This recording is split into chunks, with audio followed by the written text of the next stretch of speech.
Frank has 8 men off, and Mario's totally crunched. Oh, Wow. ball game. It's over. World champion.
Well, hello, everybody. Welcome to Monte-Carlo. We are here today, and I'm here with my buddy from Copenhagen, Sander Liloff. Hey, buddy. Great to have you with me. What's up, Phil? We had dinner the other night in Nice. That was a pleasure. I crashed your dinner. You did. Worse than these, it was canned. You still owe me. You still owe me for a cup of coffee, I think, that you had there, or something like that. Yeah. So we're excited today to be here. This is the finals of the Contender for the UBC, the Ultimate Backgammon Championship, which probably is the hardest, maybe the hardest competition in the world in backgammon today. We had 24 people competing, and we got down to 2 players, and the winner of this event today, and I'll explain how that's going to work, is going to play the current and reigning champion, Mochi. And Mochi has been the champion every year except one guy unseated him 2 years ago, and that's sitting next to me. So Sander and Mochi have been the only champions. But today, I'm really excited because we have 2 young, when I call young, they're under 30, 23-year-old Ryan Robello from Montreal is going to be playing Zdeněk Ziska from Czechoslovakia, from Prague. And he's, 28, I think, 27? But they're all kids to me. They're all kids to me too. Yeah, I'm almost 80, so these guys are like my grandchildren, and it bothers me. They've both been playing about 4 or 5 years, and they're 2 of the best in the world. They deserve to be here. Now, what's going to happen is this competition is about winning the match, but also playing at the lowest PR. Well, PR means your performance rating as judged by Extreme Gammon. And you're going to see Extreme Gammon on the screen, but that won't be the official, but it should be pretty close. Now, here's how it works. You get 1 point if you win the match, and you get 1 point if you have the lowest PR. And the first one to get to 6 points wins. They're going to play 5 matches. If the score is tied 5-5, then they stop playing, and whoever had the lowest cumulative PR becomes the Contender champion, and they will meet Mochi later on in the year. And we're not quite sure when and where that's going to be. It'll be at some exciting point in the year. So that's what you're going to look at today and what the competition is. And there's a chat screen, by the way, and I'm going to watch that every now and then. If you have questions, I'll try and pick them up, and we'll do our best to answer them. And Sander, have you played these guys? I never played Ryan. And I think I don't ever think I saw any of Ryan's games. So that's just a reason why I'm really interested in doing this this commentary, watching them play. And CC, obviously, I played a bunch because in order for me to play Mochi, I had to beat him. And then later the year, we were playing in the finals, right, of the World Backgammon Championships. All right. So I beat him there, and he was kind enough to come up to me and say, "Thank you for not participating this year." That was nice.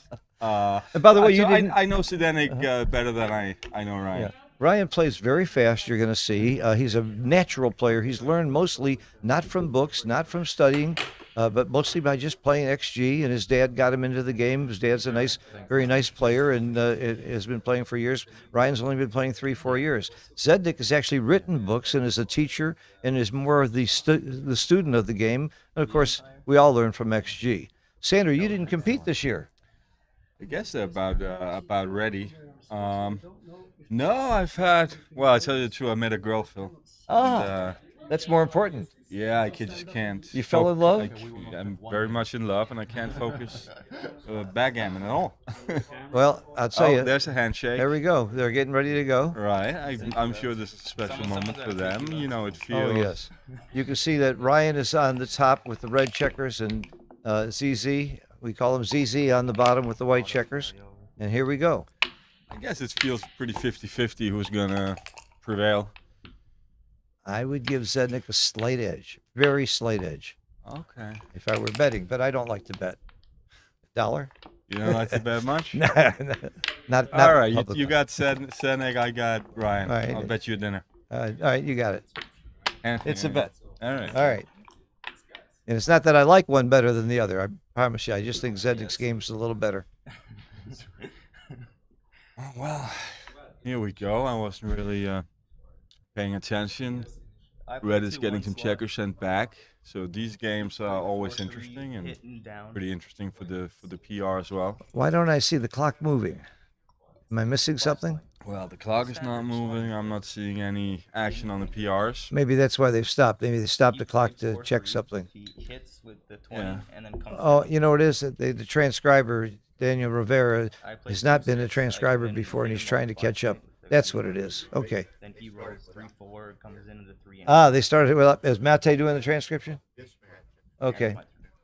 All right. So, okay, so that's what we're doing. We're catching up on XG. The kids were pretty gung-ho to get started. Right. All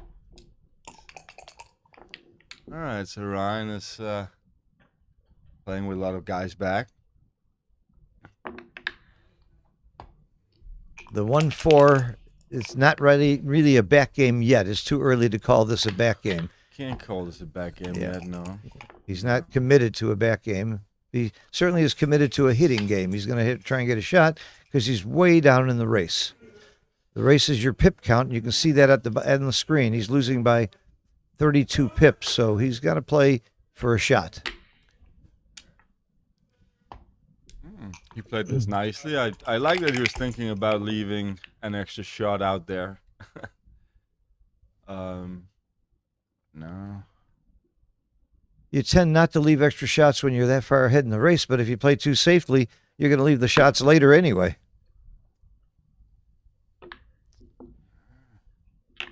Well, really interesting game. Let's see how they handle it. And they played the die and checker rule, I guess. They which do. Is a great rule. Yeah, I like it. Took them like 20 years too long to like.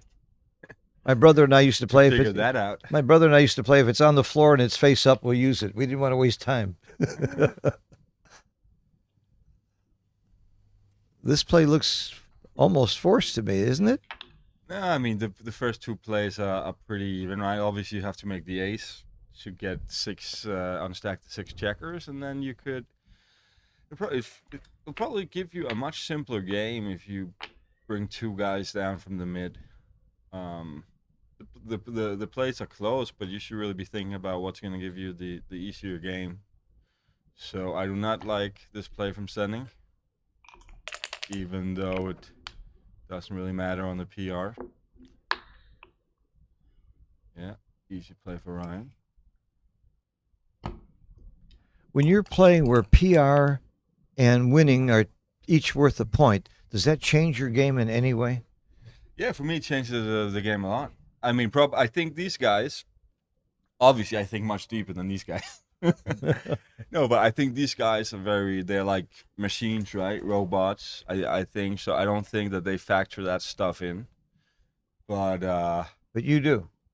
Yeah, I really I try to do that. I mean, you have to beat your opponent on the PR, so you need to basically complicate things while making your own life easier, right? So you need to make plays that does this, so sometimes you may not want to make the. Would you slot an opening 4-1 as a result sometimes? Right. So that's why I slot a 4-1. Oh, you do? I thought you did. Yeah. I don't do it if I'm up 3-0. Yeah. But in my first roll, I would slot it. You know. Yeah, I noticed Mochi was doing that too. You and Mochi were about the only ones doing it. Right. It leads to like more interesting games. But it probably also like raises your PR. Yeah. Well, but by infinitesimal though, over the end of the. I think the difference is .013 Well, it's or going to be infinitesimal on the first move. Yeah. But it'll soon enough you'll have five checkers in the other guy's home. yeah. Interesting 1-4. Oh, Ryan made a big mistake somewhere. I didn't notice, but I just like to when we do commentary, it's not, you don't have to talk about every play, but more about like how's the match going to go. Like I agree. who is under pressure. I'm more interested in the philosophy, what you're thinking. Right. I mean, I love that. You should get under the skin of your opponent, right? That is what this game is all about. In my opinion, it's not just about making. By the way, don't do that with your girlfriend. I learned the hard way. Keep your backgammon theories apart from your girlfriend theories. Okay. You can teach me. Wow, this double looks a bit early. It is right on the edge according to XG, but not quite a double. Very aggressive. But I like it. Right. Well, so this is really interesting, right? He grabbed it. It's a very. It would have been a really big mistake if he passed, right? Yeah. So, huge. But if Ryan, he could have waited, right? And he could have doubled this, and it would be much more dangerous and imposing. Wow, sixes. So goes right, he'll close him out and win 4 points. 5 is big, 6-6. 5-1. Oh yeah, close. Oh wow, that was a great double. Very, very aggressive double though. Oh, the 7. That's big. Now the gammons just went sky high. About 60%, 70%. And playing in this format is also like something you can see Ryan had played like at a 4, but now he's going to have the easiest decisions in the world, and he's probably going to end up playing this game at a 2. The way you get your PR is you divide the number of moves and decisions by how well you play each move. So if you make a mistake, the more moves you have, the less the mistake hurts you.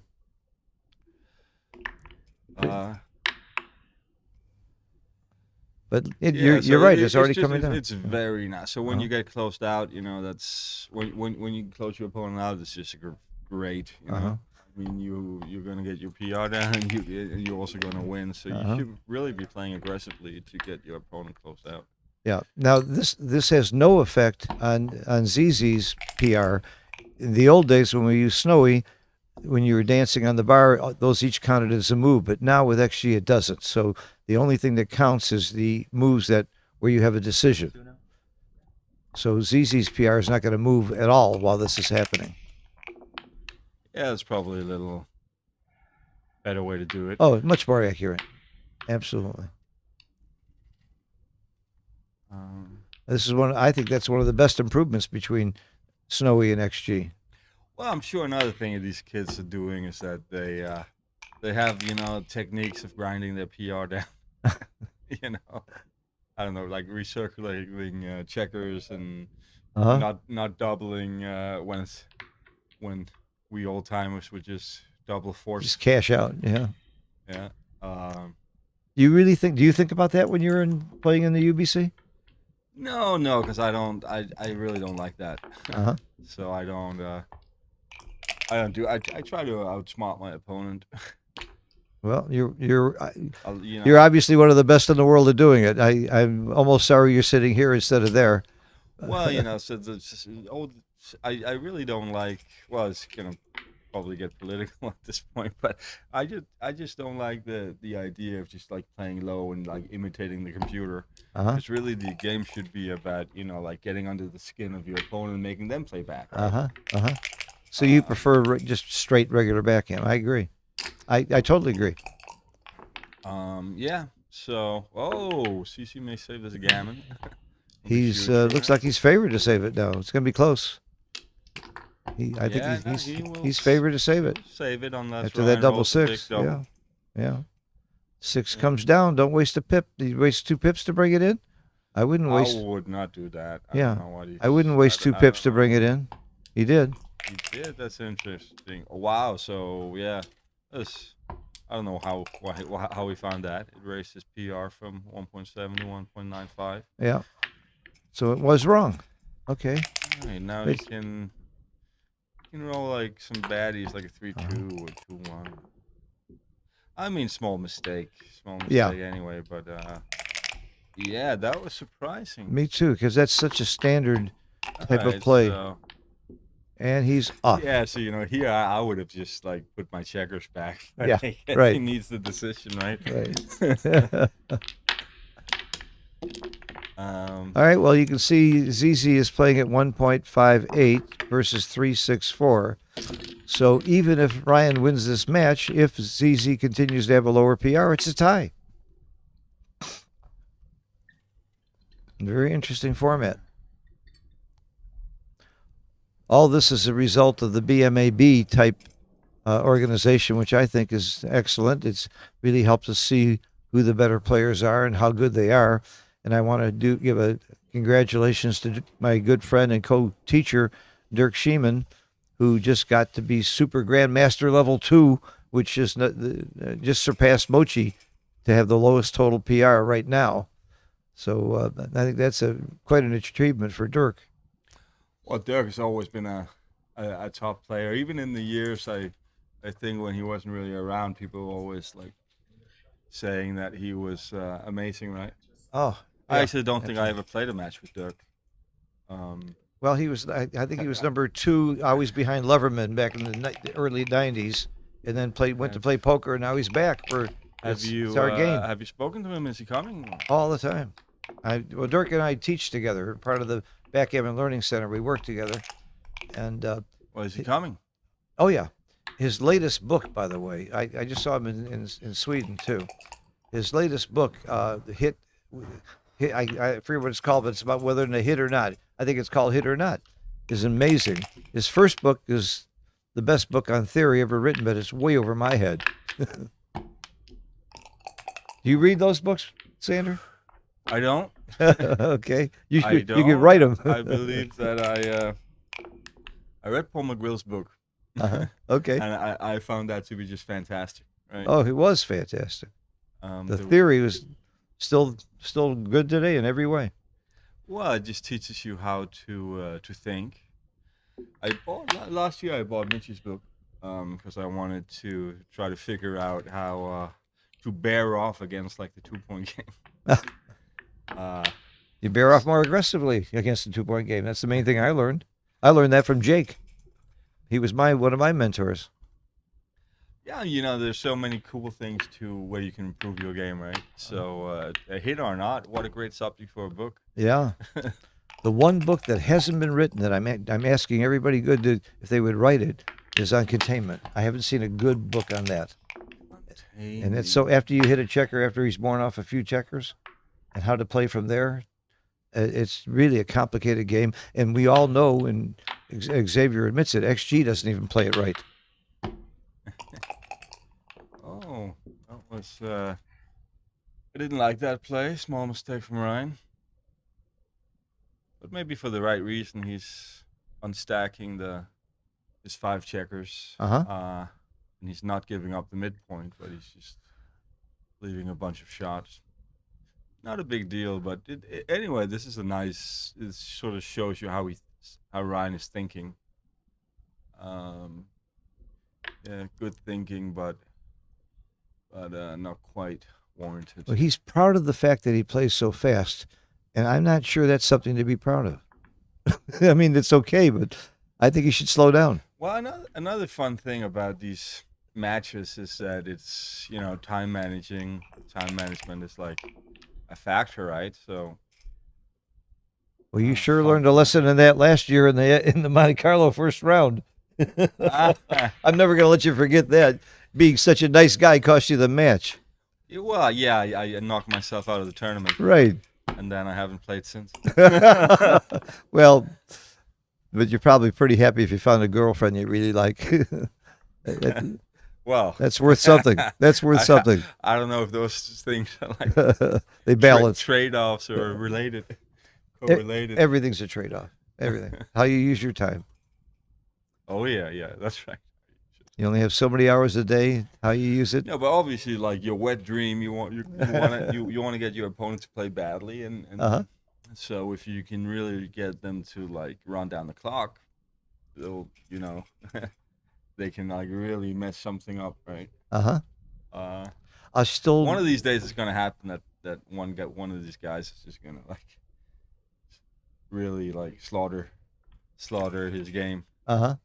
their own game, Because they're going that fast. Yeah. I never understood Mochi. I always lets his clock run down so low that the last game he has almost no time. And that's the most important game. I still don't understand right. it. I mean, so I never liked the way Mochi manages his clock. Yeah. But sometimes, but it works for him, and he gets it. We had such a funny one when I was playing him in Japan, where he had like 10 seconds left, and then he had like a die spinning on one of my checkers, and he's panicking, right? Oh my He's God. panicking and it's like spinning, and I'm like, should I push? Should I like The table. should I blow it to get it out? You Yeah. can't do that either, right? No. It's going to influence the roll, and Oh my God. But I was like too. I wouldn't have let him lost on time. Yeah. even You shouldn't. though You shouldn't let it get to 10 seconds. That's the Right, point. well, he would deserve it. He would basically deserve to lose on time and get slaughtered. But I wouldn't have allowed that to happen, right? Right. Right. But that was just really funny, right? So yeah, That's hilarious. Don't run down your clock. You have so much time. All Yeah, right. so Well, just- you gotta like Ryan's position in this game. He has 2 checkers back versus 3. That's a real edge, and he's Yeah, up he's 24 favored, pips he's in the got him race. on the bar, Yeah, and, he's up in the race. 5-1. It'll be good for CC to Yeah. close the last point, right? Because That's a really good roll. yeah, he's got to start moving checkers. All right. I will- That's a great roll. And he played it right. That's another thing that I learned from Dirk recently. So often with double twos, it's right to go from the 20 to the 18. Most of the time, you're going to find it's right. There are times, of course, you stay back when you're way behind in the race, but it's surprising how often it's right to come up. He volunteers a shot here. This is like obviously correct. Yeah, good play, Ryan. You wouldn't do that unless there was that blot in the inner board and ZZ's inner board. That's why. So actually, this is a fun decision, right? I mean, hitting is a big mistake, I think, but it's tempting. Can't hit in this position. So this is like CZ can really make a big mistake, right? Which could cost him the match. Actually, just this play because it's tempting to hit. It's such a bad play, though. He's not going to come close. He's not going to do it. I wouldn't lay 10-1. Maybe he makes this Really? mistake 1 in 10 times, but he played it right. Yeah. Yeah. I knew he wouldn't make that mistake because I wouldn't. So that's my Well, yeah, no. my level of He's supposed judgment. He's supposed to get that right. Yeah. But they surprise you sometimes. Even the Giants make huge blunders. Well, one of these, you're trained to hit, right? You want to hit, then you get a number to hit, and then you got to like the Sheeman book, right? You remember my old friend Dean Munch from Chicago? I don't know who that is. Oh, it was before your time. He was a great gambler from Chicago. He said, hitting is fun. I always hit. It's fun. Classic holding game 6-5, yeah.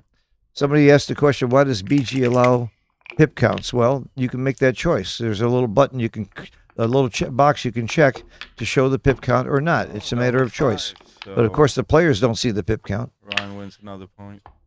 Yep, it's all over. Yeah, obviously, like we should, whoever watching should be looking at pip counts. Yeah, and But, by the way, when players you have to figure it out for themselves, Right. right? when you practice on XG or online, I recommend that you turn the pip count off because you'll get lazy and you'll stop learning how to count pips. That's probably one of the single biggest differences between playing online and playing live is the pip count, and it really is an advantage to know it all the time. All right, the PRs are still ZZ in the lead, but he's getting hurt in the match.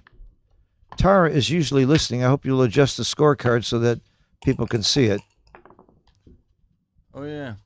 Can't see the scorecard, but it's 3-0. Yeah. Is Tara in there, Bill?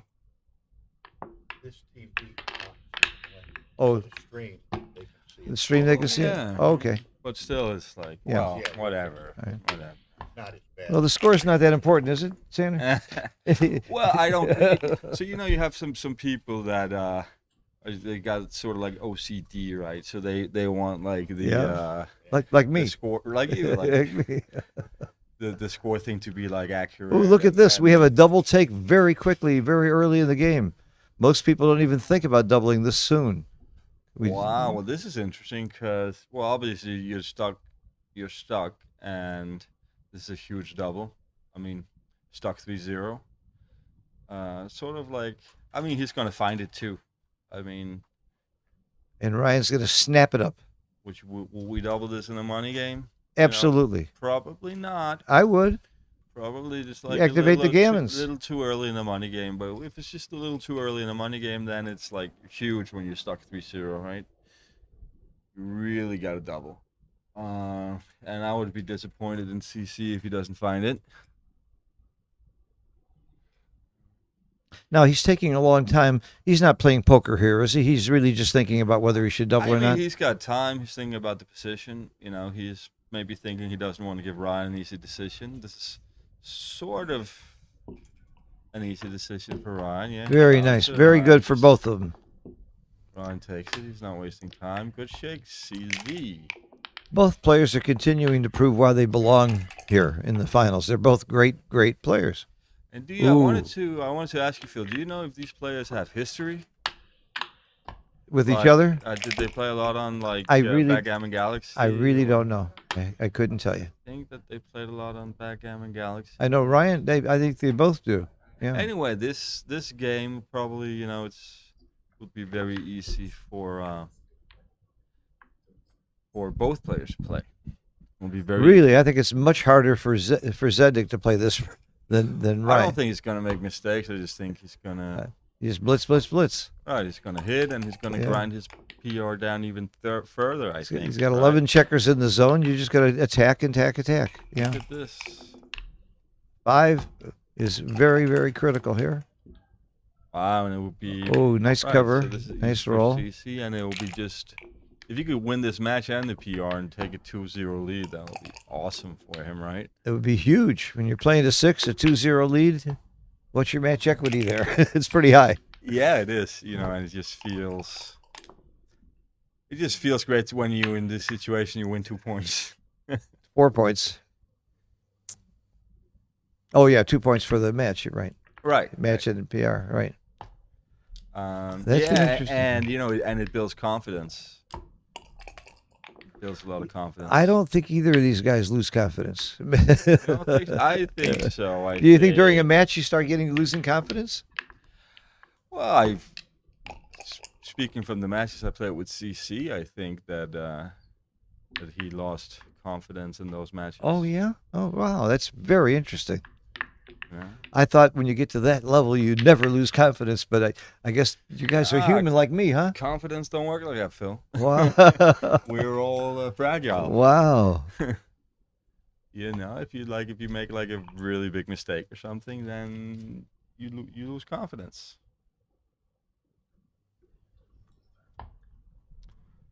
Looks to me that CC is getting annoyed with the transcriber. Well,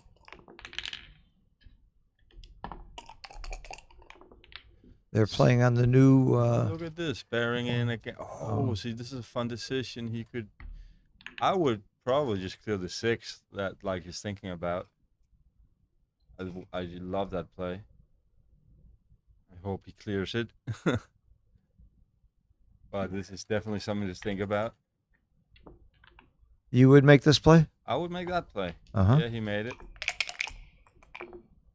And his PR went down, so it was the right play. Good. Oh, and then a hit, which is interesting because this gives Ryan such a. Where's Sheeman? Don't you have to hit? Don't I mean? Well, how else are you going to win this game? You do have to hit. That's right. Yeah, I think so, Yeah. but it's not comfortable, right? But, Yeah, but of course you have to, because you you have could to. roll a 2-6, you could roll double fours, Yeah.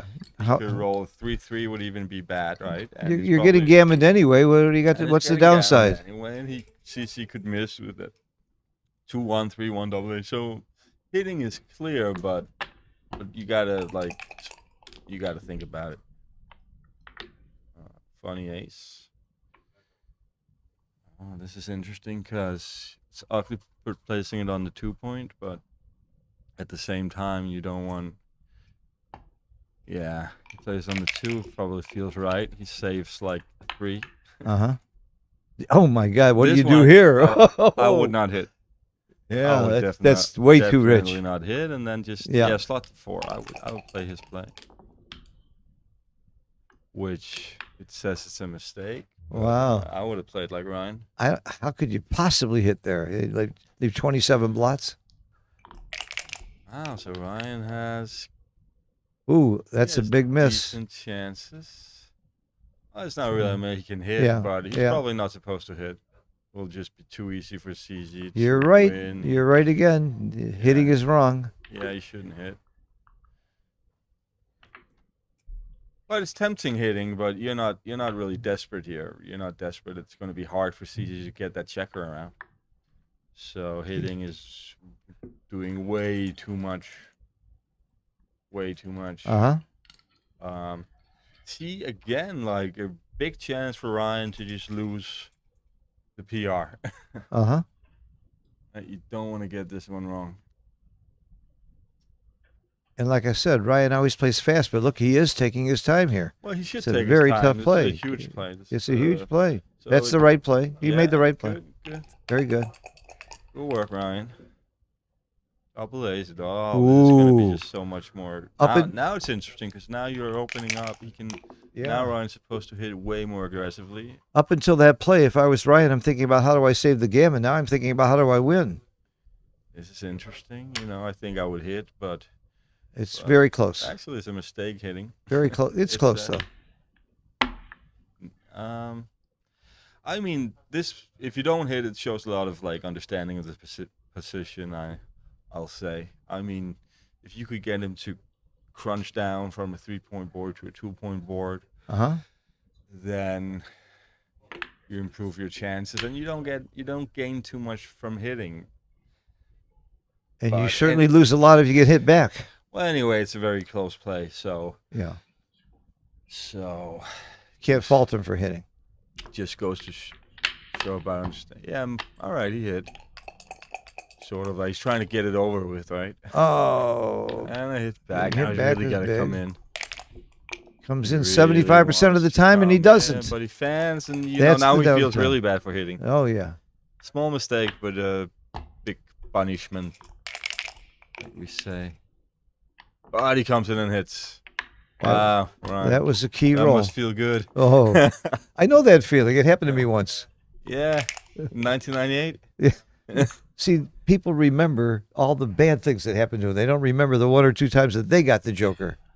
Everybody, I think, is that way. And this is just actually a great game for ZC, right? Because Ryan has so many difficult plays, and everything is easy for CC. So I'd be very surprised if CC doesn't end up winning the PR for this match. Yeah, but keep in mind that ZZ was easily on his way home to a big, easy gammon, and he may even lose the game now. Well, Look, it's almost a 50-50 game. PR is more important. Yeah. Is it more important? Of course it is. Oh, because the total PR is the Right, 'cause that tiebreaker would decider. even- Oh, And that's just yeah. another part of the game. When you get close to that, you really have to like adjust your play. Whoa, what a miss! What a miss! So Seems like you should just make the 10-point really. you don't want to get hit. Yep, you're right. Nothing else is close. Looking at other things, but He's not going to be able to come up with a better plan than that. You just don't want to get hit right there. Bad roll. Very bad roll. Zdenek. But he gives him some bad sixes. He plays it right. Hit from the back. Yep, that's the play. Get that checker moving from the back. Oh, and he's gonna.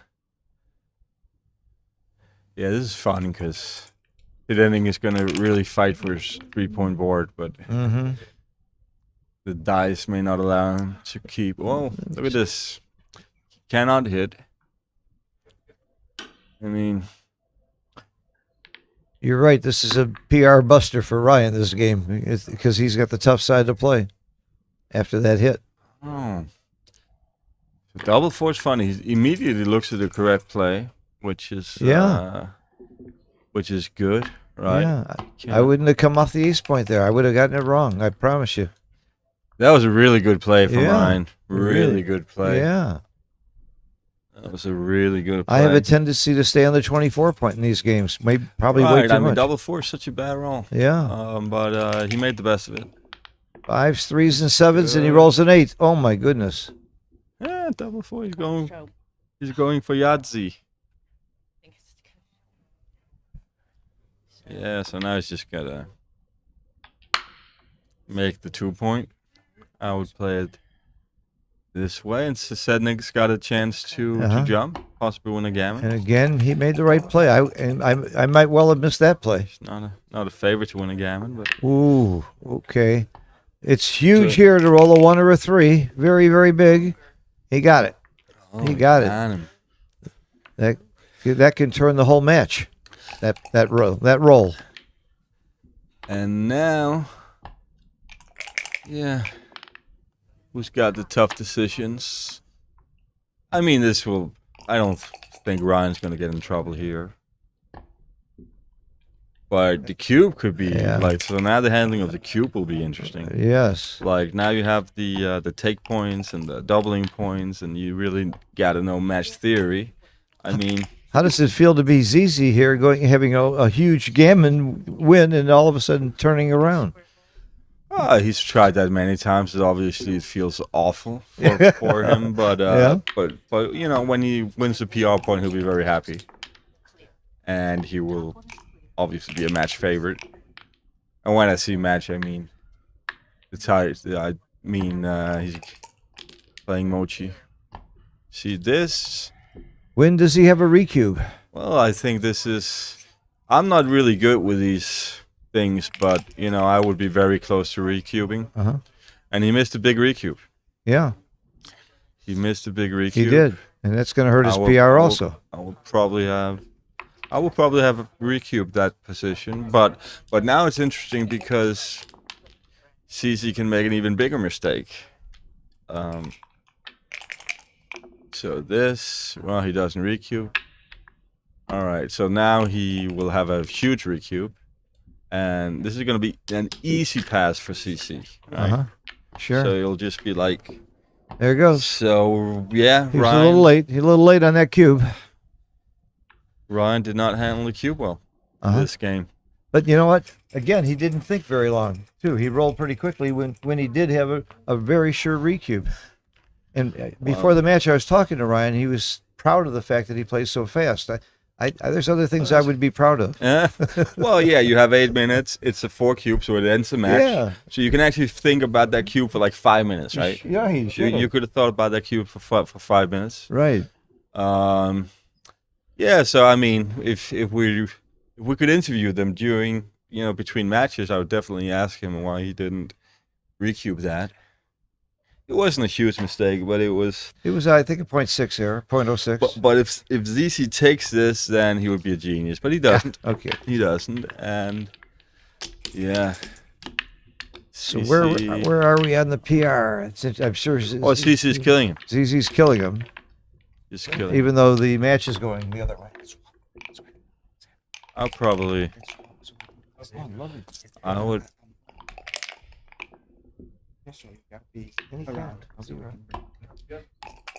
Yeah. Take this chair. Okay. We're bringing in the A team here. I'm going to take a little break. All right. Good. It's fun. Thanks, Phil. Don't forget our bet. Thanks, Phil. Oh, yeah, I'm on CC, right? What's up, people? Hey, Sander. Hey, Good to be what here, you been man. doing? Yeah, I was just running some errands. So this is You have a the big most- job organizing the tournament. right, exactly. And this is a pretty big moment here, the UBC Contender final with the two youngest players in the tournament, Ryan Rebello and Zdeněk Siska. And they've been playing amazing so far. How's it going in this match? Well, I'll tell you. I mean, you're obviously a man who needs no introduction. Wow, there was like a no double. Small no double, right? It looked big. It was like 77. A 77, okay. Yeah, very So, early aggressive cube. No, last game was interesting. Ryan missed a cube, and he made it easy for CC. Okay. It just looks like CC is just going to win the PR. Ryan is going to win the match. Okay. Um, So the PRs are very important in this format because in case of a tie in points, the average PR will decide the winner. So obviously they want to play well according to the XG analysis. yeah, so... Oh, he's looking at the slotting play. It's not bad, actually. I think I would be slotting. Right. The Gammon Go style. Oh, hang on. He didn't press the button. He might find it, though. So 7 away, 2 away, which means that Zdeněk is really aiming for a gammon here. So he's going to do everything he can to increase the gammon wins. Yeah, it's this is interesting when you have these match scores, right? You do that really well. I know you know all the theory Right. behind Especially in a this 7-point stuff, but- match, you can actually memorize most of stuff actually if you try hard. Yeah, The but take points, the doubling points. You would have loved the last game, you know. It's like he doubled to 4. Okay. Basically, he doubled to 4 up 3-0, right? Right. And yeah, and the cube was late. Right. And it was one of these things where it's like it would have been a hard decision for Zdeněk had he cubed. Right. Because his take point is so low. Yeah. But eventually he dropped it. And it was correct to drop. It was a cube? huge pass. Okay. It ended up being a huge pass. Right. So Zdeněk did that right. And earlier in the game, Zdeněk was gammoning him, so he could. It looked like Zdeněk could have like gone up 2-0. For the thing, but now it looks like we're gonna open with a 1-1. Right. Basically, that's. So Zdeněk made one mistake in this game so far, which was the early aggressive cube, but not that big of a mistake, was it? It was a big mistake. Oh yeah, he sorry, was playing, 70. really. He was playing really strong. Right. So actually, I was like, for Zdeněk to make basically a mistake on the first roll Right. or second roll, is surprising to me. Right. I would probably have made the same mistake. I think it's But that- I just thought that these kids knew these things. Right? right. I think at the 4 away, 2 away score, his cube would have been correct. But this is 7 away, 2 away. Even though he's trailing more, it's not the same as 4 away, 2 away. This Right. is somewhat equivalent to 4 away, 3 away actually in the gammonish positions, where you double really aggressively to win a gammon, but not as aggressively. And this play is Oh, look cool. at this. He's got to put 2 up. Right. Right. He can't lose a gammon. So this is probably what you normally do, make the 2-point. But at this match score, you just when you can't lose a gammon and you can win a gammon, you have to be exactly. so aggressive. So this is such a cool play to put 2 up. This Right. is like one of the coolest plays I've seen in this match. You win. So I hope he finds it. Obviously. Yes, this is the double match point play. It's the move that wins more games, the one he's looking at now. It's the gammon save play. It's the move that loses less gammons. But here, he doesn't care about it. He just want to maximize his own gammons, and this is the way to go.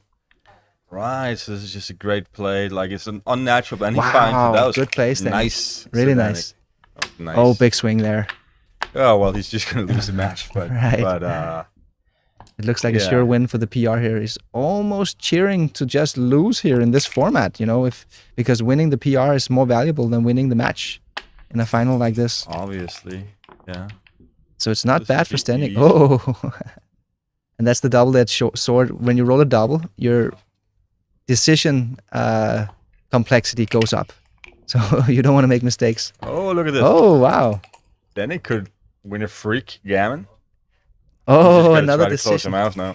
Yeah, but he has the other play available too. So we see the XG analysis says that making the 2-point, going for the gammon is the best play. It's even better at double match point. I would be inclined to jump the prime there and double match point. Oh, really? Well, he's just trying to... In this position, he wants things to go his way, you know, so you shouldn't really worry. And then You could think about going out, but I would make the 4. I think it's the same idea as before. Yeah, and again, the computer tells us that that's the best play. All right.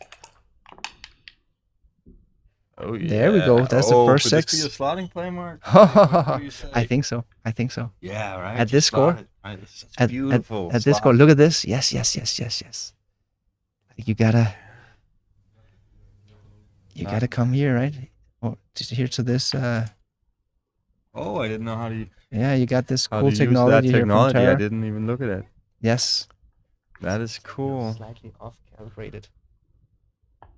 Oh, he Going to doesn't the find the 6-point slot, and but go it's for really 5-point. close. It was Oh really yeah, he didn't close. find it this time. Well, it was really close. Right. But I always like to see them make the brave plays. Right. It looks like a good play. Looks from like ZZ. completely natural here. Bringing Oh, builders down. Did he make a big mistake on the last play, ZZ? the 5-2. Yeah, I mean, You hit? I would have played it the way he did, but Right. the PR went up. Yeah, maybe you hit. Right. I mean, the match score is just screaming for it. Right. Anyway, it's not an easy position. We didn't get to see the hint from the transcriber. That was a small mistake by the transcriber. Might be because he played it so fast. Yeah, it was. I guess it's not always easy being a transcriber. No, you got to cut them some slack. It's the really unrewarding sort of like job. People Right. are always like looking up, like upset, you know? Right. You got to play air raid 0, otherwise people get upset. Okay, he chooses not to jump the prime here. Okay. Yeah, Oh, it's a gammon safe. Right. Right, gammon say then you should definitely don't come Right. out. But even at double but you match have point. to think about it, obviously. Right. And there's crunching numbers here for Stennik. I think that's And why you of don't come course, out. he crunches. That's one of them. It's a really bad number. It's a Yeah. really bad number, but I do like how Zdenek played in this game. Right. Yeah, Ryan is a big favorite here after that crunch occurred. Okay. Good. Yeah, he's Very good shot. Really Very good shot. Now, obviously, Ryan will attack. Yeah, he's gonna attack with everything he's Oh, got. look at this. This is cute. He's You obviously still attack, has right? to hit it. Yeah, you just He attack. obviously has to hit Good it. play. Good play. And That's you had that idea there where sometimes you hit at the edge and then you scoot over to not get hit back I on would the have edge. looked at playing it to the ace, right? He Right. played it super quickly. Yeah. I mean, I remember Falafel showing me that idea. I love that idea, Right. but here you just Yeah. you couldn't really afford it. Right, you need the purity. 6 You need- oh, that's out. another Now, 6. Where is the Wow. ace? Where do you what leaves less The- shots? You got to go through. This one does, things. right? I Well, think I'm not so. Sure, because you give an extra double 5s, right? Okay. So you should Good come, point. Good you point. should come out. So So this here you give a 5-4 and a 6-3. So I think 6-3. Yeah, maybe it's close. I think he gave. No, I think Maybe that it's- was a mistake, and I think Was it fewer shots the other way if you play 4-3? I think you want to play 4-3. Right, you know, okay. And it's because it wasn't like the same number of shots. Double 6s for Ryan. That keeps him in the game. Okay. Great Oh, shot, this is Stanek. cool. He could just leave a 7 shot. Oh, this could be a I think- mistake, I think. No, he was Okay, correct, good, but- good. I'm happy to see that because that was my play as well. But sometimes that's the idea. I that guess that's right, and Here, it's probably one of the things he knows. right. Okay, so perhaps Ryan will have to go first from the anchor here. If he rolls a 6, he does. Oh, we can run with both. Let's see, Oh, how's the that's race here? quite a Is that... decision. He played that fast. Yeah. And, Was that the right play? I don't No, think- no, it's no, a no, huge no, no. It's a mistake, huge mistake. Wow. And we Why knew did- it was a huge mistake. Right, it just felt I wrong, you mean, know? That was how you gonna win. You're stuck 17 Right. pips. It was You have just... like maybe a 10% chance, and the Why? other one you're not gonna get gammoned, and you know. He has 8 minutes on the clock. Why did That he was- play that so fast? You got to go through the numbers there. Yeah. That's like the yeah. critical decision in the game, right? Whether Yeah, you yeah, run or absolutely. stay. Now he's. I mean, he was catching up on the PR too, right? I mean, Yes. It wouldn't. I have a strong feeling that CC will win the PR for this match, but it was like, I think that he probably went from like 85 to like, from 85 to 90% because Ryan made that mistake. Right. Maybe Something like maybe that. even more. That was like a really bad one. Right. Ryan's PR went from 3.2 to 3.8. So it must have been a blunder, I think. I see he has one checker play blunder. I don't know if it's this one. You're giving up a lot of instant wins, you know? Yeah. Just instant wins. By the way, we got to give a big shout out to the Tempest clock here. Again, we're using the Tempest clock for the UBC and the World Championship. Such a great device.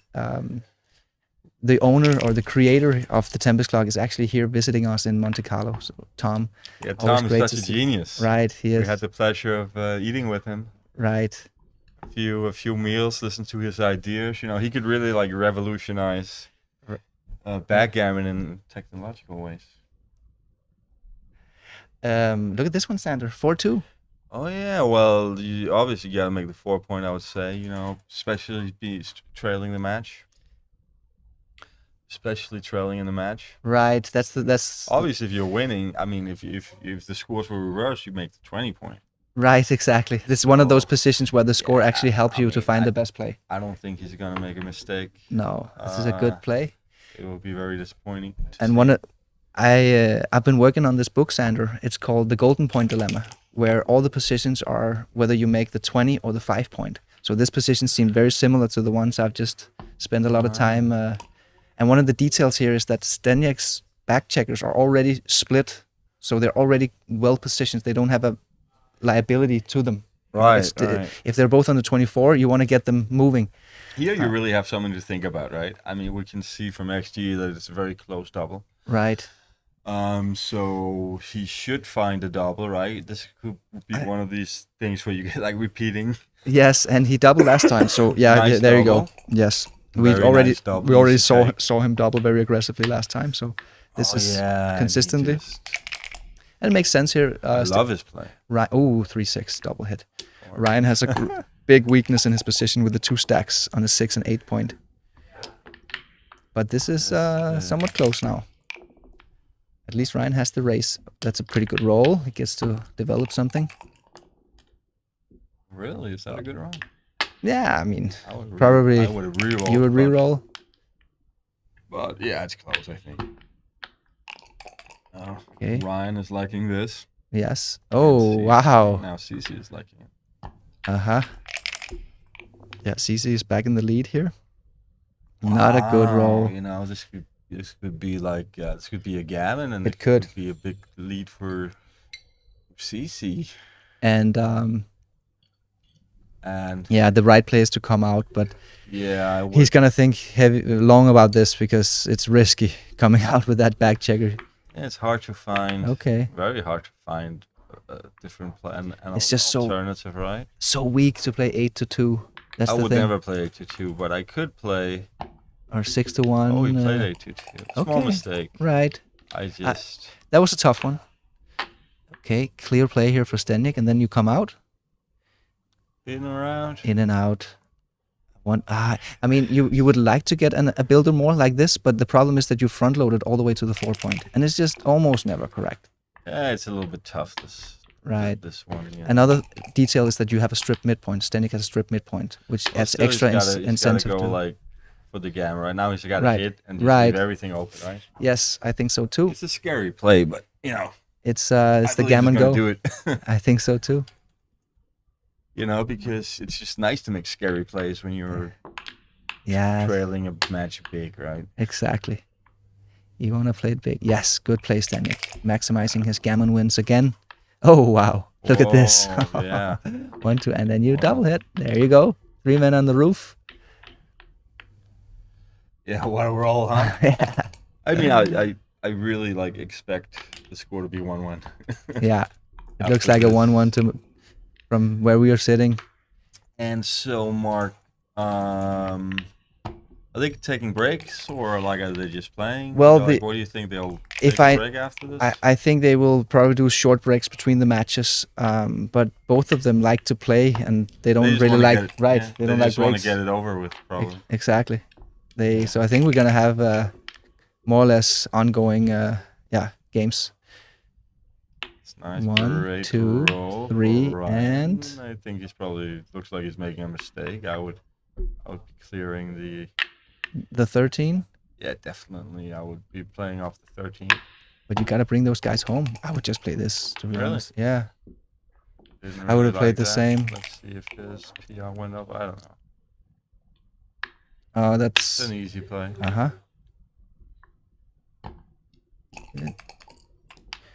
Ryan will win a lot of gammons here, but it doesn't matter because of the match score. Yeah, play it out, Cece. What do you think? What else are you gonna play, right? Yeah. So shout out to the Monte-Carlo board X22 edition. We're gonna use it for the World Championship as well, and this is a special honor created for the legend Paul X22 McGrill. It has the same color theme as his front cover on his legendary book Backgammon from, I believe, 1976. I love that you give that credit. Actually, before you came, like Phil and I spoke about that book. Right. So, I mean, that's probably the only backgammon book I ever read, like cover to end. I read it recently, actually, and it's fun to read. He had so much knowledge back then that was just generated without the help of a computer. So it's really amazing to read it. Obviously, X22 was like a genius. He And was. just to Oh. shot. But to be able to be inside the mind of a genius and figure out how he thinks. Yes, and it's he always even hit it. interesting. Wow. Okay, it's not I over was not yet. expecting that. Yeah. That opens up the possibility of 2-point win for Staniek. It looked like he had at least 1 point in the bag here if he just lost this game. So I'm not sure if he's happy about the hit. I think, Well, no, I think he's really he's happy about it. yeah, now you can win 2 But- points. He and still has I think the reason why he's happy about it is like Ryan is definitely not happy about it. Aha, right. You can even see it. You can even see he's looking around Ryan a little bit. And he looks at ZZ. You know what I asked Phil? He couldn't. Do these two players have any history? Did they play a lot on Galaxy? They do because they are both all the time competing for the #1 spot on Backgammon Galaxy. And the first UBC Ryan ever played was in Marbella 2020, and he was just 18 or 19 years old at the time. And he came with so much confidence. He'd already captured the #1 spot on Backgammon Galaxy. And then between the games, they had like a heads-up speed duel, and Staniek just destroyed him. He literally won like 6 out of 6 games on PR. So that like Ryan took a big hit on his confidence level, and Staniek really asserted himself as the dominant force. But a lot has happened since then. You know, Ryan has improved tremendously, and this tournament he's playing at 2.7 so far over more than 20 matches, right? So that's incredible. Well, the youth will always catch up. Right. And he needs experience. But it was a big miss for CC. He missed this one. Now Yes. he's got a chance roll of 4. Yeah. Otherwise, it's pretty much over. Oh, there we go. Not quite over, but Yeah, he's down to like 13% winning chances here or something. 15 maybe. right up for the game, and then But just that's just this game, right? Where's the other die? no, it's a 6-2. I didn't see. There's the deuce. I couldn't see the second die. Okay. Well, this will be the end of match 1, Right. and We're probably gonna have a short break, but I expect them to start more or less immediately. To be honest. Deuces. 2-2, funny roll. Quack quack. X22. Right.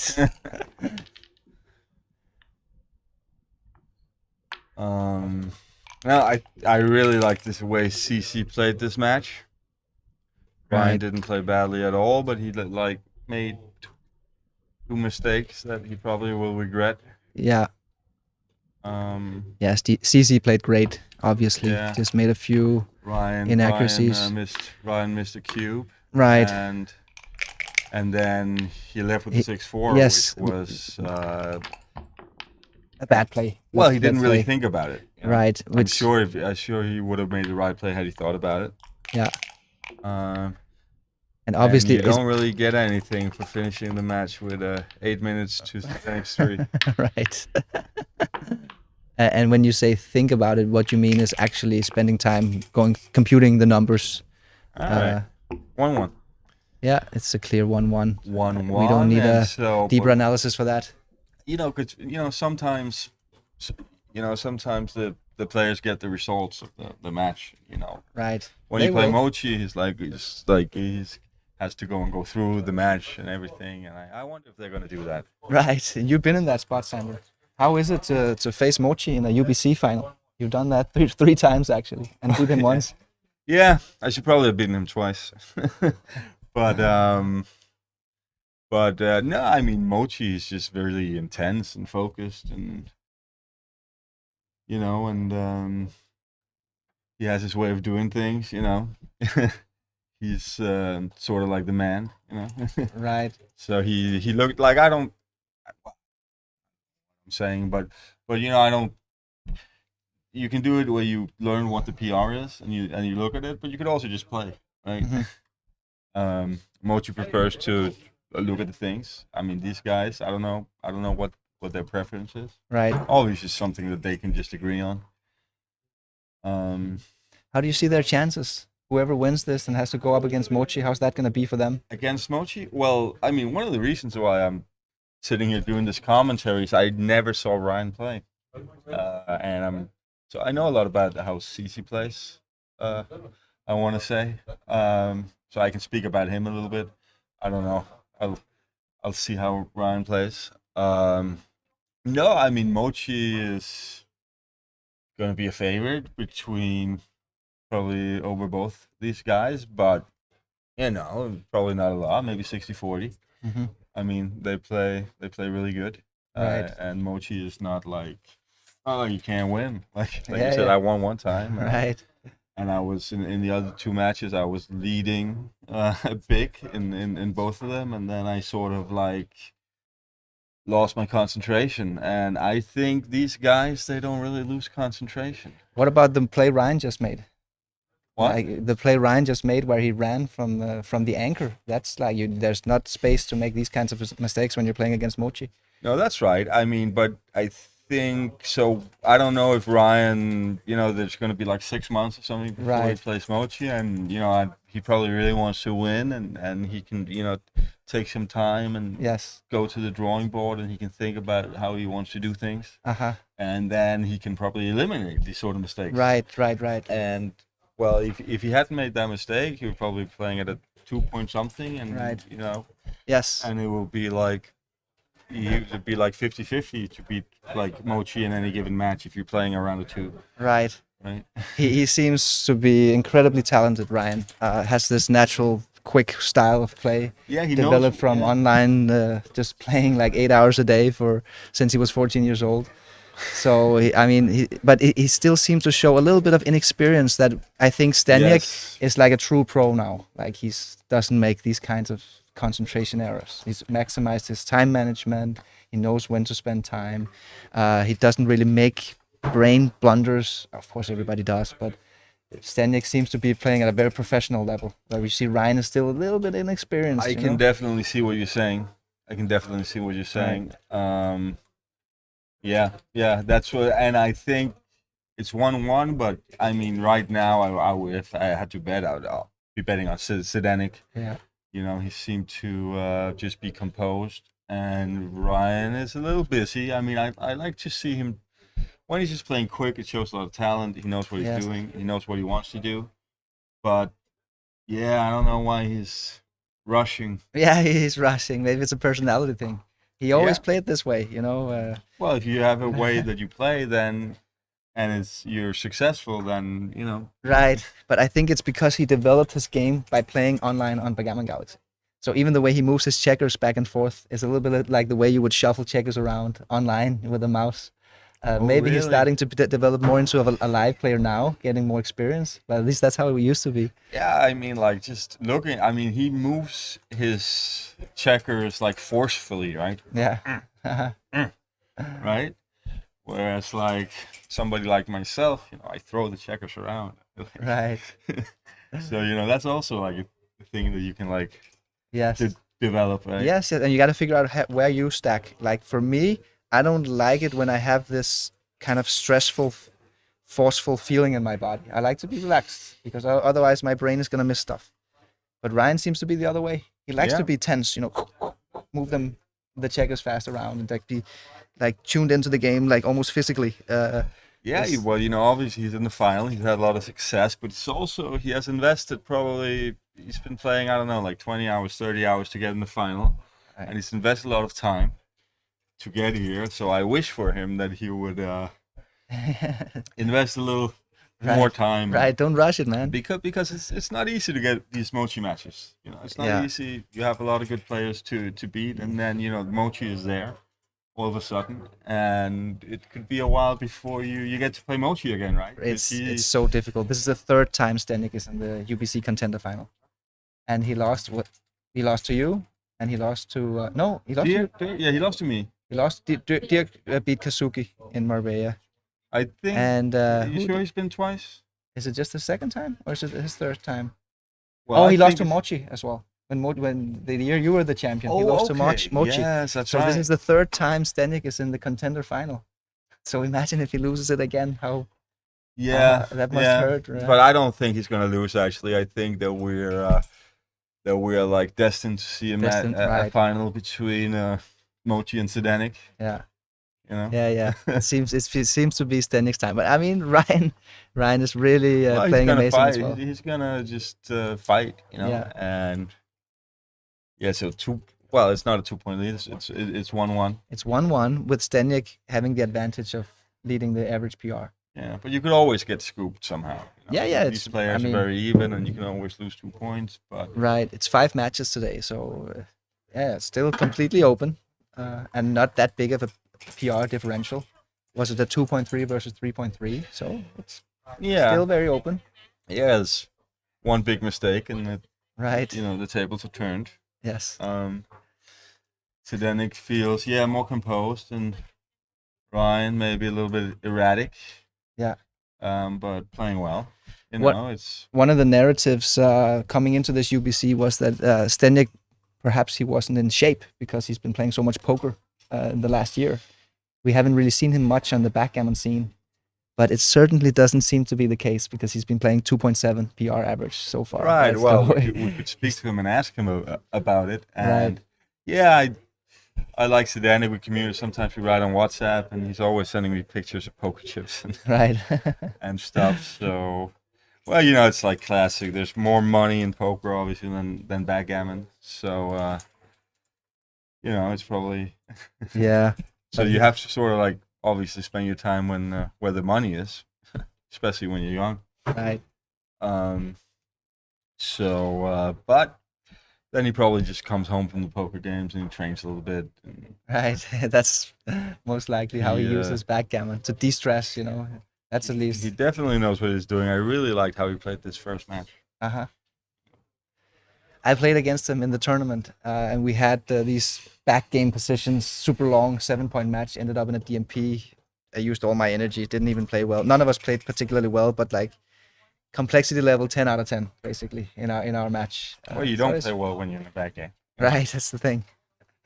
You know, like... yeah, but... Hey, Ryan. What do you want us to play again? You can play whenever you want. Yeah, just get started. I fucked up a little bit. One big mistake, running. Why did you run so fast? Because I thought it was worth it to save all the gammons, but well, that was because you're probably in the mindset that you want to save the gammon, but there's no gammon in the position, right? I can understand how that happens. the containment game was hard though. Yeah, but you played pretty well, Dak. You did the double fours. I'm done in about. I like the way you played the one double more four. match. That was a great play. Yeah. Was it right? 1 hour. Yeah, that was right, I believe. Right. You know, like making the deuce would be bad, but it's like, yeah, it was really nice at how you left the 24-point there. You know. Did I miss any redoubles there? Yeah. I mean, that was. It's hard when you have to go through the match equities, right? It's like 18%. Oh, I thought. But let me ask you something. Take point. Yeah. Let me. Oh, you know the take points and stuff. Well, let me ask you something. Yeah. Are you guys? Are you looking at the matches after, or No, not much. I got Justin Knowles going up for some mistakes. 6-4 is first one he pointed out. Right, well, you have to sort of like agree to whether you were like checking the mistakes. The big play was when you ran with 2 checkers. Yeah, I saw that. You saw that? That was the one that we thought you should have taken more time. Oh, otherwise, yeah, it would have been really close enough for that one, I guess. Okay. Get back out. Yes. Yeah, good luck. Let's see if we can get some water here, Sander. I'll ask how do you, some of the guys. Get replenishment. I'm not used to commentating, but you know, you got a really dry sort of like mouth. Right. Phil, what's it like speaking for like hours on end? What's it like speaking for hours on end? It's harder than Right. playing. You want some water? Sure. Yeah, sure. We Right, can, I think Mark is also said. Yeah, you can take some water from the staff room. Okay. Thank you. Both of you? Yes. Thank you, Phil. Okay, so we got Staniak entering the room again. I think they're more or less ready to get started.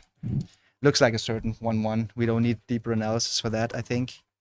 Yeah. And yeah, so Staniak has the advantage point at the moment with the better average PR. But completely open still. Small PR differential. It's always gonna come. It's always gonna come down to the complexity of whatever games presents themselves, right? Right. But the beauty. These were not easy games, I don't think. These were like a medium Right. complexity, not super easy, but not like super hard either. Right. And the cool thing about the final is that the players don't have to really worry about their average PR in a field of players. It's all relative to the opponent sitting right in front of you. So it doesn't matter if you play a 4, if you can get him to play a 6. Exactly, right? You know, I mean, it makes me think of the World Championship final I had with Zdenek, right? Where, you know, he's arguably the best player in the world. But with me, he played an 8. Right. So, yeah, that's right. What a World Championship final that was. Like, you got into all these crazy games. The PRs were quite high, but what people have to understand is that these were highly complicated games. well, And it's for a like lot of- if I make it harder for you, you know, you make it harder for me, and like, Right.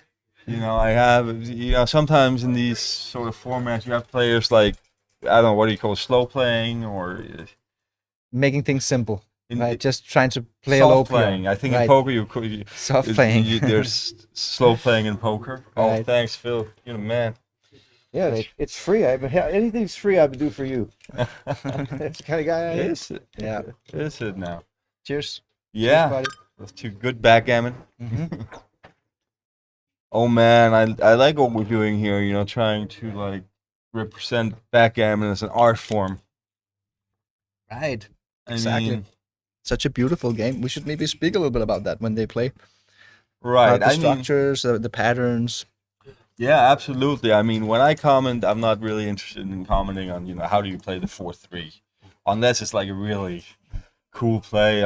I'd like to speak about backgammon philosophically, Right. right? Because you know, they make a play, and then it's over, and then it's on to the next play. Yes. You know, so like philosophically speaking, we could say, Ryan, you should have thought about that 6-4. You know, Yeah. you still lost the PR, but it would have been really close. Yes. Yeah. And we can speak, obviously, backgammon's been such a big part of your life, of my life.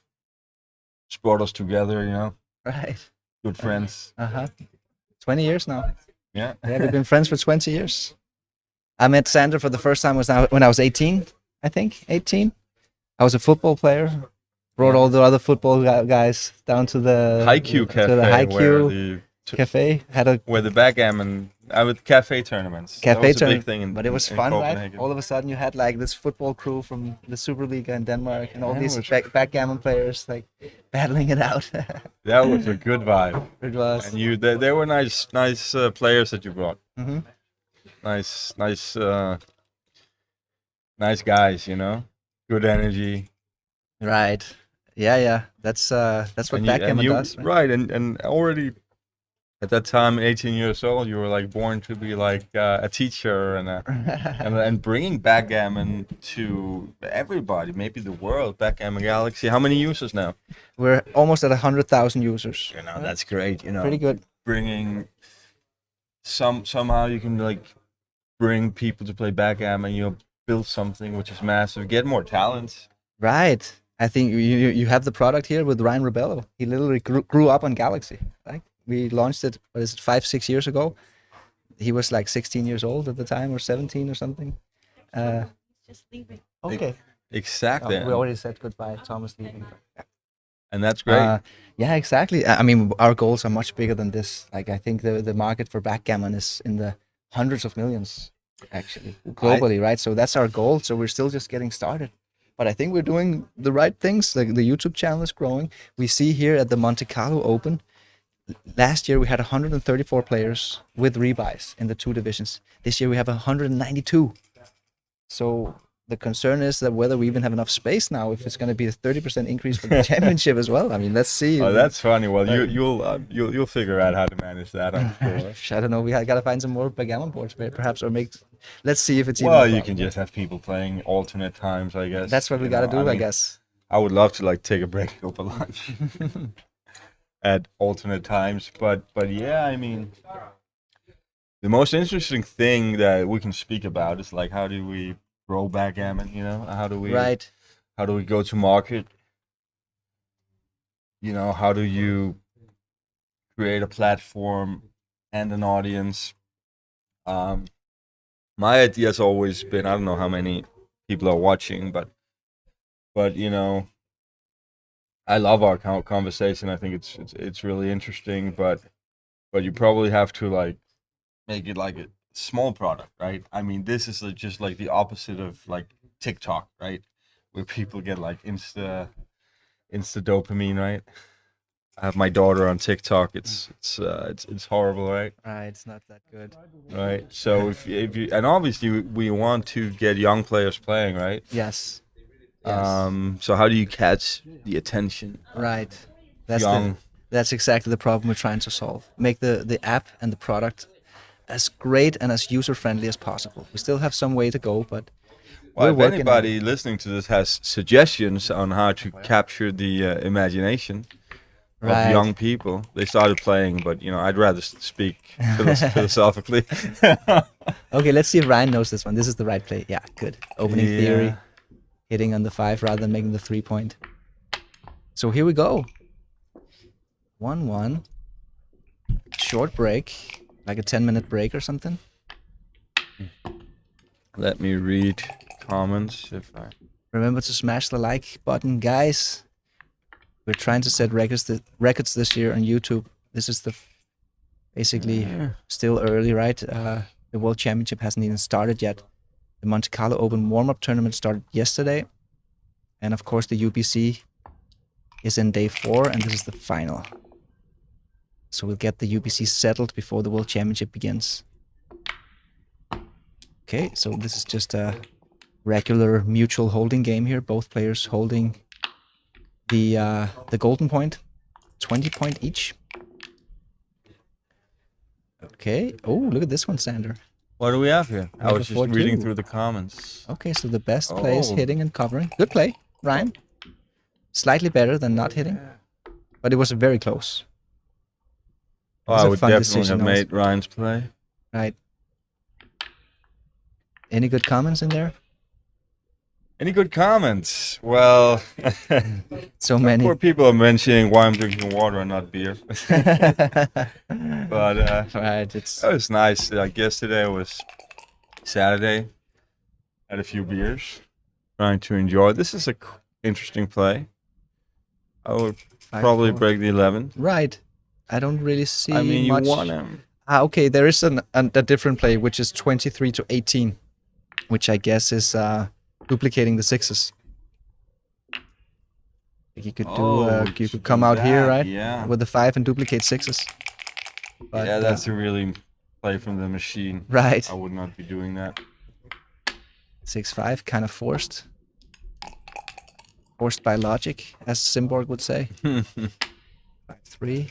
All right, so this is a little bit hard, but you probably slot the 3, right? You have two choices here.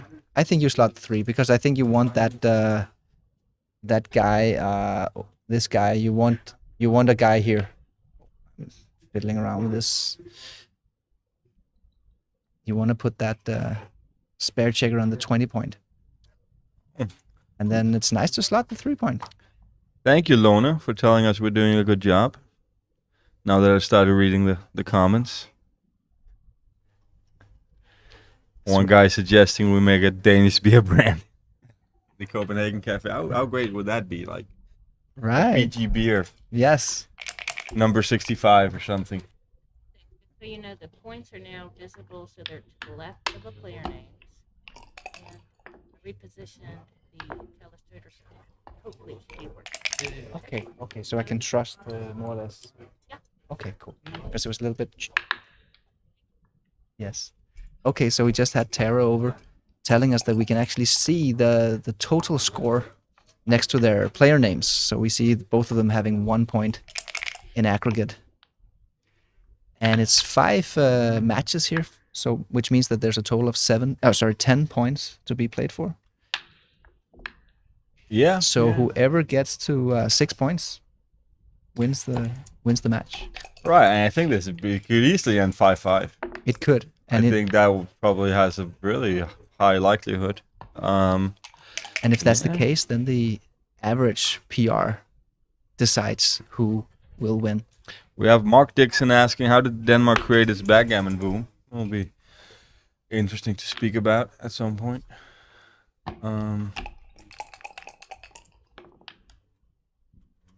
Deuces for Stenjek. Quack. Right. Okay, so yeah, I like that play. Because here Stenjek still wants to prime Ryan, and there's a significant difference in priming value.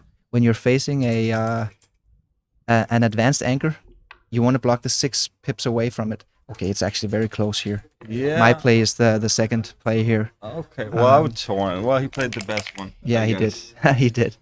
I mean, because he could answer on a 3, it's not sure he gets. I think that's the detail I was missing. Yeah, exactly. If you knew that he would come in with a 5, then you would keep them back, right? Right, exactly. But he's not sure to get a Yes. 5, so That's a great point. You get sort of like a nicer distribution.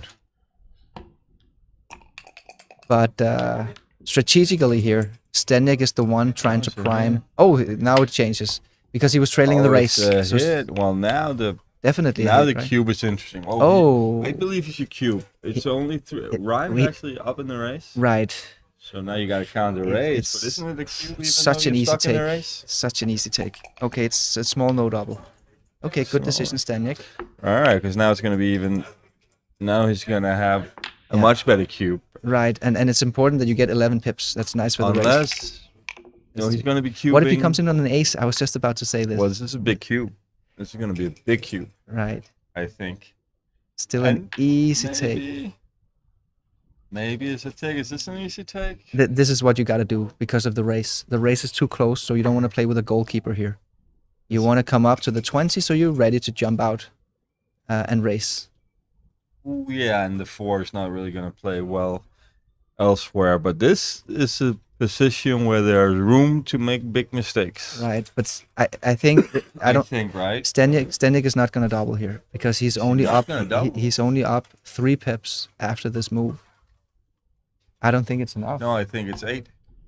Oh, he didn't I put would in the move definitely yet. double Oh, on with 8 no, pips. it's just 3 pips. It's just 3 pips. Oh, 3 pips. Well, then he's not going to double. Right. Yeah, all right. I would not double up With- 3 pips. Yeah, with but 8 pips, I 8 would pips. double. Okay, I'd say 10, maybe 9.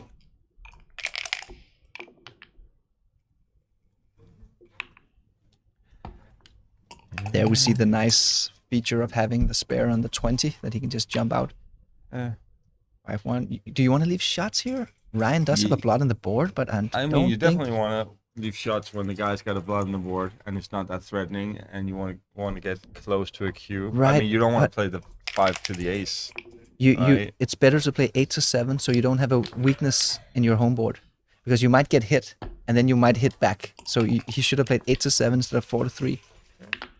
Well, so Mark Dixon is writing some cool things here. He's asking about like a growth model to grow backgammon, and I think what happened with backgammon in Denmark back in the 90s when I started playing is that they had the Carlsberg Cup, which was a thing that tied pretty much everybody together. There were backgammon boards in all the cafes all over the world, not all over Copenhagen, I should say. We've been thinking about doing things like this, but I don't know, like the world changes in 20 years, and I don't know that that's a way to go. I think probably young influencers, Instagram channels and with the watch and Right. these things. I think this is what we have to crack, right? We need young YouTubers to get interested, right? It's basically the problem we're trying to solve. How do we crack this? How do we get backgammon out to millions of all of these recreational players that are in? We don't know how many recreational backgammon players in the world. It could be as many as 200 million, 300 million. And they play in Turkey and exactly. this Okay, is a good double. double. And notice, Sander, this is exactly 9 pips, and it's exactly a double. It's like 15 millipoints away from a double. So I think that like you wanted to double with 8, it might be the borderline. It's around that 8 or 9 pips when you have this structure, 4 prime versus you a like 20-point that angle. stuff. I mean, I could have been talked into passing. I don't like these positions. I think that white normally just wins too easy, but just 9 pips, you can basically always take it from the 20-point anchor, even if you're crunched, if you have raise equity. all right. Well, this game is not that interesting for me, so I'll just speak about how do we recruit young talent. I mean, if you get a customer that's 20 years old, obviously much more valuable than getting somebody who's 66, right? Yes. So you should really try to go for the young people, right? Yes.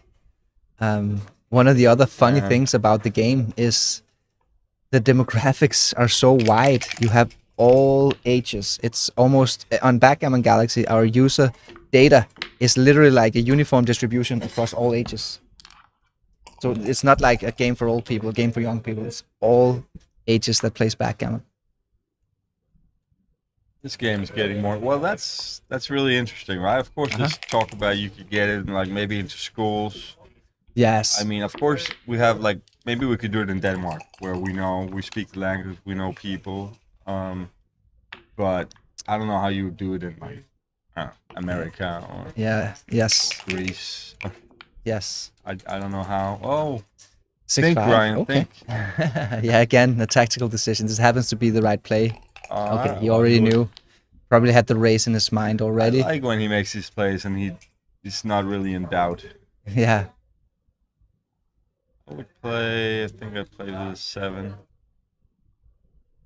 And now, of course, we have to mention the great Daniel Sorensen, who's like teaching kids in Denmark. And Daniel is here this year. It's really Daniel great was to playing in see. the UBC. So Daniel's a Danish grandmaster, and he's a school teacher. And he just set up a tournament with 500 kids. There's School 500 kids, this year. 500 school kids playing in one big like sports facility. It was incredible. So most of you probably already saw the pictures on Facebook. We posted it on Backgammon Galaxy as well. Yeah, incredible. Right? PR just went up by a ton. Yeah, what happened? How did that happen? What happened? Maybe the 6-5 was not correct. The 6-5 was correct. It was something before that.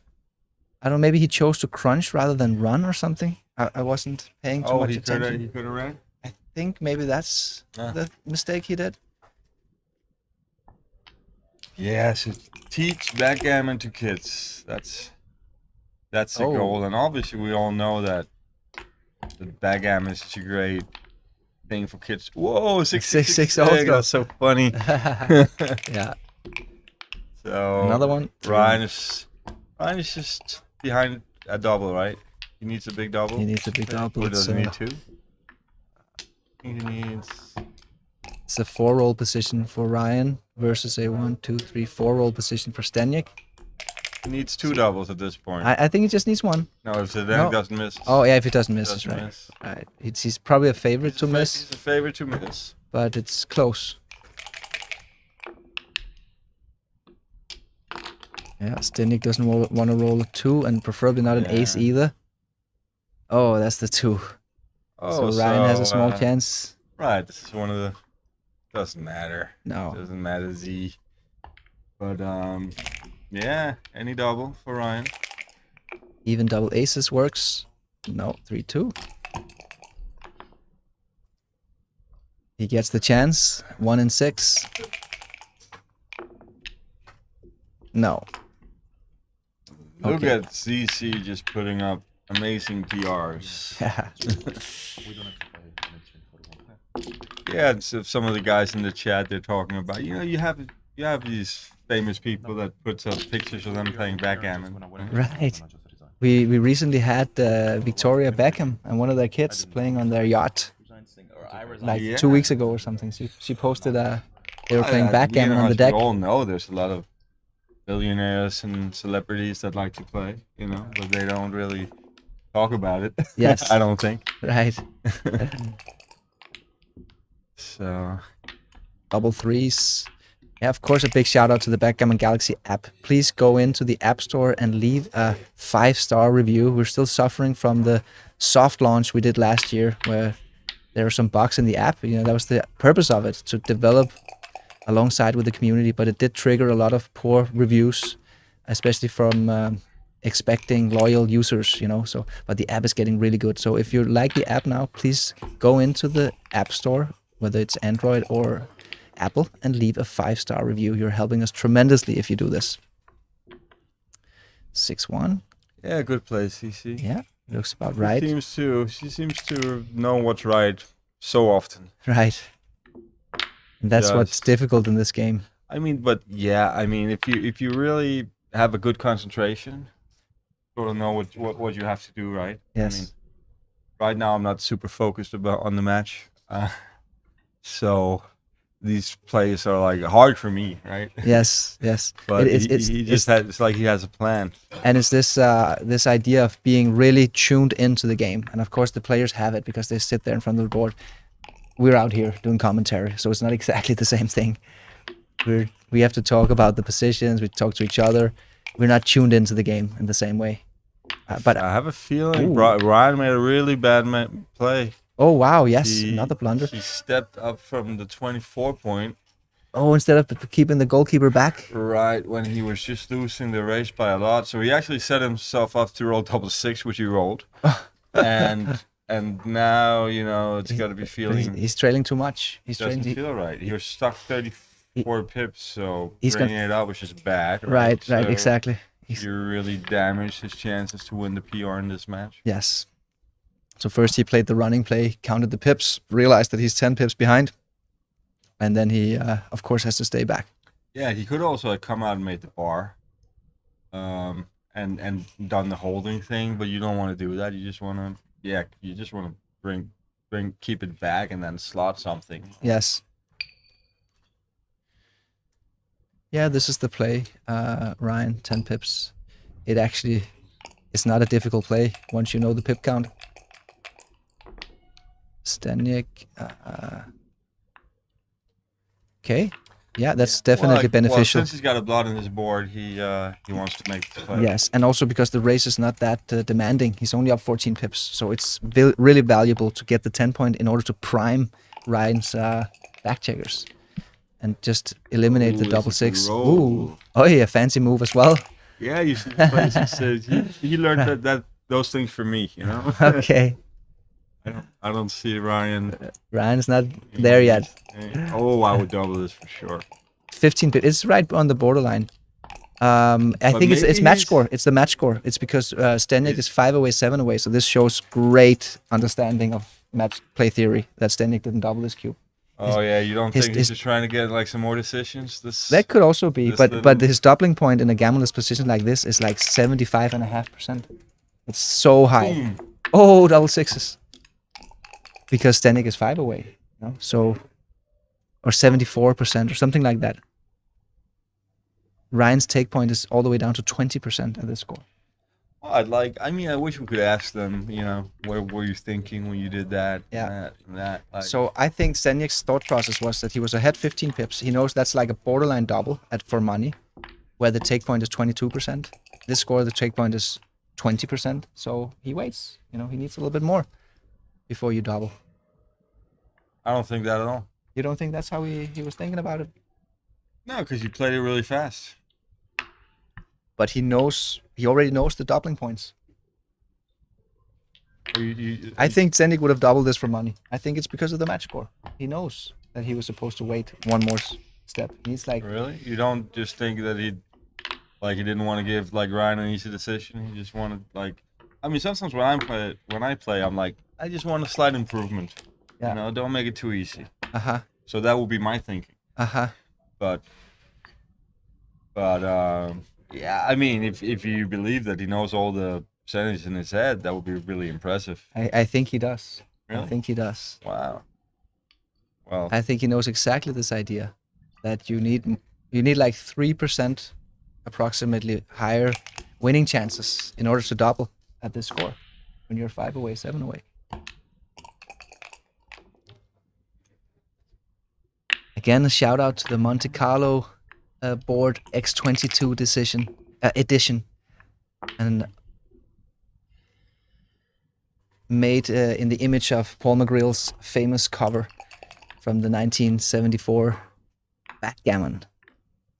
it's really rare that the game goes into the bear-off without the cube being turned. Right, it's exactly when we're in that very close pip range, which is not the case usually.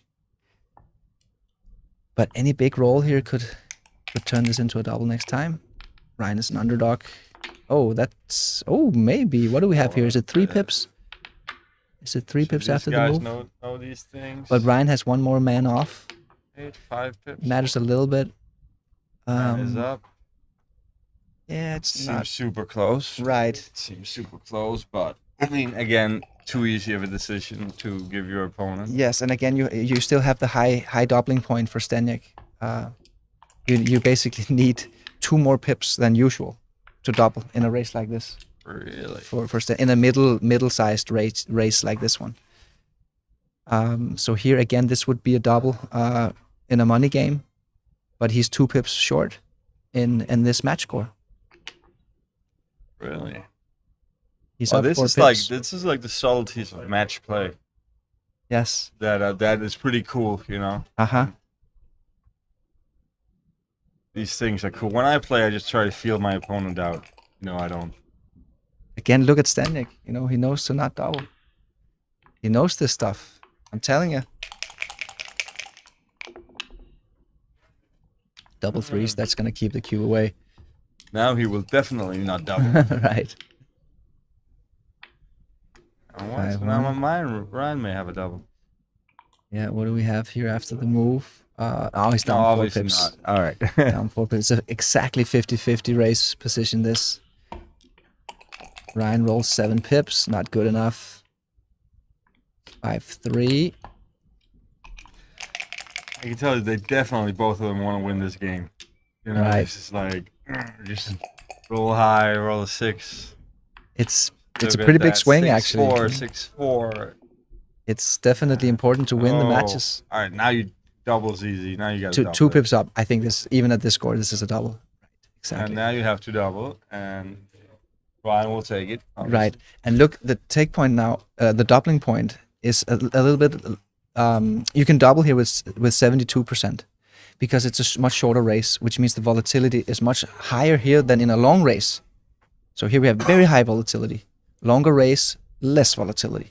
So now you can double with 72% winning chances here. Excellent play by Steniek. Easy take for Ryan. Not in doubt. Oh, wow.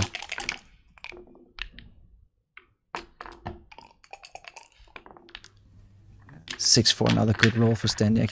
6-5, 6-4. 2 huge rolls. 5-4. He's a favorite to win here, Steniek, with that roll. He does. 2 points. Oh, wow. Danik playing great. Right. Takes a 3-1 lead. Then he'll be very close to a match promotion. Right. And When you're up in both the points and the average PR, you have a tremendous advantage. 6-2, and he split with a deuce. That's right.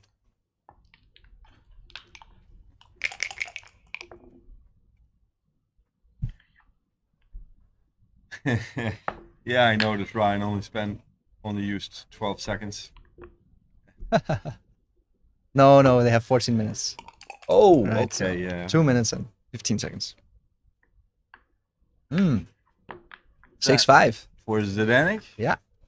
He has 9 in the zone, so he can get away with this. If you have 8 in the zone, you don't do it. But with 9, you can do it. I think the main reason for doing it is to take away a roll. Right, that's true. So that he doesn't get developed to a better board. Great point. Big tempo gain by the hit. Quack, quack, quack. Last one. 3-2. Probably just all the way, put some pressure So what? on. I would play to the 10 point with the idea that you want your opponent to break the anchor if he hits you. I would play to the 10 point. I would. Yeah, me too. That's exactly my point. There's this play. I wouldn't have thought of this play. I don't like stacking it's not a good play. But Yeah, you don't want to stack the midpoint. feels Okay, right, and you don't want to But- slot with like 4 guys. What's the idea behind 13 to 8? That you lose Well, I fewer think pips? it's just less shots, Less shots. Perhaps It's- you lose a bit fewer pips when you get hit. and you the checker is nice down there on the 8 point, right? I mean, it's a close play either way, but Yeah. I think this is the logical play coming to the 10 point. So right. I mean, sometimes you just want to make a good play. You know, you don't have to play perfect. yes. But sixth Decent playing shot. 15, 13, and 6 to 3 here. This is the place. Oh, that's just gonna give you trouble. If you play to the 3 point, that will Okay. just give you trouble, right? Right. Even though it's not a bad mistake, you know, but it'll just give you.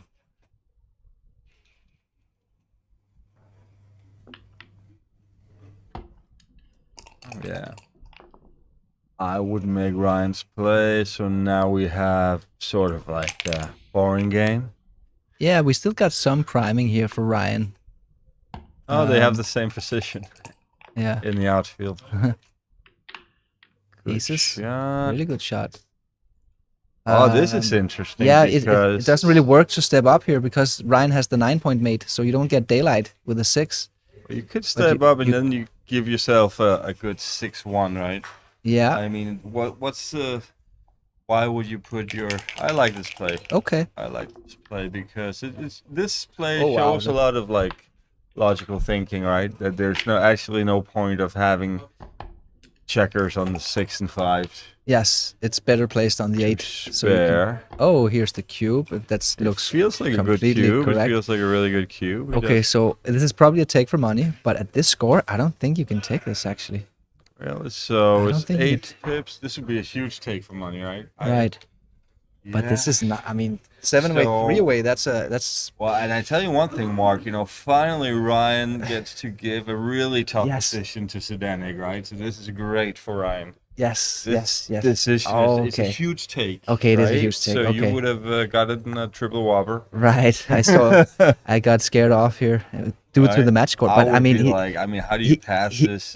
It's so. I think he's gonna take his time. I don't think this is an easy decision over Not the an board. easy decision at all. You Yeah, know, you see people pass these things, you know, like thinking I have the big lead. You know, like, Yes. how do you value this position? How much Exactly. gammon is there? Right. Because there's a huge difference whether you win 35% of games or actually 41%, which is the case here. So that's what Zdenek has to figure out, that he's winning so many games here that it's you can't really Right, pass it. I mean, if Zdenek screws this up, you know, the table can just turn. You know, Right. This is such a key decision in this battle. I think there's a good chance. I think it's like 2 to 1 that he might pass this cube. I mean, he's an underdog to pass it. I think he's a favorite to take it. make the right decision. I think so but it's too. probably like 25% of the time he's maybe. Yeah, I think it's even more. Look at this. He No. passes. Wow. Okay. Oh. I mean, yeah, difficult with this match score. the 7 away, 3 away is it's a really, really aggressive match score, and you got to be very careful. But he was winning 41%. That was the thing. Well, actually, he made like a really big mistake, but the PR is really close. 'Cause Really he close. was playing great up to this point. Yes. It's just and Oh, the double. Oh, and this is theory. This is gonna be another. This is funny theory. One. This is theory. I know this one. Yeah. I know exactly this one. So this is a pass at if you're 2 away. It's a pass at all the 2 away scores. It's a pass at 4 away, 3 away. But everything, and 4 away, 2 away, of course, also a pass. But everything else is a take in this reference position. Oh, So this is the 3 away score, which means it doesn't really matter what Ryan is. It's always going to be a take, except for 4 away, 3 away. Again, this is hard to pass, right? Like this position before should have been really hard to pass. This is this is down my lane, Sander. This is a stuff that I know, because I put in the work here, you know. But these guys, they have more talent, so they can figure it out over the board. I think if you and me played doubles, Right? who can beat us? No one. I mean, because there's no way I would let you pass that other cube, you know. Right, exactly. So we could help each other out here. I mean, I have literally this position at all match scores in a 7-point match in a sheet up in my hotel room right now. Nice Studying. take. Good takes, Daniel. Good play, And of Ryan course. knows how to play this. Right, it's easy. Go for Really the blitz. aggressive. That counts in the UBC. Dice and checker counts. And an added benefit here for the blitzing. Okay, he doesn't get to close Just out. bring 2 down. Right. Bring 2 down. Go for it. Clear play.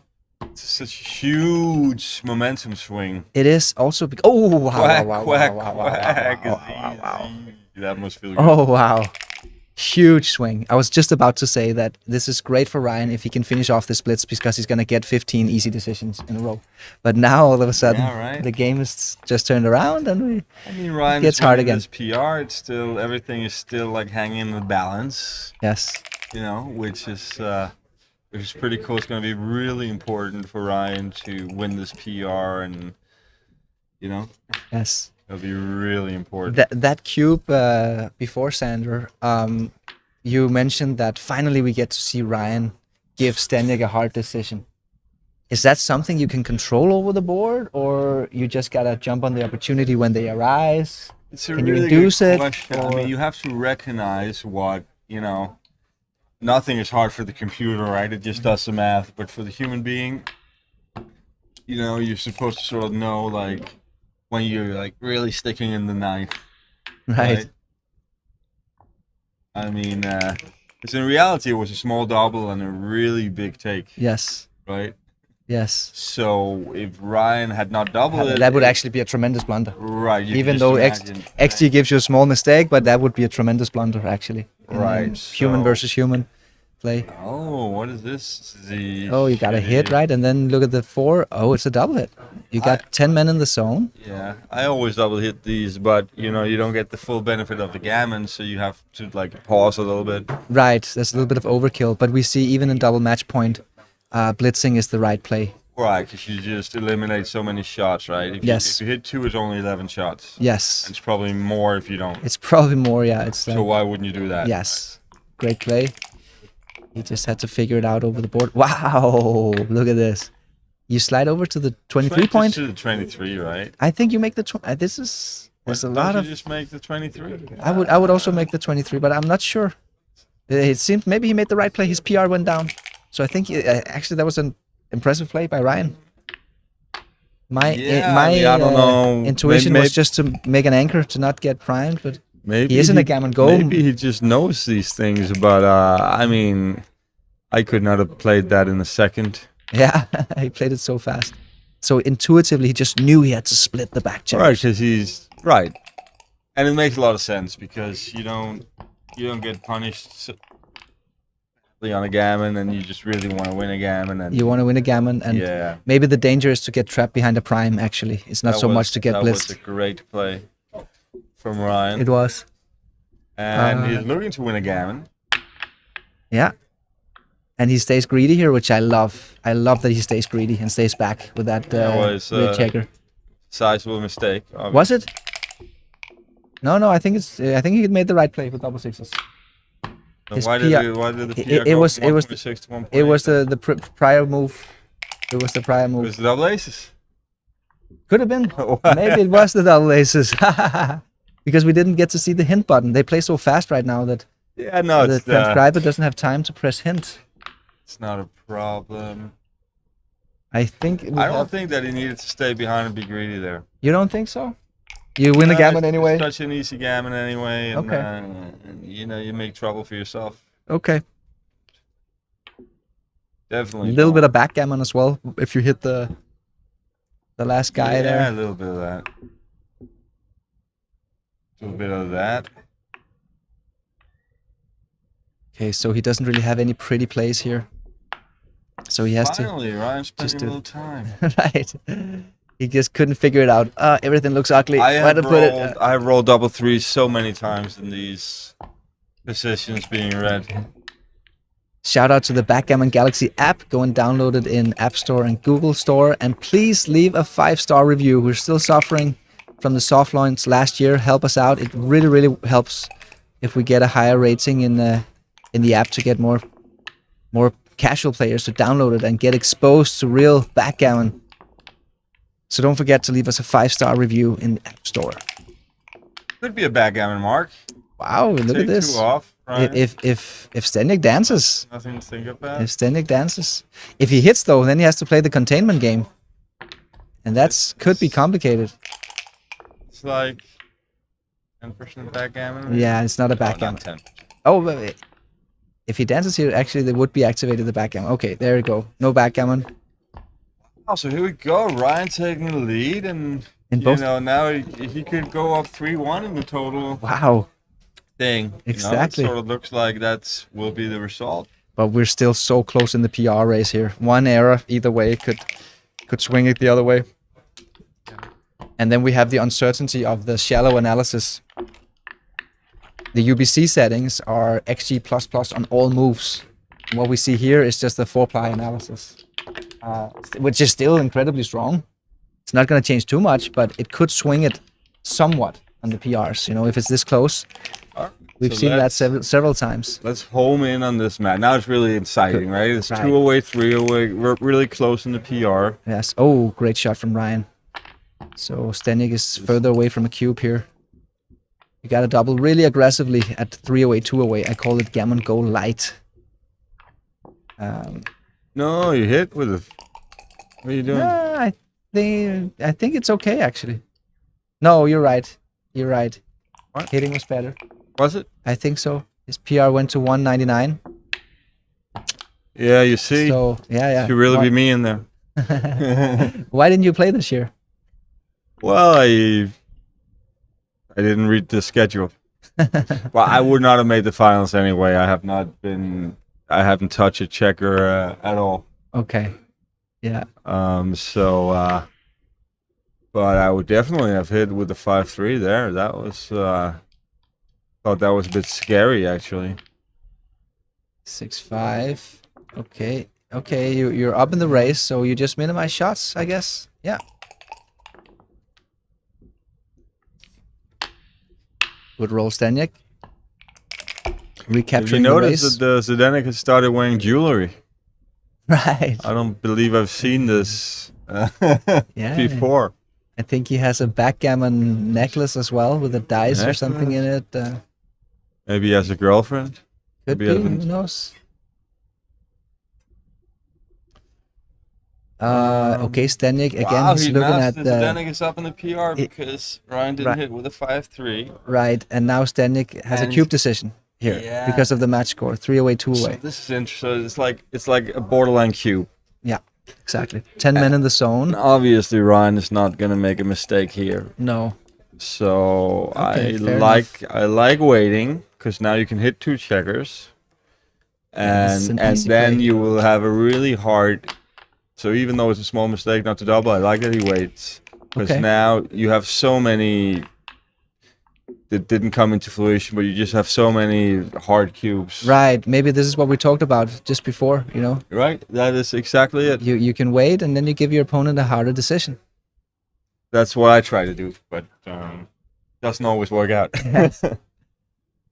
Okay, so here we have kind of two conflicting rules here. One rule is that every time you make the bar point, it's really nice to get that builder down there.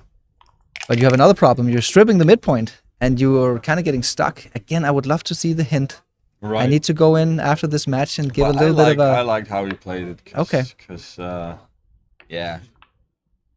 To come out, it leaves too many shots, To perhaps. come out, if you get hit, then you can't make a point on the next one, and you just by breaking it down. Sure, you are stripping the mid. You don't want to do that, but you make it easier for yourself. So Yes. I'm a big fan of this play from CZ. Small mistake again by Ryan. He was supposed to hit with 8-3 with the 4-1, but it wasn't a big deal. But his PR did just jump up to 2.09. Okay, that's such a quick slot. Yeah, nice, Yeah, but such a quick and lovely quick play. but obvious. Quick but obvious. Yeah. Almost forced by logic. Again here, another cube decision for Stanek, and this is good for Stanek's PR as well, because all of these counts as decisions. When it's within 200 millipoints, it counts as a decision. So it's almost like an unfair advantage in the PR race. I wonder if he's adjusting his game to. That's another good thing about not doubling, right? So now he sent a no double. It's a no double. Which is a pretty horrible double. 22 millipoints. Well, not. I mean, it's not theoretical. Not according to the machine. It's not, but you know, it's like just such an easy decision for Ryan. Yes. I mean, he would just love to take that cube back. Checker utilization here for Stanek. Building a beautiful 4', more important than hitting. Not a bad theoretical double, but practically horrible. Right. You know. That makes a 5' if you want it. Yeah. I think you want the 5'. Yeah, you just do that and you just leave a shot. Good play. And I would love to see the hint. Should he be slotting? Should he be doing funny things? A good play. Surprisingly good play, actually. I was probably going to play 8 to 5. I mean, they're all close. They're all close. Yeah. Oh, I like this play. Good play. Out in front of the stripped midpoint. I mean, I love these plays where you're leaving two blots, right? And you're not afraid. Yes. Because you understand that you're going to be in a good position. Okay, so here Stanek wants to split the back checkers. Yeah. He doesn't want to anchor up and get primed. This is the best play, actually. Yeah, this is a good This is the best play. It's better than going to the edge, you know, because it's too scary to be at the edge. You get in range of the checker on his 10 point. Good shot, Ryan. Ryan is hitting him back. Very close game, this one. This one, would you... maybe you want to consider anchoring up here. No, still bad. I mean, still bad I think I would anchor up. Yeah, it's somewhat close. I mean, it's just that here you can win the priming battle without escaping the back checker. So you protect yourself from the blitz. I mean, I guess it is a beautiful play. I mean, I guess when they play like this just shows that they're really good. Yeah. I mean, and Stanek wants to roll a 5 or 6 here. That's terrible. Couple of 4s. That's terrible. That's like really terrible. Reminds me of all my mochi matches. It was like this. 5-2. And does he hit? I think. No, wait a minute. The match score. The match score makes it difficult here because normally you would hit. Right. Okay, it's super close whether you hit or not. It was super close, but now he's got to be aggressive. Yes, he has to. And I think if he rolls a 6, he probably has to come out and hit. Yes. Think, good. Ryan, think. Yeah. No, he's gonna do it. Yeah. There's no way he's gonna miss this play. No way. No, Good play. Good play. He was reaching to make the 2 point, and then he saw it. Whoa! 1-6. And now he's got the double 4s gave him 2 blots down there. Right. Oh, wow, what a game.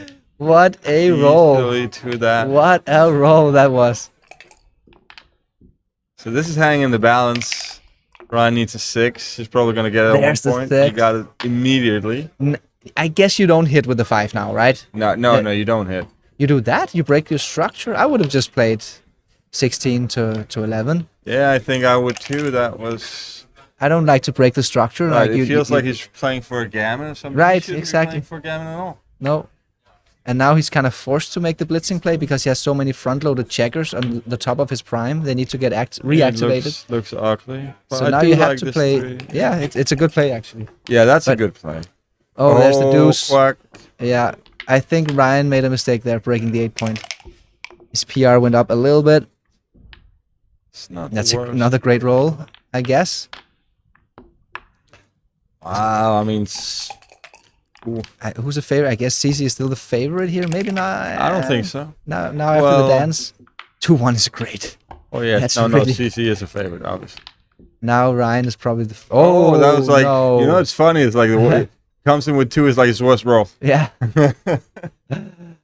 Okay, give him a double 5, perhaps. Yeah, you want to clear the Go 7 through point. No, No? I mean, you want to give him a bad double 4s. Oh yeah, double 5 is so not bad actually. Look at double 5 You're right. 4s, right? You're right. It's much better to give him a bad double 4. Mistake. Yeah. Not really gonna get any crunch out of him here. 3 minutes left. Oh, But yeah. Steniak's Now, 6 to 4. Yeah. Steniak's PR went up to 1.8 here, From what? from like 1.7 to 1.8 with that last small mistake with the double aces. He's still playing a really good match, considering he made a Yes. triple whopper. He's playing a one plate perfect. Yes. And we see the difference here in that precision play that Steniak is showing. That Ryan is playing super well as well, but they just keep making small mistakes here and there. Well, Steniak seems to be just like Yeah, not making anything. it seems like Zdeněk has the upper hand. Mhm. Not by much, you know. He could throw it all away with one decision, Right. but he has maybe had better sleep. Or it's just that those few years extra of oh no. What was that? Yeah, What was that? That's just ugly. I mean, that's gonna be ugly forever. Now you What lost. the hell was that? Even when you come home and you're in the bear off, now you have a checker on the 2 point. Sixes. Wow. So this is good. This is like funny that Yeah. it is funny that Ryan will win the first 2 matches and ZZ will take the first 2 PR Yes, points. yes, but it's still very close. If nothing is decided, and of course it's a big advantage for Steniak to have the PR average lead, but it's still very close. It feels like Zdeněk is a really big favorite. Yeah, I mean, to win the battle. like 70%, 75%. Yeah, so I'm at probably 72, 73. Right. You know, because I don't think that he's gonna throw away the overall PR. Yeah, that's part of it. He's not gonna throw away the overall PR, and so I think it's not that. It's a bit early to say because Ryan is playing tremendously well. yeah. Look at this, 2.2. When you play 2.2, you normally feel pretty happy. And I can't even remember what Ryan's mistake was in this match. Yeah. Well, he broke the 8 point here. Well, now In it's over. this. Oh wow. CC's just gonna feel great after having outplayed him 2 matches.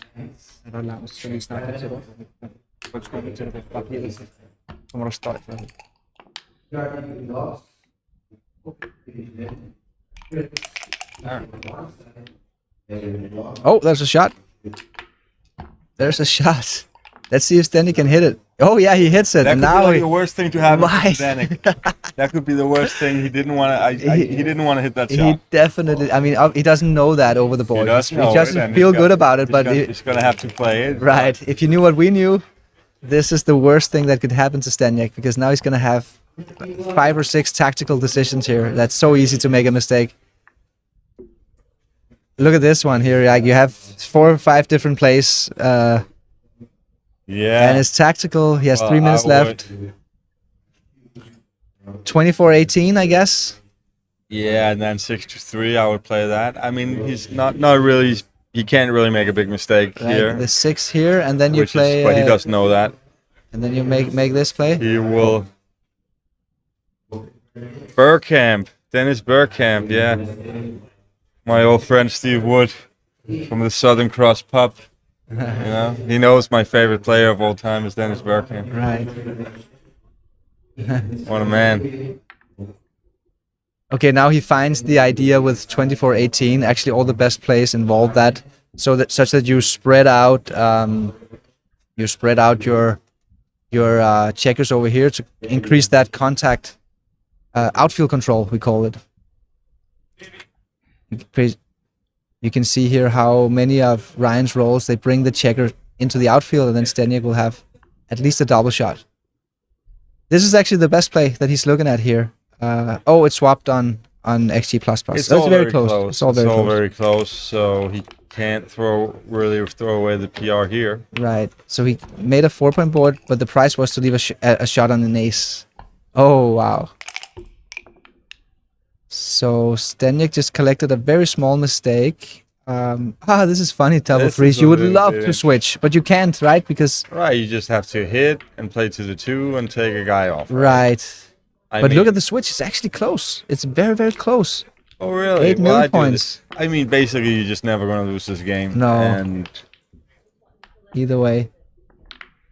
So, don't get too cute.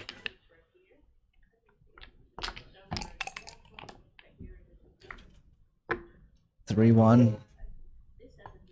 Okay.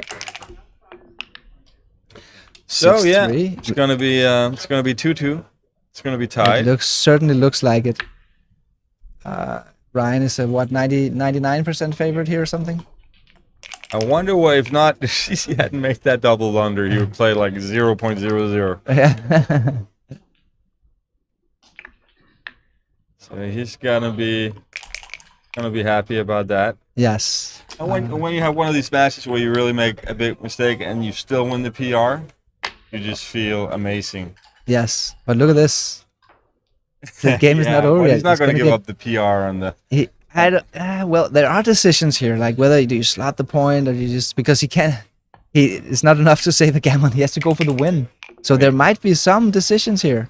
Really interesting. Yeah, it's super interesting. So the PR point is not. I mean, let's see if Steniek can avoid. Right. Yeah, exactly. Here, look at this. I think he should slot. And he played and he does fast. Slot. Again, we don't get to see a hint because he moves so fast. So the transcriber. 6-5. Let's see. It was correct. The PR went down. So well played, Steniek. And this is another decision.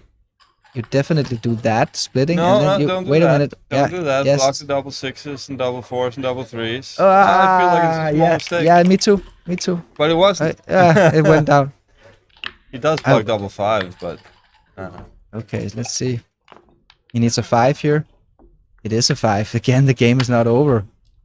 Ryan doesn't get any decisions here. It's just forced play. So, oh, wow. But Steniek does. Oh. Do you gain anything from having that blot there? I guess double 1 forces you to hit. Yeah, okay, so you do. I guess you stay keep it there. You keep for it double 1. Or double 3 also. Double 1, double 3. 1-3. Oh, yeah, 1-3-2. Right, so that's actually plenty of them. Good. All right, well, they're... Same thing. They'll probably both feel all right. Right. It's really close. Really, really close. It's really close. But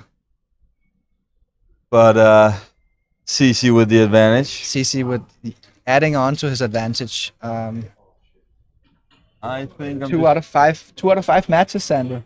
Actually, he's a pretty big favorite now at this point, Steniek. He has an advantage in the PR. He's like probably 2 blunders ahead in the PR race. Like he can make 1 blunder and he's still leading a little bit, but like 2 blunders. I think you're right about that. In 3 matches. And that's big. That's pretty big. That's big. Right. And yeah, he's playing better. Ryan playing fine, not playing bad at all. No, actually he's playing really well. 3.2 and 2.1, you know, it's good. It's good. You know, it's good. But Steniek playing really, really good. Yeah, so 2 matches in out of 5. Yeah, what do you think about it so far? I just think it's really close. They're playing good. Here's Ryan.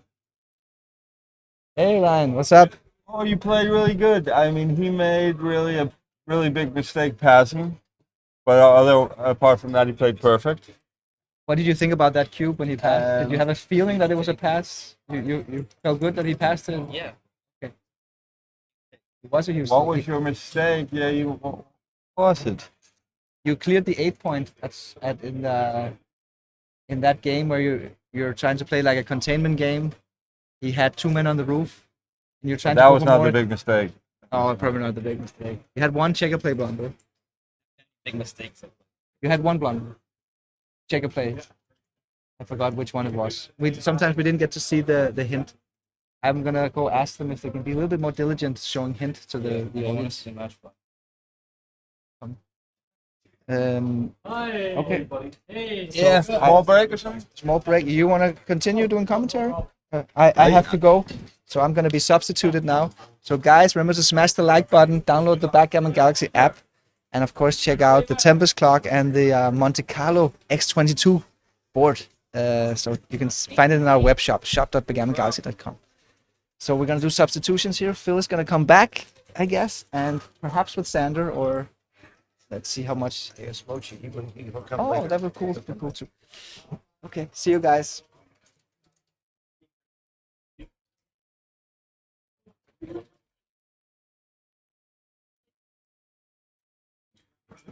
I don't care. I'll be back. I know you like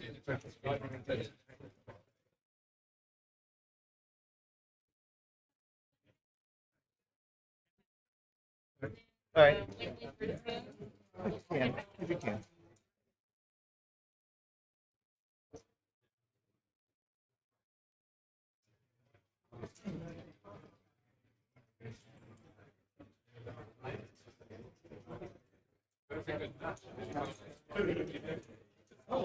Yeah, that's fine.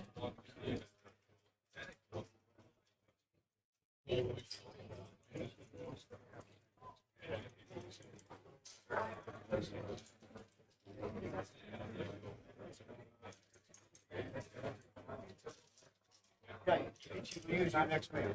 Okay.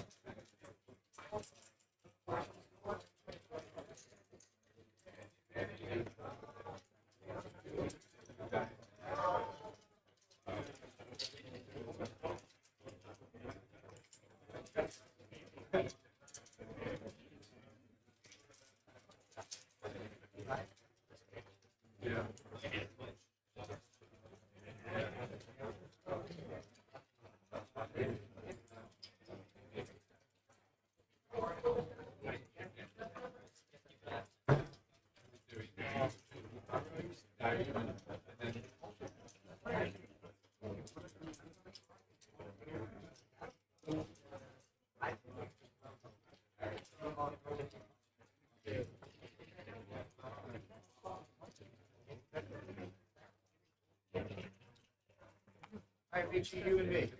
Okay. Try to sound Phil. Phil? Okay.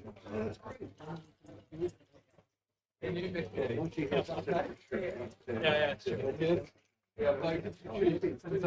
Uh-huh. Well, yeah. Oh, and Phil? So you two are going to do the next man. Oh, you don't? You and Dan, I'm the rest. Oh, He's old. He's almost 95 now. Isn't he got 95th birthday? Oh, okay. What are you talking about? Okay. Yeah. Good. Great. Great. I was watching. They were so fast. They played it. It's hard. I'm pretty good at transcript. This is a Ryan. That's so fast. It's like speed gammon. You're trying to come back. Yeah. You could have transcribed. I'm not sure. I like it when you play slower, methodical, more time to transcribe. Yeah. Maybe maybe it's another competition for them. Who plays faster? Amazing that they play like 2 PR.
Download the Backgammon Galaxy app for iOS or Android and see how you rank among the stars.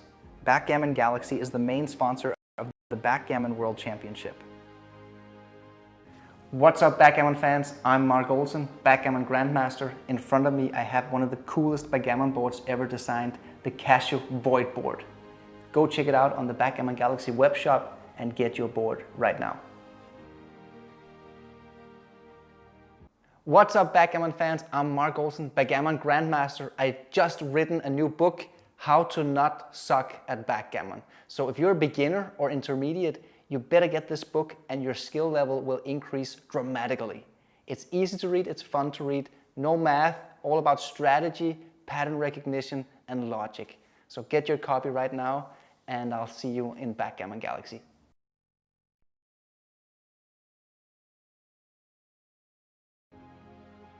The Earthboard is a Backgammon Galaxy bestseller. Place your order now while they're in stock. Become a Backgammon Galaxy Star member. Deeper analysis, my blunders, higher coin bonus, download matches, monthly free rolls. Only $7.99 a month. Sign up via web on backgammongalaxy.com. What's up, Backgammon fans? I'm Mark Olsen, Backgammon Grandmaster. Are you the next Grandmaster? If not, you better get your copy of Backgammon Masterclass. I'm the author alongside with two-time world champion and the only super grandmaster in the world, Masayuki Mochizuki. The book takes you through the game plans, the strategy of the game, strategic visualization, a backgame chapter, first time ever backgame chapter, and how to use the Dublin Cube in middle game situations. Get your copy now in the Backgammon Galaxy web shop. Backgammon Galaxy has launched an X22 edition of the Monte-Carlo board. It's the official board of this year's Backgammon World Championship. Buy it now on shop.backgammongalaxy.com. What's up, Backgammon fans? Join us at the Nordic Open, one of the oldest and most prestigious backgammon tournaments in the world. It's back in Copenhagen. We negotiated a great deal with the Hotel Scandic Sluseholmen, breakfast and dinner included with your room booking. Compete against one of the strongest fields in the world. Go for glory, win the big prize money. Go to the website for any information, nordicopenbg.com, and see you all at the Nordic Open.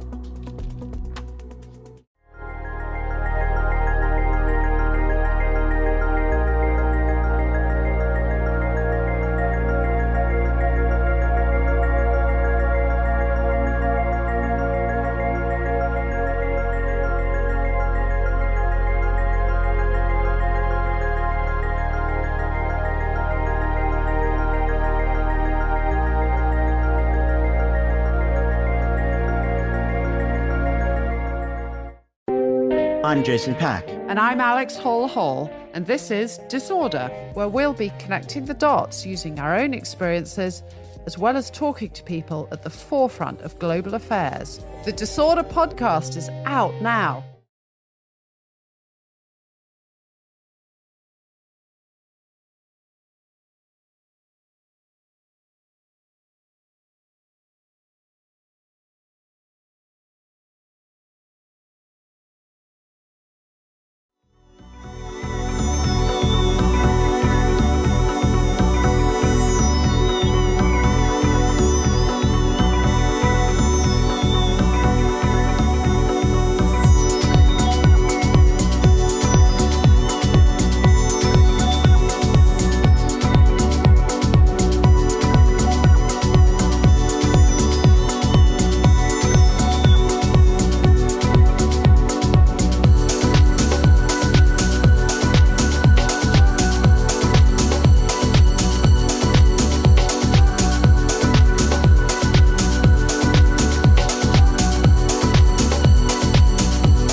Now, great. Yeah. So, the third match we're going to start. It's going to start soon, yes. So it's 2 points apiece so far. Ryan has won both matches and Zenek has won both PRs. I'm here with Grandmaster Michi. The pleasure. Hi, Dan. Hi, Michi. Thank you for having me. Thank you for having me. Yeah, it's great to be here. Yep. Look forward to commentating with you. And hi, everyone watching. So, how's it going, Michi? All good? Yeah, everything is fine. Everything is good. I'm so excited to be here. Yeah, it's a great matchup. Super matchup. Yeah. Both young players, both playing extremely well. Mm-hmm. Even getting to this stage in the tournament is amazing. Okay, so let's go. Yeah. They don't get nervous. They just do their best. They do their best. Yes, exactly. And thank you for the coffee. You're more than welcome. We will monitor the chat feed as we go along, and try to respond to your comments, guys. So, hope you enjoy. And I heard that people say they both play very quickly. They both play quickly. Mate is on the transcription, trying to keep up. Yeah. It's not easy. Yeah. Oh, 5. It's a great dice. Okay, now red is going to double. If white doesn't roll a 2, it will be a big problem. Oh, 2 checkers in. Okay. Oh, but still 1 checker is on the board. Sure, it looks a volatile situation. Yeah. Good to send a double, clear double. It's a very strong double. Yeah. An easy take with 2 points made. White can come in and anchor on either the 4 or the 5 points, so looks an easy take. Actually, over the board, it's not so easy. Yeah. I would take spend some time to consider. Yeah. Push the scoreboard a little bit. Well, it's because the TV actually clips. So Oh, if you see it on the other screens here, the 7 is, it's one of those, this TV doesn't clip, this one does. So just imagine, see how like all of the edges are Sure. right here, it doesn't clip. You see how the 7 is there? It's just this TV Oh, okay. fitting. So no worries.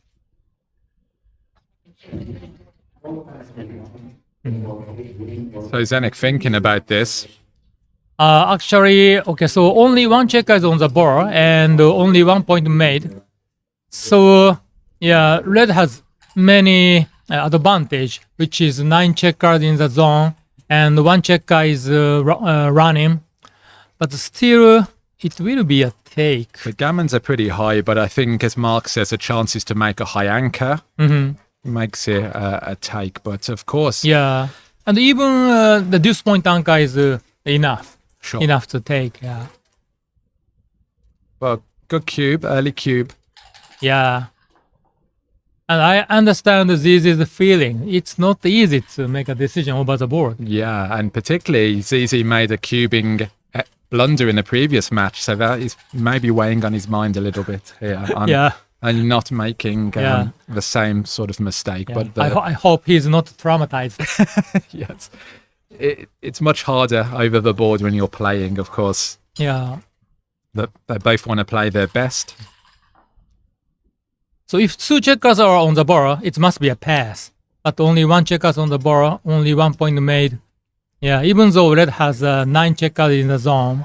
Yeah, I mean, Yeah. 2 checkers on the bar Yeah. would be too good, I'm sure. You'd just play on, wouldn't you? Maybe. Too good? With 2 on the bar? Only 1 point made, too good? 2 on the bar? Maybe. 2 on the bar? I'm not sure. I don't know.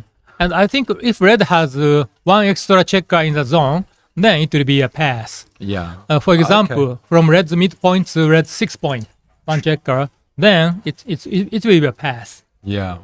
Well, he's using his time to really think about this decision. Of course, in a short match, you don't want to just lose 4 points. That's pretty big in terms of equity loss. Yeah, especially at this format. Yeah, make a blunder is so bad. It's really hard to claw back the PR because they are making such few mistakes as they play that one blunder can be the difference between winning or losing the PR. Okay, good decision. Good decision, excellent. So Great. there you go. He obviously thought it through it, went for the numbers. Yeah. So red 4-2 is a good dice, but still white is a favorite to make the anchor. Sure. Yeah. Now it's really bad. So we'll... Okay, so an option to hit twice. I wouldn't do that. Yeah, but it's a good consideration. Okay, now white made the anchor. That's really good. Yeah, so white very happy there to make a 23-point Yeah. anchor. But still 2 on the bar, and red bringing them down to close the 3 points. Now, no checker is on the board. That was a good roll. Yeah. You know, one of very few that brought both checkers into play. And make the 8 point. Yeah. Yeah. You Yeah. like that. 6 Yes. away. Yeah, a little bit tidy up. Wow! Wow, super. Now 2 anchors. Yeah. Now we don't know who is the favorite. Interesting, yeah. Very interesting. Oh. So Zenek's very happy to come in and have both anchors. Yeah, 2 men down or 8-3. So white had 2 good options. I prefer 8-3. I like 8-3. I don't want to strip the midpoint. I like to... Red's going to jump into the outfield. I want to have a spare there without breaking. Okay. Oh, according to XG, 2 men down is slightly better. Okay. So It's a good choice. good choice. Yeah, he's Yeah. very sharp. He doesn't miss much. Oh, what? Hitting is an error? Wow. I'm shocked. I would hit for sure. Yeah. Wow.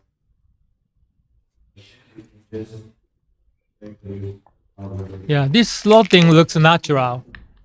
Yeah. Okay. Just running to the 11 point. Running to... Oh, no good. Really. Prefers to step up. 23, 20, 14. Wow. Yeah. Wow. Duplicates the 2s. So this game may hurt both PR. Yes, I think so. The more checkers back, the more complicated the decisions are. And White doesn't have timing to play a back game, so it's going to be... Well, it's not too bad, I suppose. 96 pips. It's reasonable timing. Yeah. As a 2-3 point back game, the timing is reasonable. Yeah. I agree.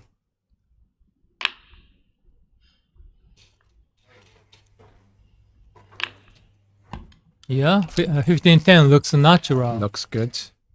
Oh. But, P1, slotting the point, making the board. So probably let's check a play will be more difficult.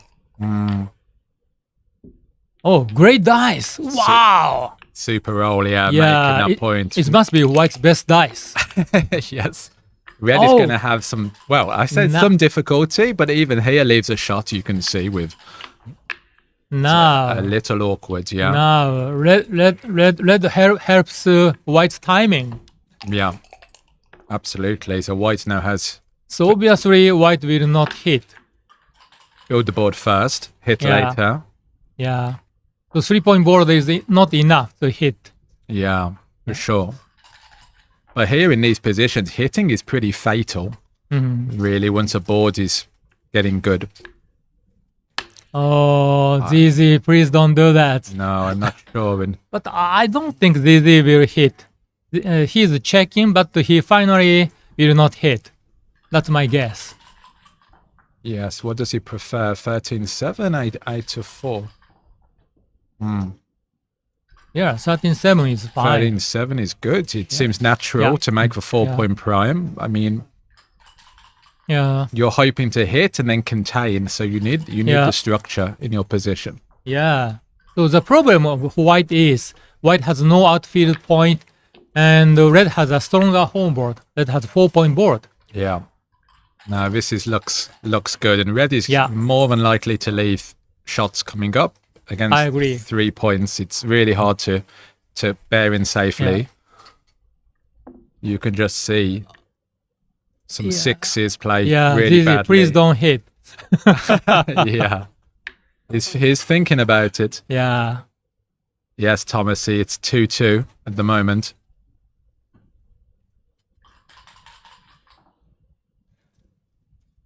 So you really need to slow down and really look at the candidate plays. They are both quite fast players, but these decisions are important, and it is. Yeah. You can't just play so quickly. Yeah, maybe this is the most crucial decision in this match. Yes, you can see the hitting play is not even in the top 5-6 moves. It's pretty. Don't hit just because you can. I think is a. You might have a proverb about that, Vichy, in one of your books. You know? Oh, unfortunately, I don't have any proverb about the back game. No. I need to write up a book about back game. About back games, yeah. Maybe Alex Ashagin beat you to it, but that would be a great book. I know you've got one coming out. So Dan, I found one reason GZ wants to hit. So after hitting, Red's 1-5 from the board is anti-joker. Oh yes, good spot. Oh no. He loses the anchor, so 1-5 is not bad. Red can hit with 1-5. 1-5, sure. Yeah, it exposes another block. It's not anti-joker, yeah. Okay, so now I don't see any reason to hit. But I think with this, leaving the anchor, 2-2, 1-1, very strong. Okay, good play. Yep. Good play. Slowing down, really thinking about it. double 5, pretty bad, breaking the position. Wow. Yeah, it's really hard to bear in against that contact. And now something is going to So give. red has some bad dice. Yeah. So 3-1 already is really awkward having to play them to the 4-point now. So next, red's 4-1 will be bad. Red has to clear the 5-point with a 4-1. So not close to a redouble yet, but slowing down because now white is a favourite in this position. Despite having 6 back, you can see it's 60% favourite. Really? Yeah. Oh, about the white checker play. Oh. Okay, 4-3 just plays, but now the next roll is going to be... I thought the white would leave the bar point anchor. Okay, double 6. Now... Interesting. Yeah, that dice ruins white's timing. Yeah, he would have liked to have stayed back or at least kept 1 back. Okay, the dice number is 5-3. Okay, so only 3. He doesn't need to leave a shot. He can play 4-1, which looks safer. I mean, why leave? Yeah. I mean, white is going to be forced off. Yeah, but because white had 2 in a blot, maybe pay now is a good option. Oh, he did that. Yeah, and you have some duplication now in a 5 that covers. Okay, so 2 plays are close according to XG. So on a dance, we're going to see a redouble pass. Oh. Oh, well. Okay, yeah. I was curious what's going to happen after dancing, yeah. Oh, this dancing is painful. Yeah, it's so crucial. No matter how good you are, you need to come in when it counts. You know? That's true. Okay, came in. So now, yeah. Zenek's trying to contain that checker, staying back. So there's no back game anymore, just containing that blood, last checker. That's right. That's the most important. So I totally agree with his play. Yeah, 23-18, yeah. The best coverage in the outfield. Absolutely. So an average roll is at 8. What? Wow. Oh. Wow, that is a super roll. Yeah. And now white is in danger of getting gammoned after that joker roll. Ryan will be happy about that. Now red is a gigantic favorite. Yes. Yeah. Wow. That is It's huge. It's huge. Well, you can see how this sort of back game has really impacted on their PRs. Much harder decisions. Yes, yeah. Really tough. Even players at this level, I mean. Yeah. Sure, you are right.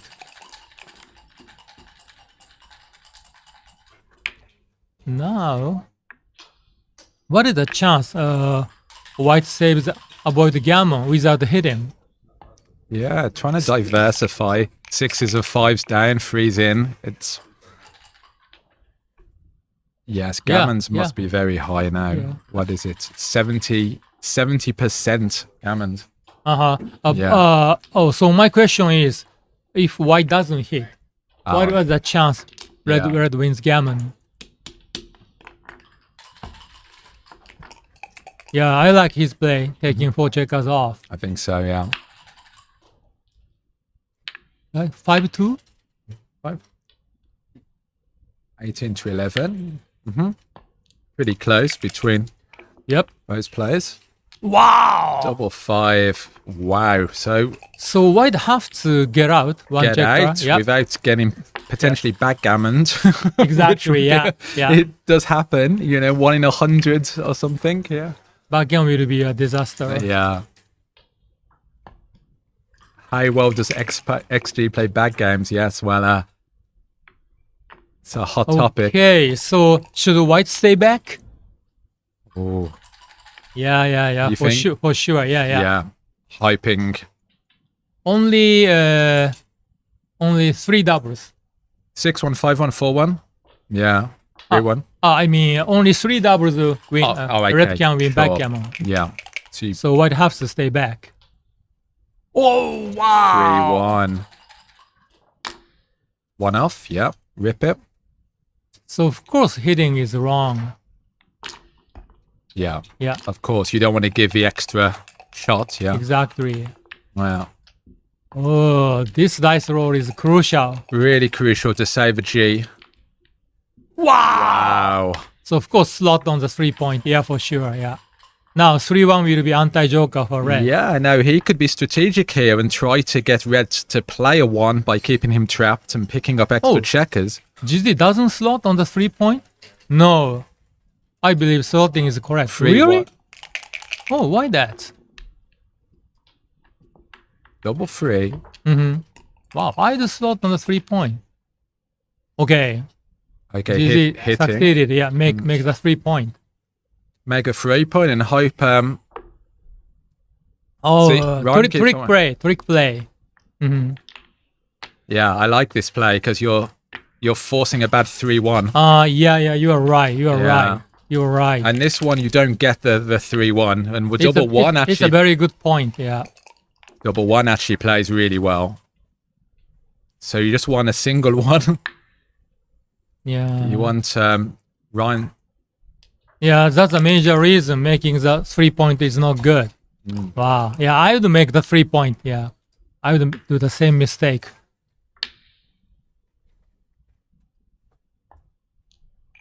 Okay, so it's clearly on Zenek's radar, hoping for that. Oh, good dice, okay. So Ryan is pretty happy to dance at the moment. Exactly, yeah. Doesn't want to come in and expose any more checkers. Yeah. It's a strange situation that dancing is happy. Yes. Yeah. Still a huge favorite, obviously, with 12 checkers off. Yeah. Ryan's doing well. Double 1. Keeps you covered. It's not easy. Okay. Wow! Wow, so that's... Double 1 is his best dice! So that is the end of picking up another checker. Yeah, exactly. Well, he tried. Yeah. We try. And sometimes fail, but we try. So far, what is the white winning chance? So red took off 12 checkers. Must be... Still has 1 back.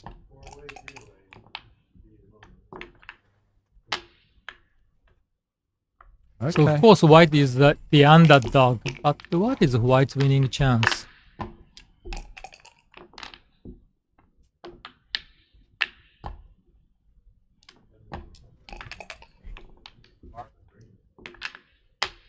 Hitting there. So Zenek owns the cube, of course, can... If he manages to take enough checkers off.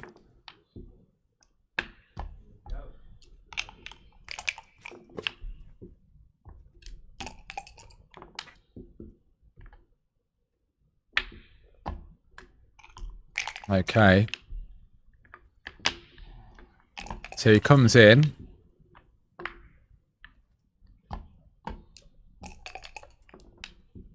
Again, red's not really getting any decisions because the moves are forced. Whereas white is picking up small decisions by hitting loose, recirculating, bringing the checkers round. So this situation is good for white. Very good, yeah. Wow. Kind of a bit of a PR trick, isn't it, to get hit off a front? Yeah, it's a strange situation, yeah. It's not much fun when you're the one trying to go around the board, you know, but it's happened to us all, yeah. Okay. So... Okay, wow. That's a good move, Best structure. So rips one off, of course. Aggressive, bear off. Also nice roll, keeps the board. Yep. 4-1. Yes. Yeah, taking 1 check off for sure. And 5-4.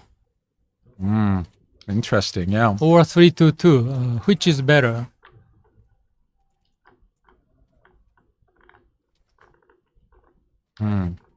Yeah, I would play 5-4, but no strong confidence. Yeah. Okay. 5-2, and now at least he gets hit, and he can stay back, move a 1 forwards. If red rolls 8 or bigger, oh no, okay, only indirect shot. 7 to hit. Okay. And that's not... Stays back. Sure.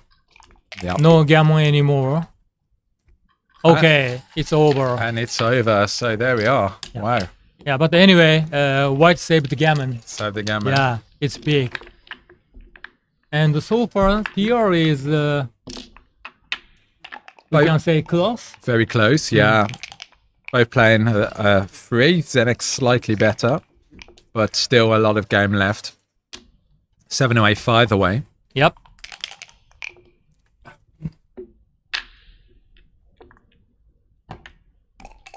So white will be very aggressive in a doubling cube. Mm-hmm.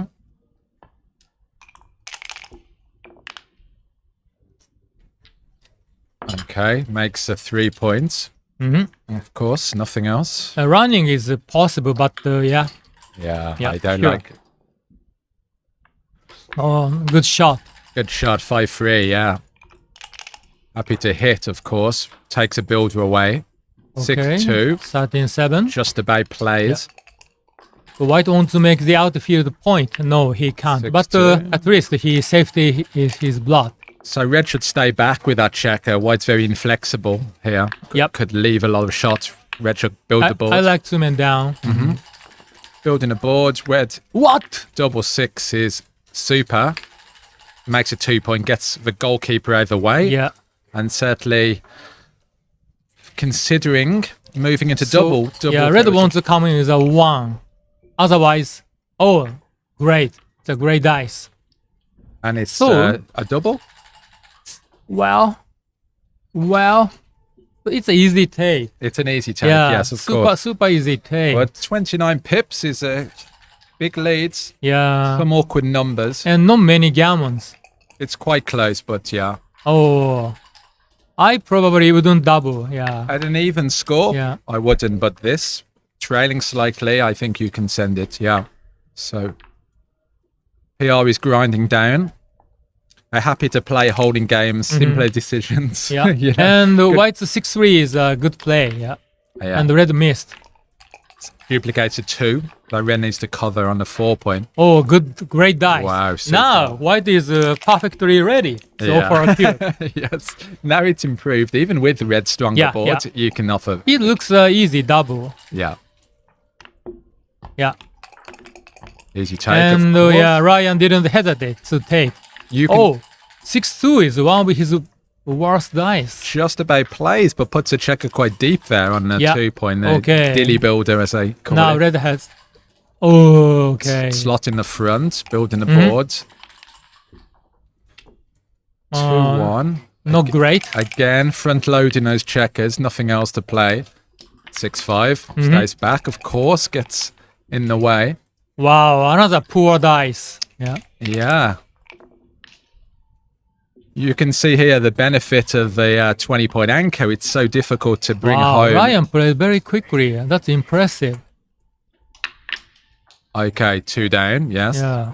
Yeah. Ryan 6-3 was not so easy, but he did that very He saw quickly. it very fast, yeah. Yeah. He must have heard you.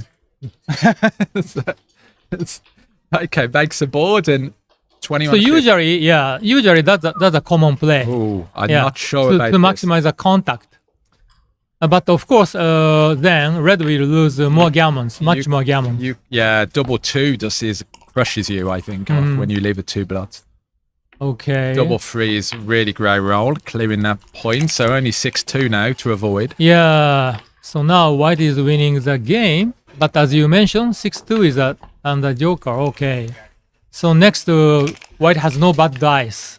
Yeah, 0 position. Exactly. Exactly. How do you know that? I've heard your commentary, Mitch.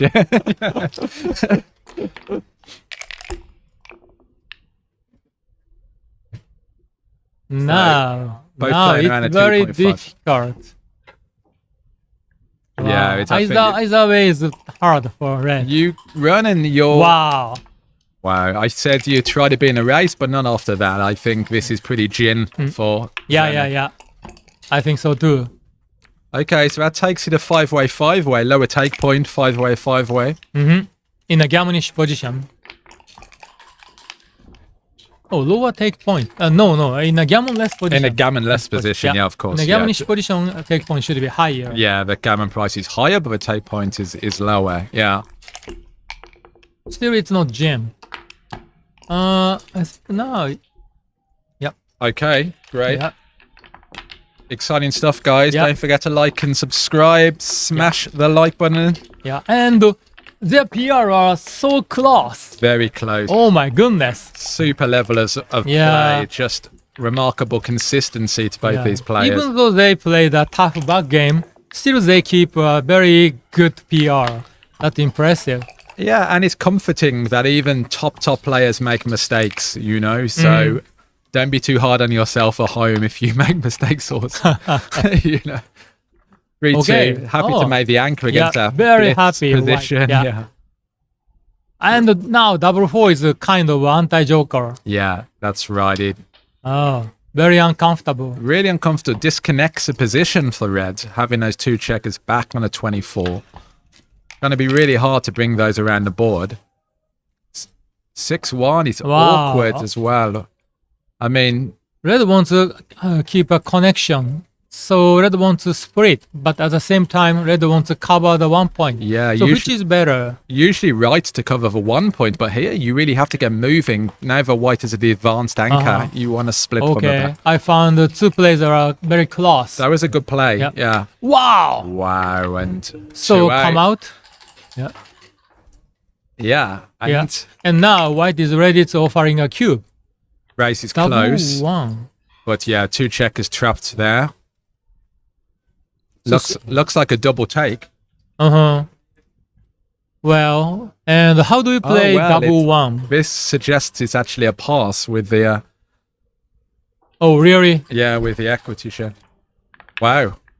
Even at this score, it's a pass. I guess just having those checkers trapped there. Yeah, making this point anchor doesn't make sense. But anyway, whatever red plays actually says it's a double pass. Yeah. I mean, that's tricky, I think. Yeah. I'm not sure this will take a pass.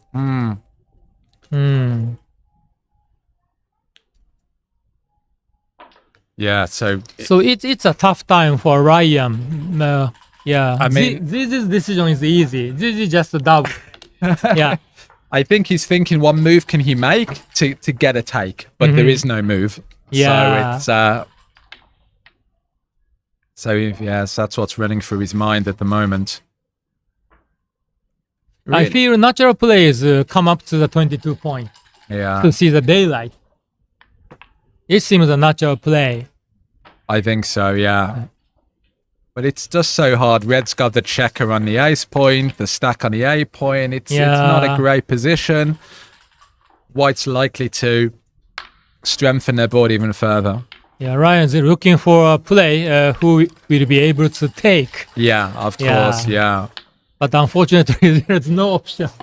No play. Well, it's very hard, I think. Many people would take this, maybe me included, you know. I mean, certainly something to learn here.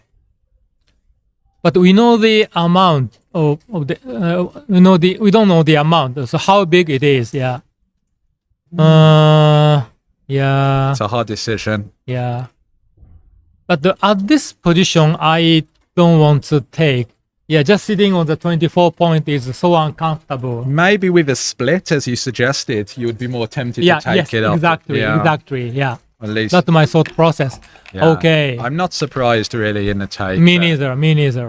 Okay, 2-1. That's it. No need to do anything like making the 5 points. Just play safe. What? What a killer. Hero Joker. Wow, that's big. And that 2-6 is awkward entering there on the 23. Okay, You're now kind of red is a favorite. Oh, 6-3 is it's a poor dice. So pointing on. I think you just played for 5 points. You just, yeah. Oh, really? Wow. I'm inclined to pointing on the 2 point. Okay. I think you're happy for white to be stuck there. Wow. 2-1. There's a bit of a fancy play there by Zenek. Yeah. 4-1 is also great. Actually, I don't like checker shuffling. No. Yeah. It's not good for watchers. Prime v prime, but white is at the edge of a prime there, so has a big advantage of leaping with a 6. So here, should white cover the 1 point and attack on the 3 point? Oh. I think that's the only I choice, think only you, play. You can't let white escape with a 6. Oh, real? Oh, no, Ryan. Wow, that was very fast. I would have slowed down. Now, white has many options coming out with any 6s and extend his prime. Yeah, so it's not good to give white many options. Okay. 16 to 15. And 7 to 4. Okay. 1, 2. Yes, this gives you a double 4 to make the 3-point. So he's probably seen how the doubles work. Wow, 2, 3 is interesting. Yeah, it's a good dice. Wow, very good. Up and puts a lot of pressure on white to hit loose here. Very dangerous against white has to hit. It's mandatory. Oh, wow. Actually, great dice. That was one of the best rolls, I think. And now white rolls a 6. Now white is winning the game. Okay. And ZZ's happy that the cube has been turned in this sort of position. Sure. And 1-3 is so hard. 7-4. Yeah. Now white has a chance to win gammon. Okay. 8-1 is a wild play. I like this. Staying back, hoping to pick up the other checker. Certainly, why not wait? Yeah. You still have timing. Yeah, I agree. Yeah. And oh wow. So white missed a great opportunity. That would be big. Obviously, winning a gammon if this score is huge. By the way, Crawford is 15%, right? On match. Yeah, 15 or 16. 16%, yeah. So now, white consider about the double 5.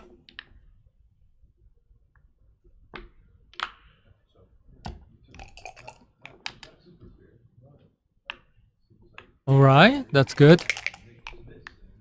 So red is still up by a significant pip, 30 pips. So really hoping when white starts to clear the points to come in. Yeah. So now ZZ is also much better in PR. Yes. Yeah. Yeah. So ZZ has a chance to scoop. Yeah. And here he's hoping red rolls a 3 or 4.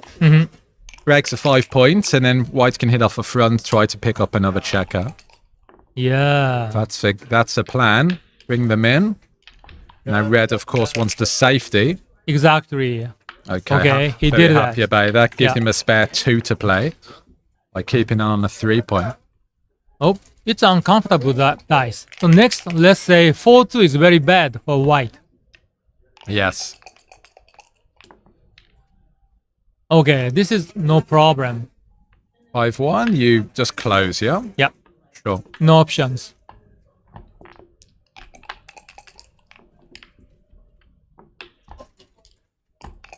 Okay. 5-4. So Ryan should get off the gammon if he enters quickly. And 4 bad dice. Okay, no problem. Dance. Oh, taking 1 checker off? So I think it will be 3 away, 5 away, which is a really interesting score. 3 away, 5 away. It is. Your take point's very low as a leader. Yeah. Very difficult score. Really hard to play. We all know the 4-way, 2-way, and those popular scores, but some of these others are slightly harder to think about. So it will be a single game. The score will be 4-2 or white. Yeah, got to avoid the kind of 4-point swing game at that score.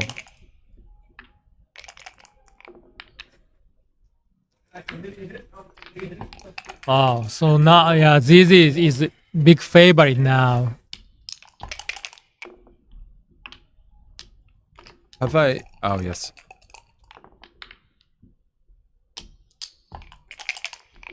Yeah, 5-way, 3-way.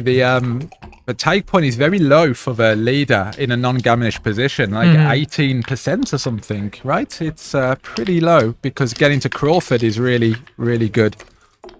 Cube out of play. But certainly in gammonish positions, it's completely different. So now Ryan really wants to win the game. Oh, yeah. Okay, so Ryan, desperately needs a point here. You know? Why is easy try to play so quickly? Yeah, I mean, they both play. Mate is sweating in there on the game. Okay, it's double a one. great dice. Makes a 5 point, yeah. And beautiful, yeah. Yeah, and red has many shots from the ball. Oh, he got it. Now,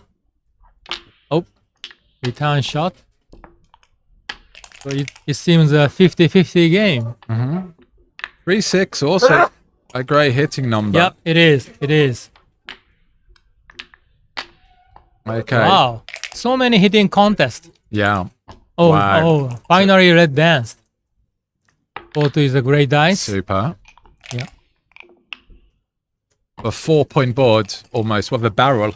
It's a 3-2, makes the anchor, brings one forwards. Yeah, good for mobility. Yeah, I played 24-22. Oh, but it's an error. Wow, it's a big error. Really. Yeah. Double 3. Maybe comes in and hits. Interesting. What? It seems a great dice. Double 4. Yeah. Wow.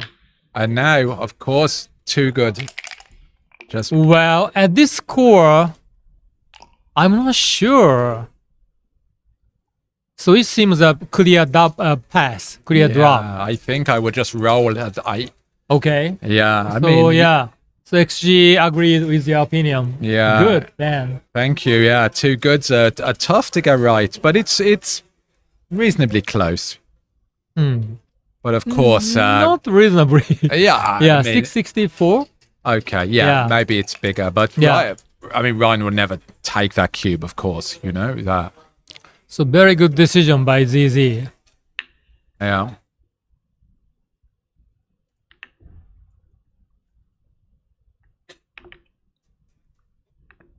Yeah, Mate's doing a great job on the transcription, for sure.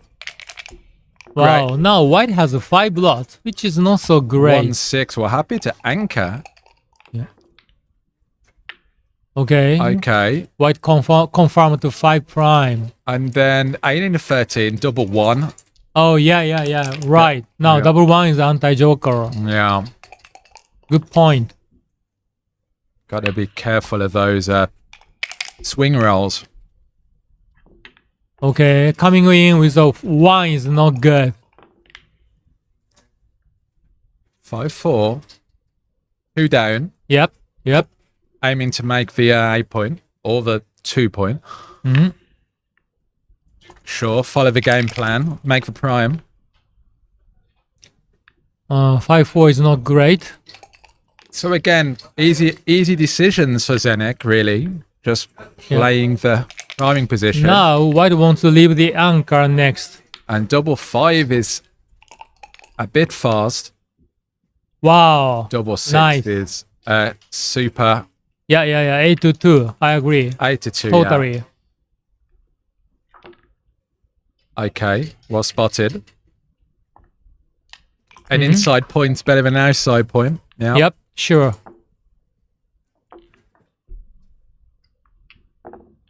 Really? Why? You're making a 4 point just looks natural. And double 3 will be a super anti-joker for white. Yeah. Yeah. Interesting. Yeah. Okay, no double 3.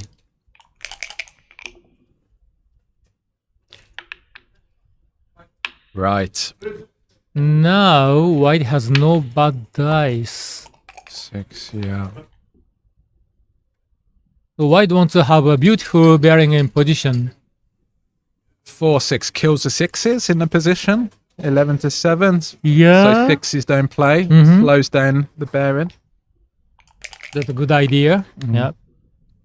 Wow, double 4 is anti-joker. But red cannot keep his strong home board. Yeah. Well, that's it. Hoping that red collapses, slowing down. 5-3. Oh. It just played. Yep. But now sixes are awkward, you see. Okay, still red keeps a 5-point board. So white has some bad dice. Okay, no Okay, problem. 3-1 no is problem. nice. So red needs any sixes. Yeah. Not going so well. His average PR is pretty impressive, playing just above a 2 PR and grinding it down even further. Oh, no, not so good. Okay. Yeah, I take check off. Yeah. Yeah, I like it. Oh, finally. Happy to not damage the board any further. Yeah. Only 2. Sure. Yep. With a broken board, you can pay off to the big doubles, you know? Hoping to get a gammon, of course, very valuable. Okay. So now, what is the game winning chance? Maybe 40%? Yeah, I think so. It must be very high. Oh, not like that. 20 something? 20, what's that? 20, 25, 27? Depends after the play.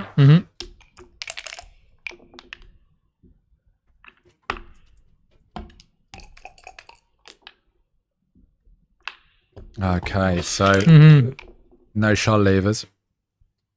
Not So yet. now, red has no reason to wait. Maybe he get out?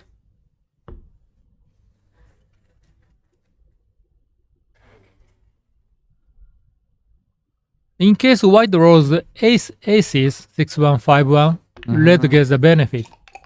All right. Oh, so 2 plays are very close. Oh, I think you just try to save the gammon. Crossover.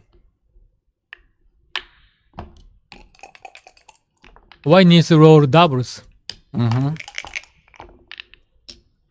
Oh, poor dice. Not good. Awkward, yeah. Okay, this is a big... No, I will go to the 9 point instead of the 10 point. Yeah, that's my play.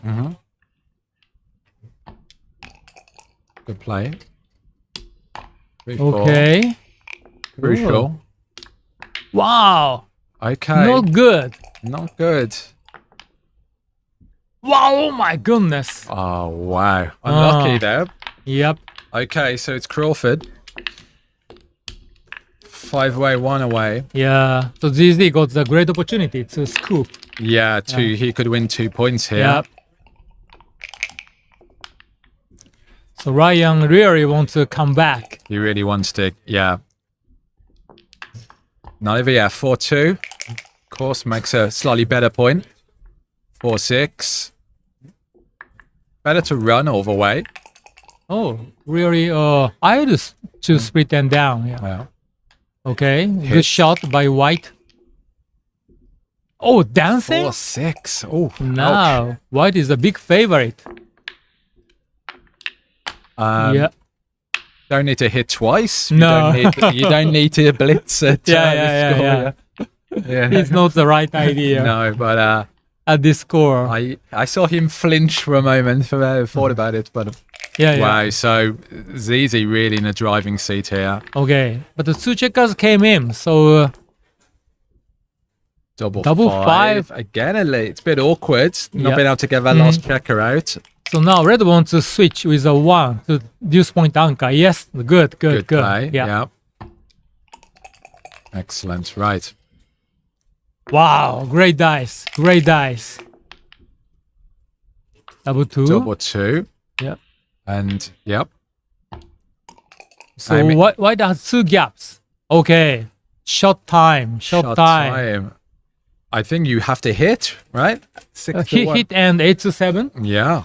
Okay, how many shots? Any aces plus 5-2, double 5, so only 14 shots. The hit is uncomfortable though because you have to expose a second checker and you're hitting behind the anchor. So I quite like the slotting play. It minimizes a shot. Yeah, so yeah, looks like 2 plays are almost equal. Okay, unfortunate miss there. And now white has a ball slotted, which is convenient to make that. Here we go. So 6 is good news. Oh, 6 to 5. Yeah, covering the ace, usually the right idea. Double 4. Oh, it's not good. 5 point. Now white will not leave a direct shot. 2-1. No, I I don't think so. think Yeah. you have to pay off to the 3-6. Yeah, leaving 2 shot is acceptable. Yeah. It's only 3-6. Come on, you can't damage your position and give him a double 6 or Yeah, 8 point is so important for white. Oh, double 3 seems a very good dice. inviting a loose hit, hoping to turn.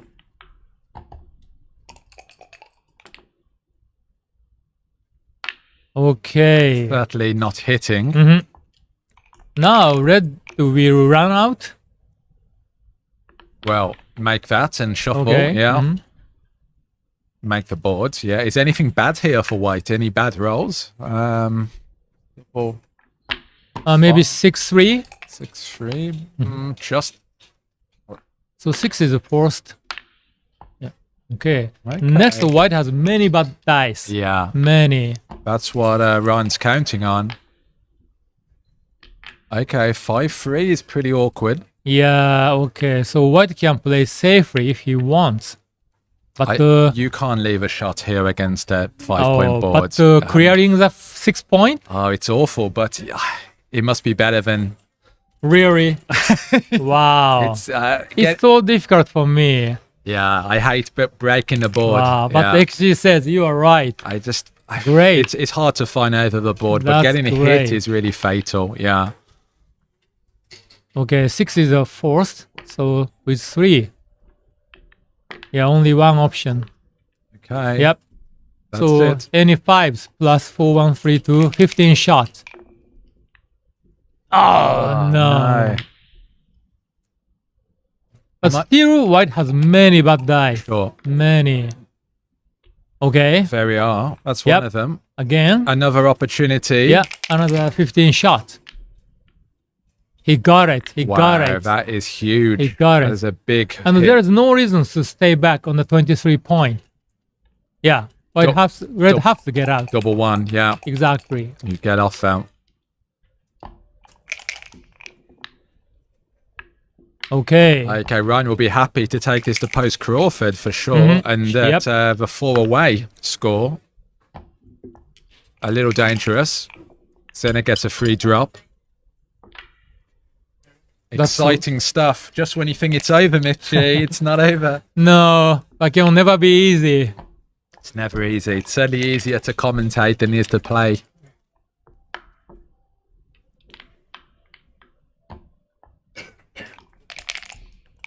So, So 5-2. Oh, it's not easy. Oh, it's a close decision, which whatever you do, he takes it off and leaves his Okay. sticks 1 Oh, 5 so 1. close. He'll be happy now that he took them off when Yep. he runs. So white has a chance if he rolls double 6. Clear from the rear. That's one of your proverbs, Mitchie, you see. They've read your end game Yep. book, you know. Absolute pig. So what is white's winning chance so far? Oh, this is the killer. This is the killer. Okay, wow. No, it's so tiny. So slim. This is exciting stuff. Yep. Oh, what? Still it's possible? 3, 5, 8. Yeah. Oh, no, okay. That's it. Wow. Okay. Wow. All right, so the score is 6-3 for white. And now we get to post Crawford game. Crawford, yes. And Ryan's going to try to get a point, and of course, the more he plays, the more potential to grind any PR. Yeah. 5-3. Then we're going to see the cube coming. Oh, double 4. Wow. Such a great And then- dice. so usually a pass after the opponent wins the first roll, but of course a double 4 was huge in response. Yeah, it is. 5-2 makes a point. Yeah. 4-3. Yeah. Slots. Is that correct? Yeah, it must be, yeah. But why they try to play so fast? I know. My brain doesn't process it that fast. I don't know about you, Mitch. Yeah. It's so funny. I just need time It's so to think. funny, you yeah. know? Yeah. Wow. Double 5. Okay, leaves the anchor, just Okay, leaves double yeah, five. so double five is an super joker. Happy to enter, but of course 20 numbers come in. 4-2. I think hitting is a must. Yeah. Interesting. Even gammon doesn't matter to win the game. To win the game, yeah, must be more in here. Like it's DMP, really. You maximize the winning chances. Okay. 5-3. Of course. Not, yeah. That was good. Why will not make the 5 point? You don't want, you prefer red to enter higher and get out your hair. And now I like his play. Yeah. Wow. So ZZ dominating here. Yeah. 2 on the bar. 2-1. So decides not to leave a double five, or will he leave a double five? This is interesting. Okay, so it's close, but double you can pay off to one roll. And of course gives him more opportunities to close a point. Okay, pick or and pass. And pass. Yep. No need to leave it slotted. All right. Simply huge race lead. Okay. Wow, it's another great dice. Double six. Yep. And there we are.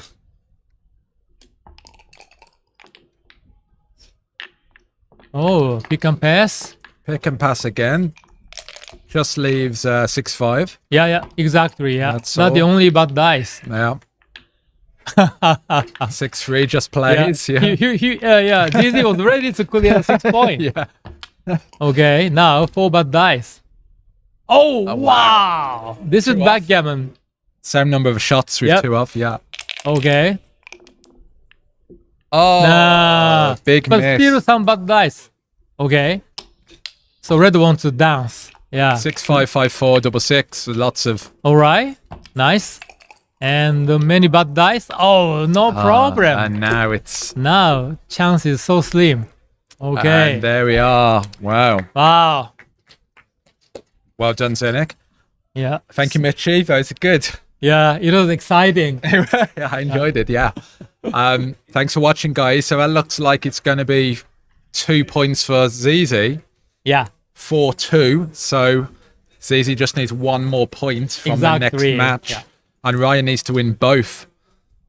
And plus, so far, ZZ is better in average PR. Yes. So now it's so very difficult for Ryan. Very hard. Ryan have to scoop, and then Ryan have to play much better to win average PR. I think he's hoping that Zenek's going to make a big blunder at some point to level the playing field. But but we knew that even the best player in the world, they may make a 300, 400 blunder. Yeah. That's a backgammon. And this is the thing about the UBC, that the best player usually wins. The person who plays the best wins because it's a PR tournament. You know? So it's small margins, Mitchie. You know, yeah. Wow. Okay. So now they took a break. Let's take a break and maybe we come back with the next match later. Sure. Thank you, guys. Yeah. Thank you, Dan.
Download the Backgammon Galaxy app for iOS or Android and see how you rank among the stars. Backgammon Galaxy is the main sponsor of the Backgammon World Championship. What's up, Backgammon fans? I'm Mark Olsen, Backgammon Grandmaster. In front of me, I have one of the coolest backgammon boards ever designed, the Casio Void board. Go check it out on the Backgammon Galaxy web shop and get your board right now. What's up, Backgammon fans? I'm Mark Olsen, Backgammon Grandmaster. I've just written a new book, How to Not Suck at Backgammon. So if you're a beginner or intermediate, you better get this book and your skill level will increase dramatically.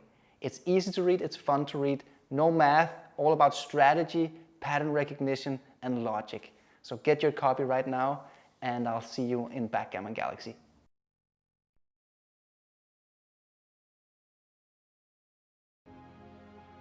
The Earth board is a Backgammon Galaxy bestseller. Place your order now while they're in stock. Become a Backgammon Galaxy Star member.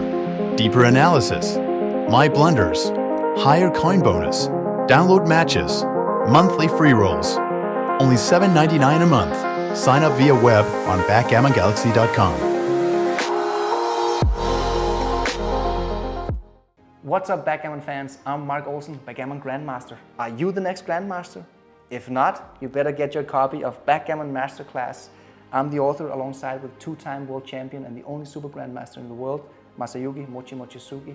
The book takes you through the game plans, the strategy of the game, strategic visualization, a back game chapter, first time ever back game chapter, and how to use the doubling cube in middle game situations. Get your copy now in the Backgammon Galaxy web shop. Backgammon Galaxy has launched an X22 edition of the Monte-Carlo board. It's the official board of this year's Backgammon World Championship. Buy it now on shop.backgammongalaxy.com. What's up, Backgammon fans? Join us at the Nordic Open, one of the oldest and most prestigious backgammon tournaments in the world. It's back in Copenhagen. We negotiated a great deal with the hotel Scandic Sluseholmen, breakfast and dinner included with your room booking. Compete against one of the strongest fields in the world. Go for glory, win the big prize money. Go to the website for any information, nordicopenbg.com, and see you all at the Nordic Open.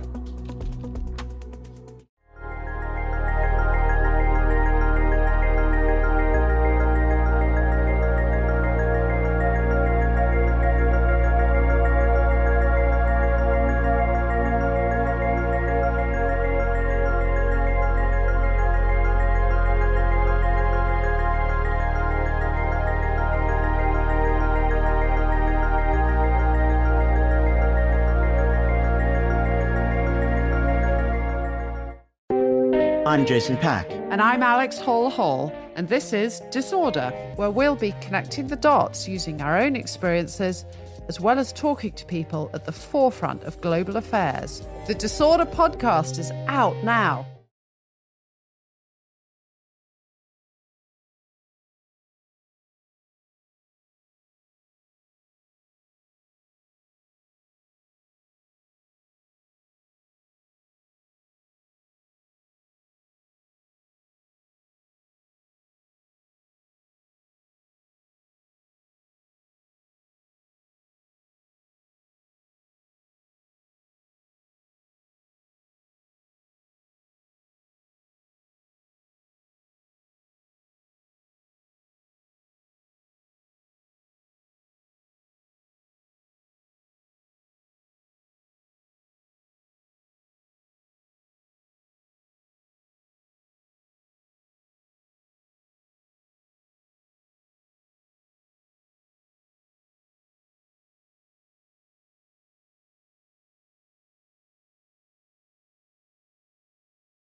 Live? Up means on, so turn your mic.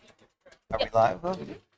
There you go. Well, welcome back, and I have my good friend David Wells with me to join me in the commentary for this next match.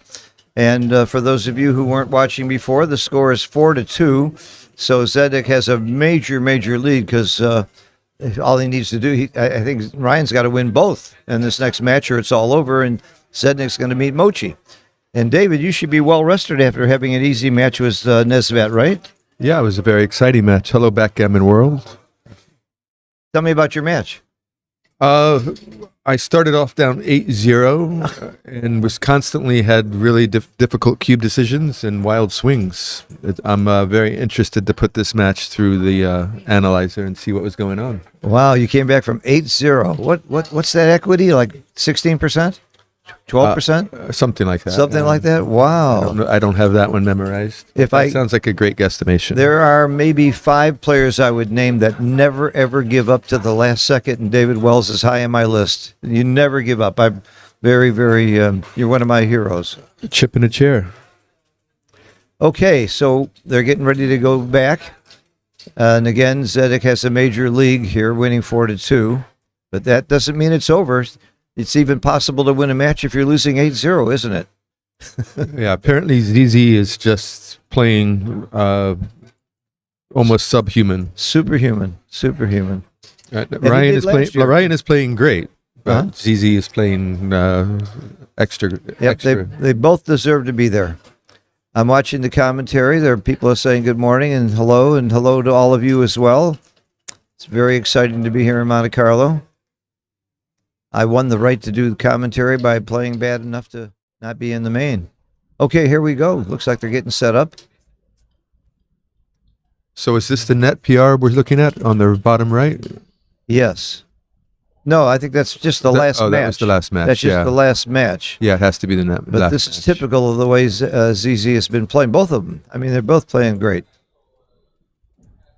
And, of course, the winner of this event will play Mochi in the finals for the real championship. Mochi's been the champion every year except for the 1 year that Sander beat him. So I think for Ryan to win this, he has to win the next 2 matches and outplay ZZ. Right. Which is a tough feat based on what ZZ's been doing. Yeah.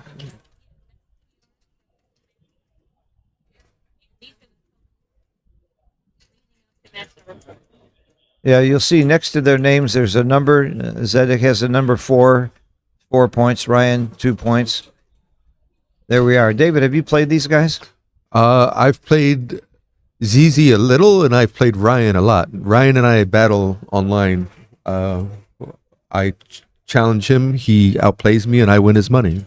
You win his money, and he's number 1 on. I think he's currently number 1 on Backgammon Galaxy. Yeah, I've been playing him on a different site, which is a little better for money games. Heroes.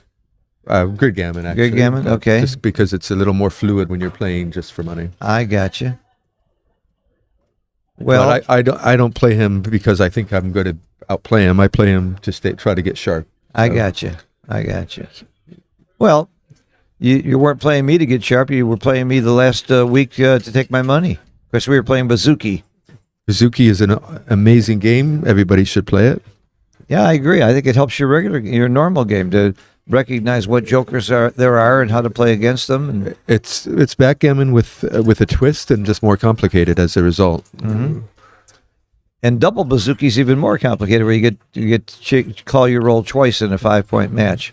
That's what double Bazooki is. That's what we've been playing all the time while we were in Nice together. And soon we're going to be where? Are you going to Cyprus? That's to be seen. I think I'm going to make it to Dubai, though. Yeah, I've heard that's a great event. And you and your family are going to meet me in Minnesota. Meet me in Lynn in Minnesota. And then Jamaica. And Jamaica. We always make it to Jamaica. September 24th, the Jamaica Championships. It's an incredible event and an incredible place to be. And David makes it every year, and so do I, and Michi and Akiko, and Michael Niego, who wins it every year. And this year we're going to be blessed with some other really great players. Frank Talbot's coming, and a few others. Okay, we should be starting shortly. Any questions you want to put in on the chat? I'll try to watch for it.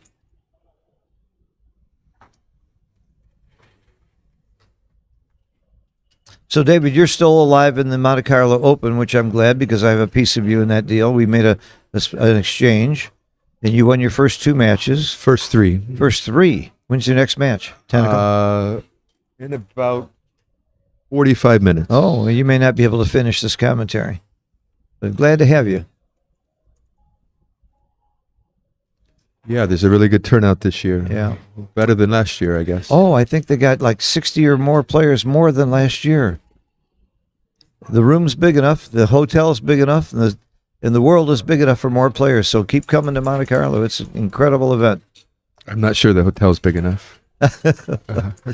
That's right. There are a lot of people staying in Airbnbs and other places. Well, we weren't able to get a room. It was booked up.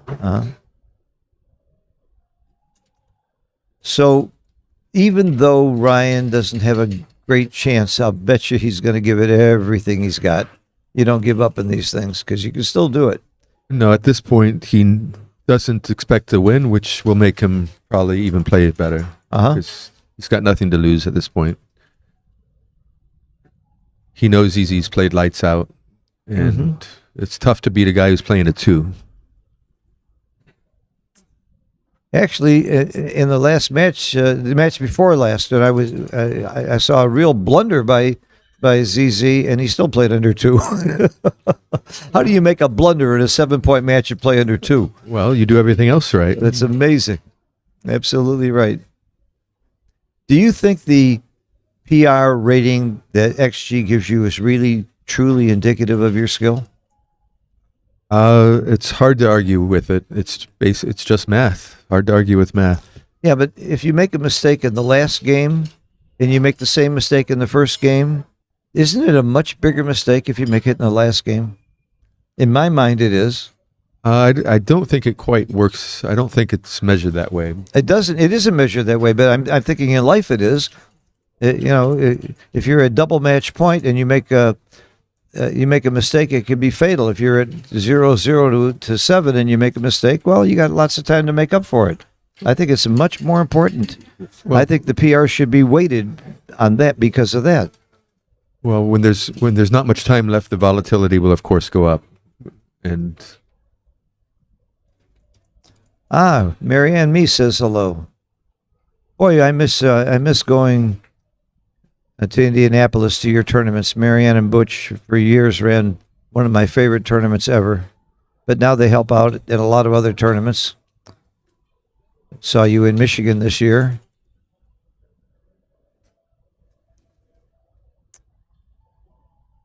Okay.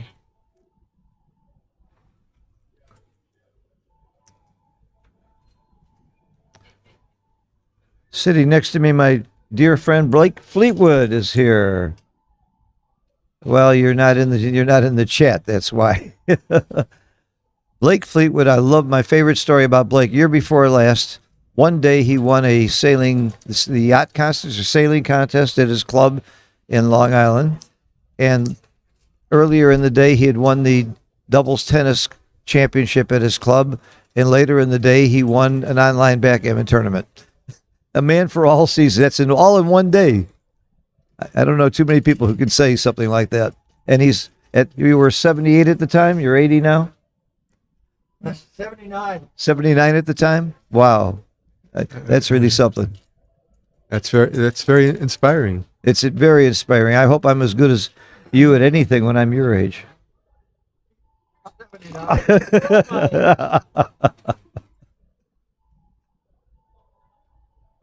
I don't know what the holdup is here, but we'll see what's going on. Phil is a good lesson on how to age properly. So. Well, you helped me. You screamed and yelled at me that I had to stop eating fried food, and it helped. I've lost 15 pounds since playing then. tennis every day helps. Playing games help. Using your mind. Right. Having lots of friends and family, that helps. Oh, they've proven people who are married or have close family live longer.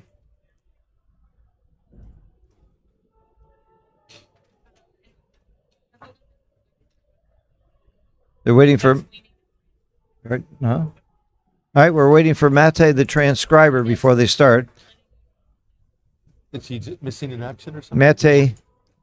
Mate is the king of transcribers. I've been using him for years to transcribe virtually all my matches. and I have a deal with him not to send me any matches with bad PRs, so I don't get very many of them afterwards.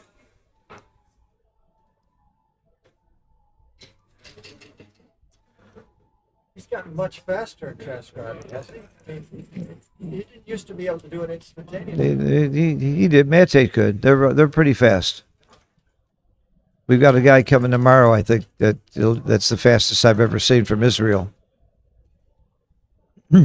There's a hell of a staff here. I'm telling you, they spared no expense to bring in all the right people. Mate doing the transcription, and Bill and Tara with all the streaming equipment. They're paying for commentators to come in. They do this right. It's the World Championship. It's the premier tournament, and not to mention they bring in Arda to be the tournament director. He's obviously considered to be the premier tournament director in the world. They brought him in for Sweden, where there's a major important tournament. It's Arda and his crew. And he does an incredible job. I think that I've run major ABT tournaments. The hardest thing about running tournaments, in my opinion, is dealing with unreasonable people. Most of the people are lovely, but you got one or two jerks all the time that are driving you crazy, saying, why can't I come an hour later? Things like that. Why do I have to shake the dice? Crazy, stupid questions. How come I can't get a good massage? One guy complained about that. It's just crazy stuff that the director has to deal with, and I don't have that kind of patience. Arda handles it beautifully.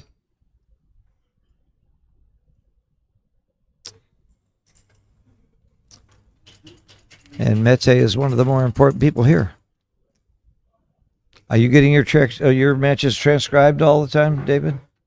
Sometimes. Sometimes I like doing it myself because I'll look at plays that I will not look at if somebody else is doing the transcription. Plays that you think are not interesting, then you do the transcription yourself, and then you realize that they were interesting.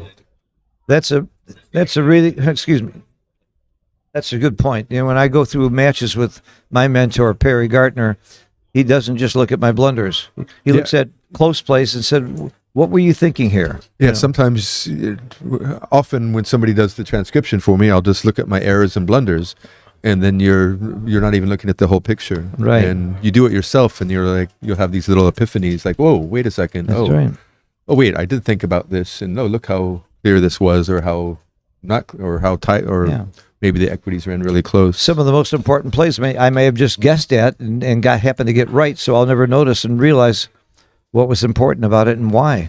And sometimes I get the right play for the wrong reason. So it really helps to go deeper into it. Yeah, that's one advantage of once in a while just doing your own matches. Not that Mate's great, so. Well, it saves a lot of time. Yeah, it is a very time intensive. So what's going on here at Monte-Carlo is the pre-tournament this is in the second day. It'll finish up today and tonight. And then the actual World Championship starts tomorrow. And we'll be streaming starting at 1 o'clock Monte-Carlo time is when most of the matches start. And there'll be two divisions. There's an intermediate division. So if you're not that good a player, don't be afraid to come to Monte Carlo. You can play in the intermediate division. There's also a women's championship every year, which is very interesting and fun to watch. And there are many side events you can play in. There's speed gammon, there's doubles, and there's just no lack of fun things to do. And then, of course, you can always sit there and watch the best players in the world play and watch the stream matches and commentary in between. David and I have a little habit of taking a dip late at night in the Mediterranean after everything is done. It's really fun, and we love to take a swim. We did it in Nice the other day, and we're swimming here probably almost every night. And we're going to go play tennis in the morning. So there's a lot of other things to do in Monte Carlo that are really fun. And for those of you who are afraid of the cost, which is very expensive if you go first class, do the hotel and everything else, there are more economical ways to do this. There are Airbnbs and smaller hotels in Beausoleil up the hill, and ways to do this much more economically and still enjoy all the benefits of being in Monte Carlo and at the tournament. So I would urge you to come.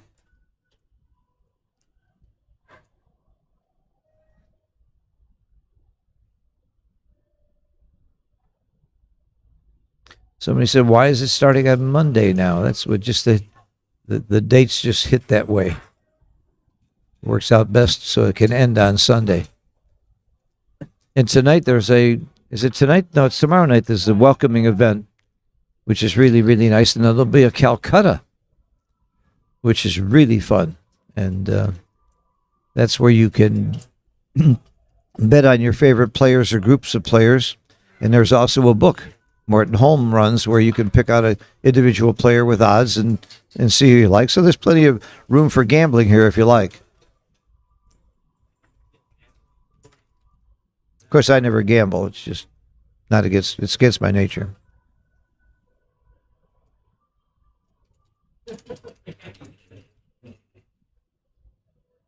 Mm-hmm.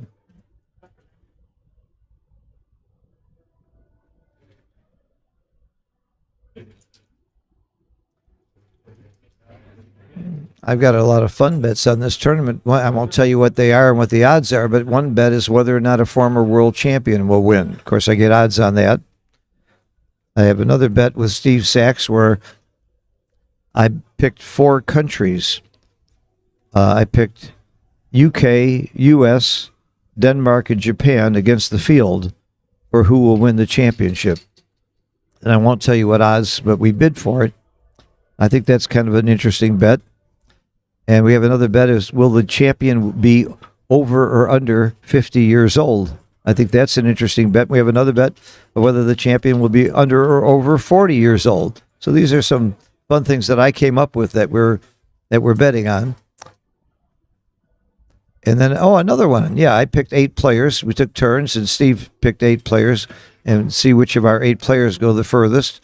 And then Joe Russell said, I'll bet you I can do better than 2 of your 8 players. And Joe Russell, being a world champion and coming in a runner-up another time, I had to get some odds on that.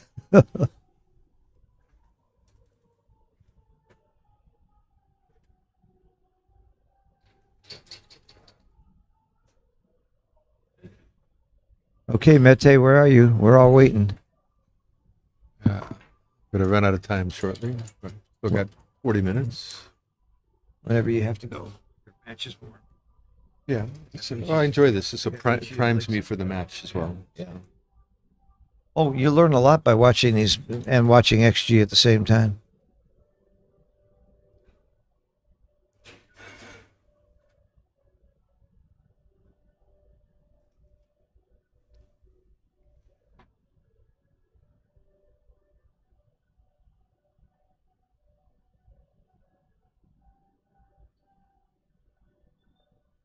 Has anyone played Backgammon yet? Yeah, it looks interesting where you draw a card and you can move backwards or forwards and do different things. I haven't tried that yet.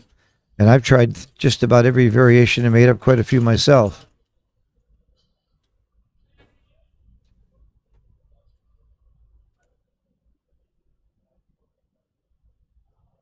The match is ready to start. We're waiting for the transcriber for Mate to come to be ready to do the transcription. He's missing in action right now. And it'll start any second. The players are sitting at the table ready to go in answer to Mochi's question. And Mochi, I would love to hear you do some commentary later on because the winner's got to play you. And by the way, I wonder if you're getting scared watching these PRs. That might scare me if I had to play the winner of people who are playing around 2 PR. Yeah, right. Mochi's going to be scared.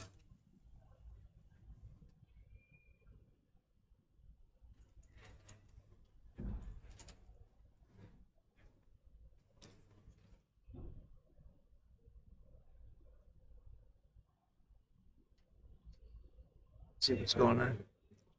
Joe?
Ready.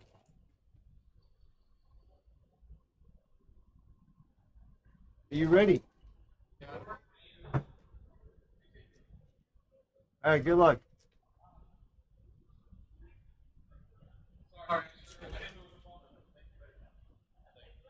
All right, the contestants are moving into the room, and they found Mate.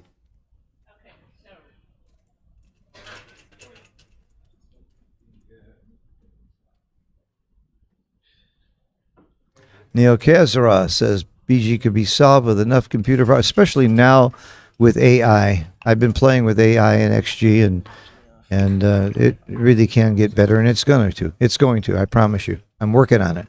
Okay, here we go. Ryan at the top, and Ryan needs to play well and win. Playing well is a given with these two guys. Waiting for Mede to get ready. Here we go. I think we've given you most of the background on the players and on the tournament, so I want to focus more on the actual match and play right now, which we're going to do going forward more and more. And I've been watching the comments, and I think that's what people like.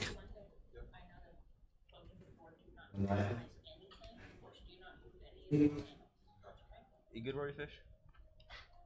Yeah. It's going. I'm watching here.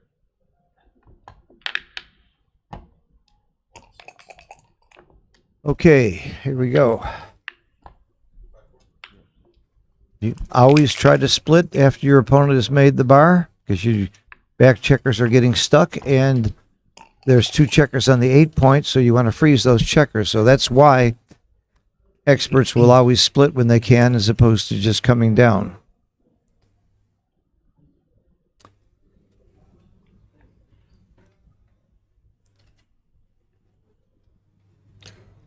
I can't wait for Mark Olson's next book on when do you make the 20 point and when do you make your 5 point. 24-20 looks extremely clear, and then 4 point looks clear. This is probably the wrong idea. If he plays 13-9 and makes the 4, it creates more pressure on Ryan. This doesn't create as much pressure on Ryan, and it's only a few less shots. And puts the checker where you don't want it. That's really not a good play for Zedek. Yeah, that was a small blunder. That's a surprising blunder, actually. Early in the game, these moves are almost all memorized. And look at his PR. Well, actually, 3 rolls in, it's pretty hard to have it memorized. This is Ryan's chance. Ryan just needs to place. ZZ started off with a blunder. We're going to watch that PR go from 12-2 over the next few games. You watch. So this is the wrong idea also. That's the play. Yeah, this looks a little better. You're leaving a blot anyway. You may also make a point. Yeah. Ryan can't hit with many sixes. He'll hit with 6-6, 6-5, and maybe like a 6-3. ZZ knows that Ryan's not going to be able to hit him easily, but I think he's overthinking this one.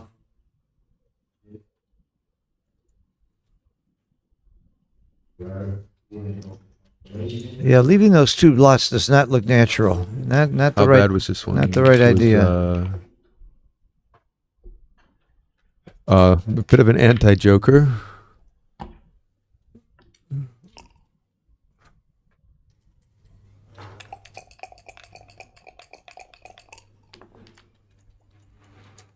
This one plays itself. Not the way he's playing it. We know that is the right play. Actually. Wow, I never would have thought of that play. Wow. I would cover and then look for the other 2. I would have made the pedestrian play. Yeah, that's my play. Of this. That was a bot play for sure. Wow. But I love that ZZ looked at it. I never would have occurred to me to look at it, the right play there. Wow. Well, part of it was that Ryan can't really attack very easily. How often do you intentionally leave 2 blots? Wow. When you're winning the race by 20 pips. Uh-oh. It's just going to make the 2 point. He's not going to hit, huh? I don't Not see how against you that can- board? Don't think you can hit here. Yeah, you're right. It's not a horrible play, but it's not right. You just got to get ready. It's hard for him to clean it all up. And now you can hit next turn. I can't wait to watch you and Ryan play speed gammon sometime, because you and he are 2 of the fastest good players I know. 2 of the fastest great players I know. Ryan talked himself into the hit here, which was only a small error. This is going to be a big double. Why is it such a small pass with such a big double? That looks strange to me. It's only a small pass. Ryan He scoops took. it up, but only a 20 error. How can something be such a big double and such a small pass at the same time?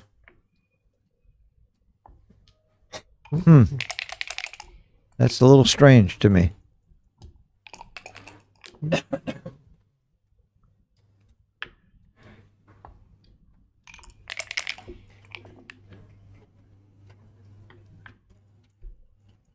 How do you not hit here? I mean, you don't hit yeah, here. you don't hit here. You're just trying not to get gammoned at this point. You're not necessarily trying to win. Hitting leaves a ton of shots. It leaves the 8 ones And plus he did 5 it. 3 He 4 did 4 and 2 6. So it's like 13 numbers. And that was my and play some automatic. 35s. Yeah, no. You Wrong taught me. idea. You taught me day before yesterday never to make an automatic play. It killed me in our Bazooki game. I would have hit automatically there. At DMP, it was probably the right play. I didn't look at the equity, but it's not DMP.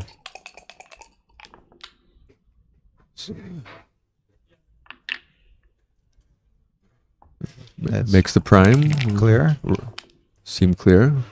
So earlier than Ryan, you would have been playing not to get gammon, and while he was still trying to win. It went bad quick. Once you're stuck on the ace, what are you really trying to accomplish by hitting? Are you really going to... It's pretty hard to blitz him, and he's got a blitzing position.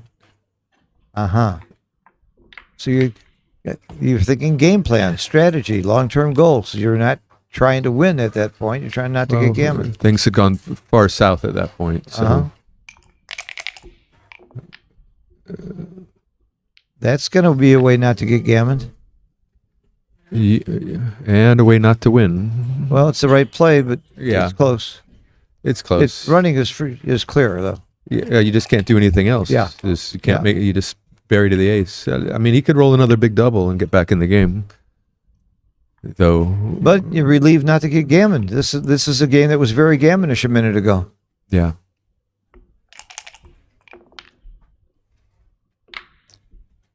Okay, now it's just a race to the finish.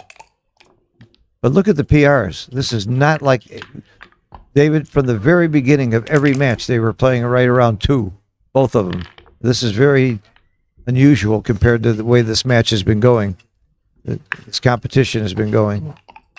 They have such high PRs. Well, they were made to sit in that room for like 20 minutes stewing. Maybe they lost focus. You think that emotionally affected them? I mean, you get stale?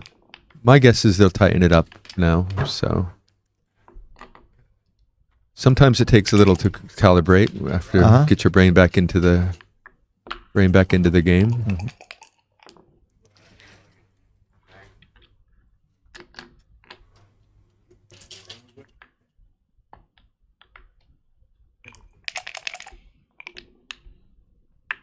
So Ryan's going to take a nice lead in the match, and only a slight hit on the PR.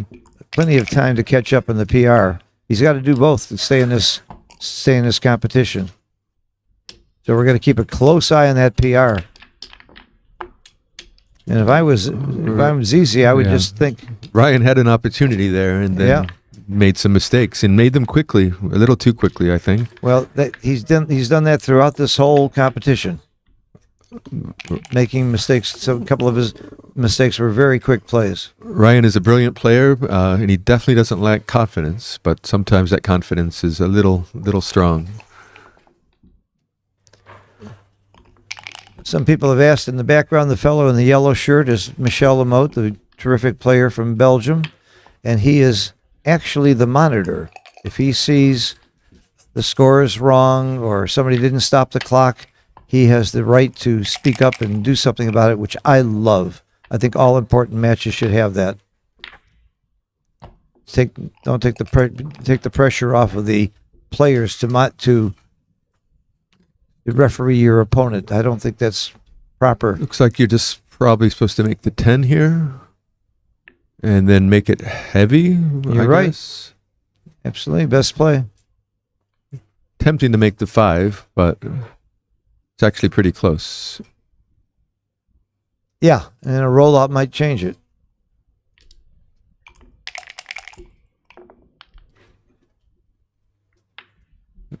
And I think this is probably, when in doubt, 24-18 is usually That's your go-to play? Yeah, wow, what a joker. Yeah. What a roll.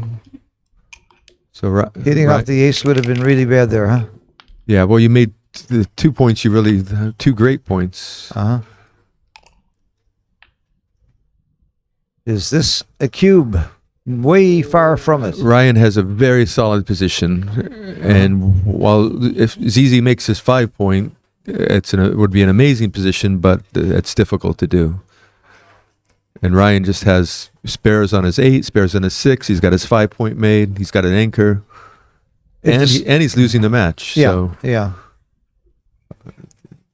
If the score were reversed, we might see. It would still probably be.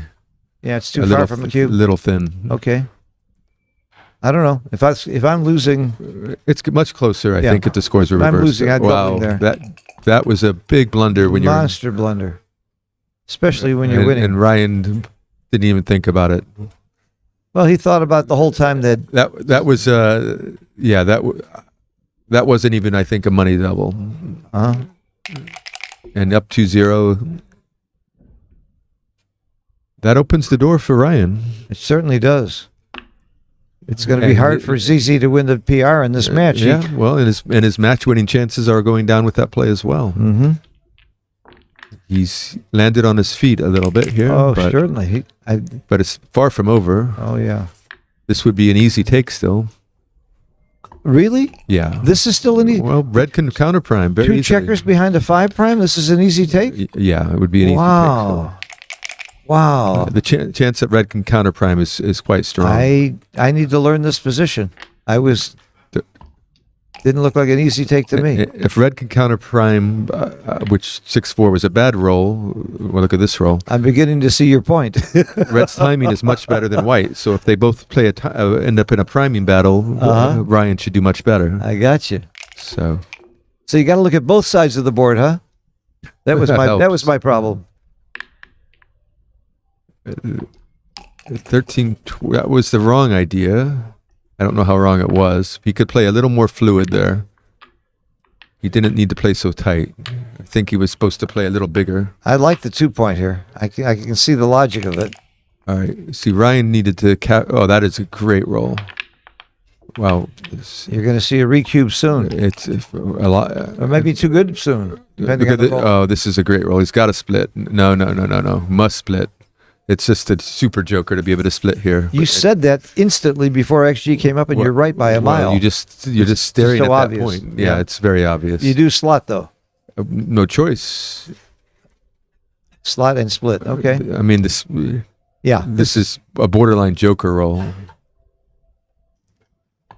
Yeah, Okay, I got knew it right. Zizi was going to get You got there. it right. It's just the 24-21 was super clear. Well, you just make the point. He can still counter prime him. He can still roll a 1. He can. Brian's still got a reasonable game. And there goes the prime. Well, there goes the back of the prime. Yeah, but that's still a good roll. Even though you broke the prime, I'll take that roll.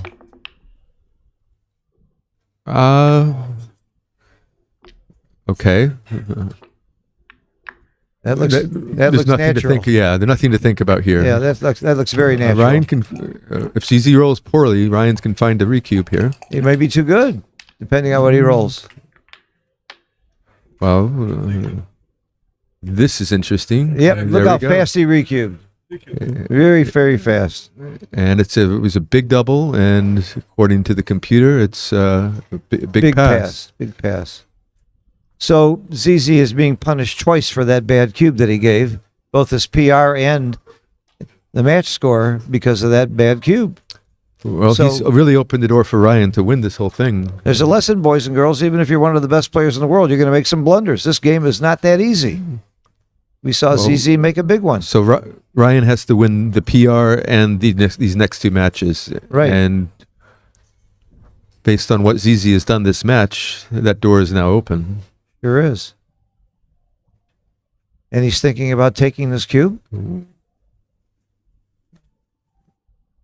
Wouldn't you pass this fast, David? I would want to think about it. These are difficult. These priming positions, these are all very difficult. I think I would probably find the pass, but you don't want to pass these fast.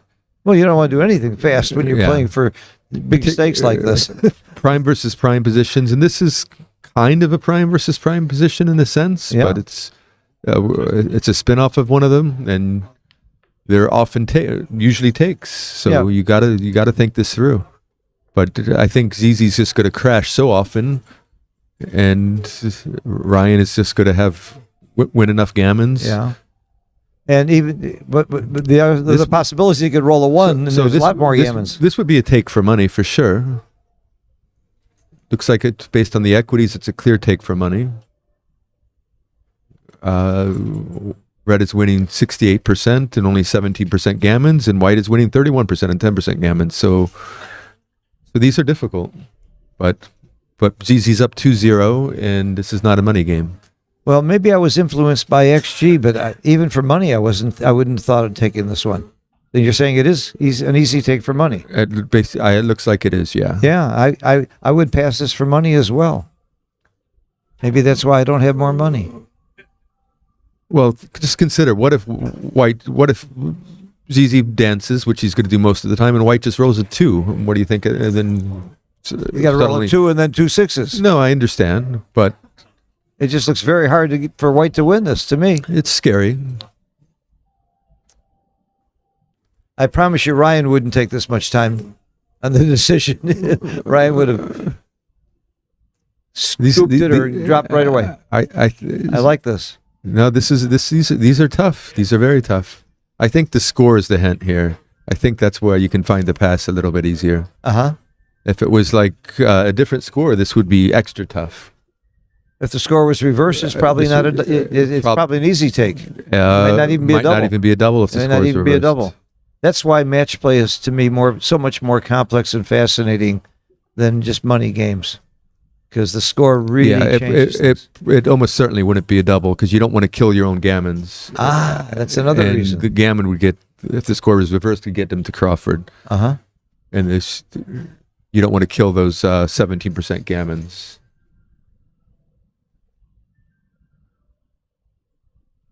This would be these would be a different score. This actually gets more interesting. I think ZZ might find the pass. I think the score will get him there.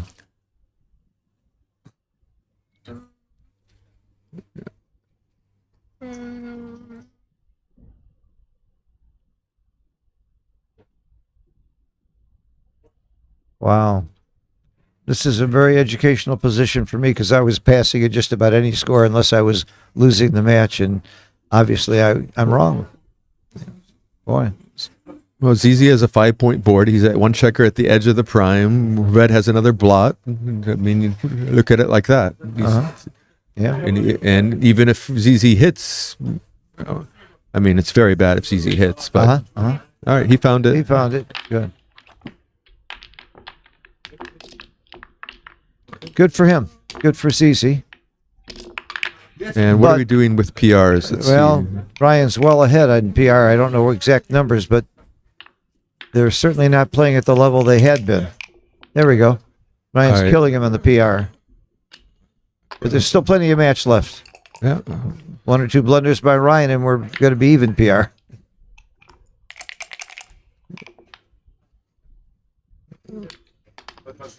Two one looks clear. The double hit. At least shots. No double yet, but liking his game. Hit and cover? Yep. No, that's the wrong idea. No, that was my play. You're just too extended. You're not a favorite. You don't have that many covers. He did it. It's an quickly. overplay. Yeah, he should have thought about it. It was Yeah. definitely an overplay. If he had a bear on the 6, it's probably right. But wow, and ZZ rolled the joker. So this, I think you just come out to the 18 duping 2s. You're right. That's You the are wrong absolutely idea. right. Well, it's just too big a stack. Yeah, and you don't like getting stuck on that. You're not. This one plays itself.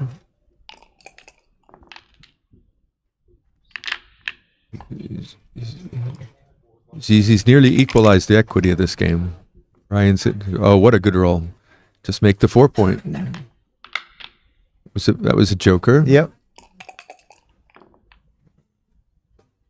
Ooh. And what do you do here? I guess come you come in on the 20 for sure. Yeah, and then come up. Yeah, seems clear. You don't have anything to slotting. This can't be right because you have nothing to cover it except the 8-point.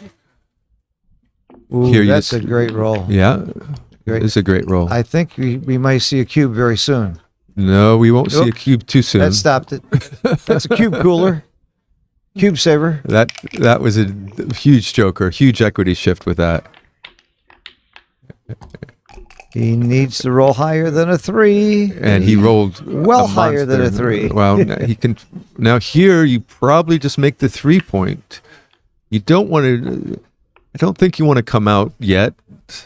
You can always come out later. You're not really primed. Well, you're right again, David. The 3-point. This is a blunder, and making the 3-point is totally right. What's nice about this is you're aiming at the back of the prime. So ZZ's aiming at that 9-point. I think that's what he's looking at. But this is another blunder, though. This is it was the wrong idea. The anchor is too valuable. Very bad. You can get blitzed out too easy. Dice on checkers are okay, but that one was leaning against the bar. ZZ loved the fact that they were aiming at the 9-point, and he should have spent more time on that one. You caught it right away. Why aren't you sitting there, David? Because you were fooling around on Nice instead of playing UBC. It's hard to compete with these young guys when you're jet lagged. Yeah. You're not the young guy anymore? How did that happen? I don't know. You got the same excuse Sandra has. You found a beautiful girl. You got a beautiful wife and child. Itself, 10-4. Nothing to do. Nothing to think about.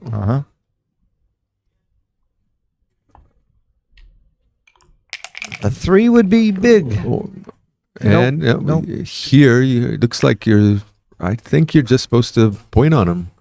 You don't want him making a prime. There's no other play according to XG.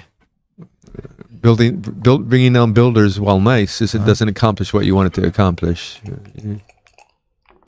Blitzing him now is the right idea.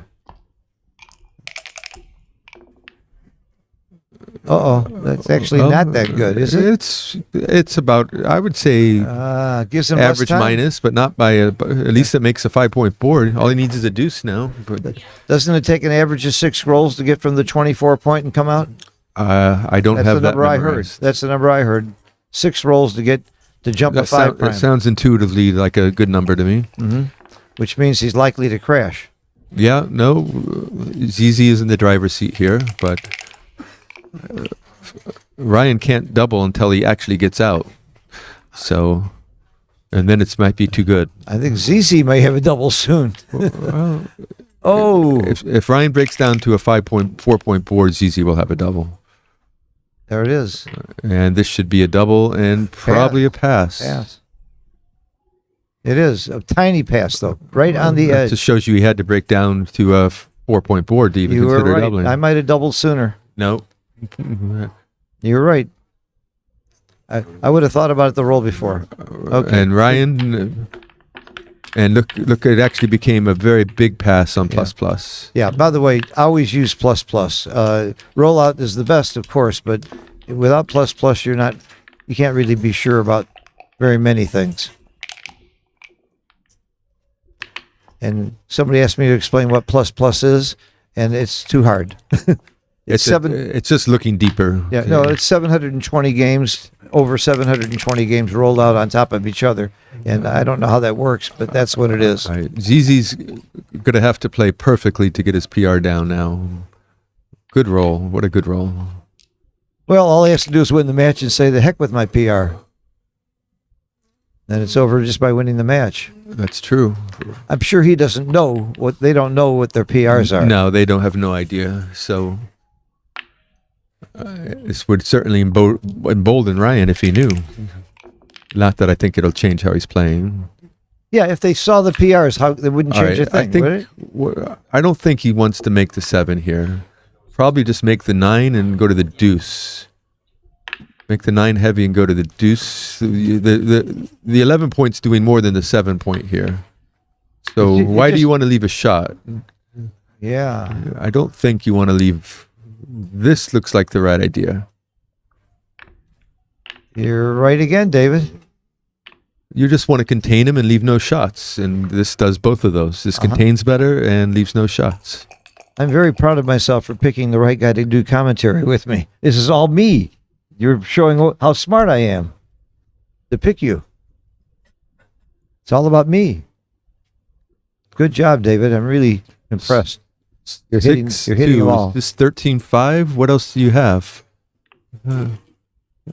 Looks like you just put your checkers where you want them. 2 down is another possibility. No, that's a lot of shots. That's 9s and 7s, which is almost a direct. It was the second best play, though.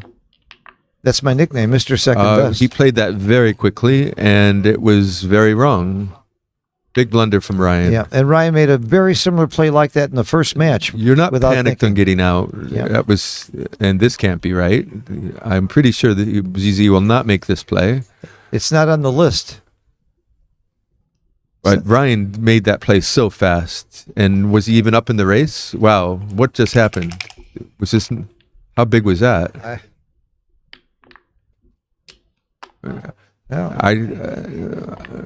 It's nice to see these young guys play so bad once in a while. Makes me think I have a chance again. Gives us old guys hope. Yeah, that's right. They made those plays very quickly, and I would have liked to see more time on those. That's what I like about you, David. You make bad plays slowly. I make bad plays quickly, too. But it's always good to be mindful. Ryan's going to be playing on for the gammon here, and if ZZ doesn't roll well. And this should be too good.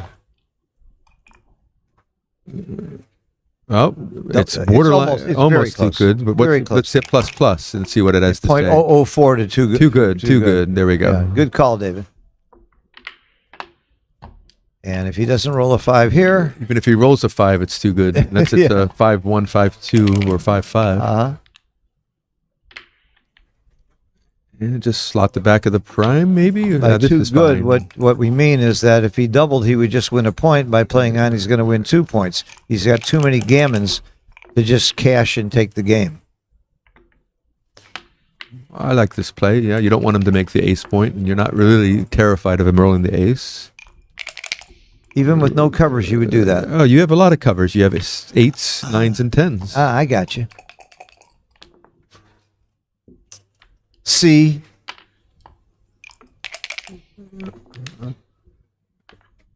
Double hit. Beautiful roll. Yeah. Gonna win some backgammons here. And is the backgammon big at the score? Let's see. It gets you to 5. Yeah. Gets you 2 away. Gets you 2 away is very, very big. Very efficient. So a backgammon has a higher value than normal. I thought he had. Is there 4 on the roof? I think there are. There's 4 on the roof. They should spread them out. Yeah. Unless they're playing with 14 checkers. You might have noticed that already. I play with 14 checkers a lot. We forgot one the other day in a money game. So I guess that's fine. You don't want to. You could just play. You can maybe you just play to the 5 point. Double 3 still played.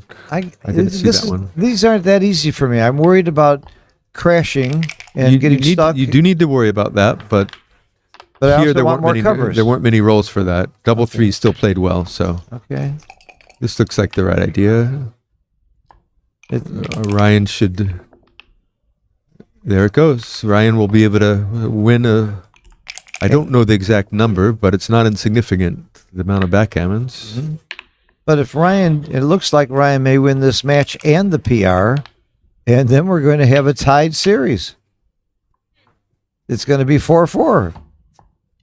And if the score gets to 5-5, then it's total aggregate PR that determines who plays Mochi, who becomes the UBC qualifier champion. Which I believe, even at this situation, I don't know. I think Zednik may not be the leader overall after this, because this is a very, very bad PR for ZZ. Ryan may be right back in the whole. He certainly has a chance now. Easily, there's a big chance. And before the match started, we were thinking he had very little chance. That's backgammon. All right, but this match is far from over. He's going to win about he's going to win almost 20% backgammon, higher now. Wow, a lot of backgammons now. Not anymore. What a roll! Not anymore. That's a big roll. Yeah, that should save it. And there we have it. And look at those PRs. How often are you going to see ZZ play at 7? The guys have been playing under 2 most of the time. This match. Wow. And you think that long break may have contributed to the lack of concentration? I mean, probably not, but... Okay. Wow. We have got a contest now. I think they're waiting for the transcriber to... No, they have no idea what their PRs are. They don't know. Blake was asking. Somebody said, do these count for BMAB? I'm pretty sure they do. Every match you play recorded, if you're registered for the BMAB, counts. But they're not thinking about that. They're thinking about, how do I get to play Mochi? Because it probably means a free trip to Japan or Copenhagen or Gibraltar or someplace fun. Because with XG, as you know, if you put in resign, mention of like the resign error will be big. Sorry guys, does that ring a bell to you, David? It does not ring a bell to me.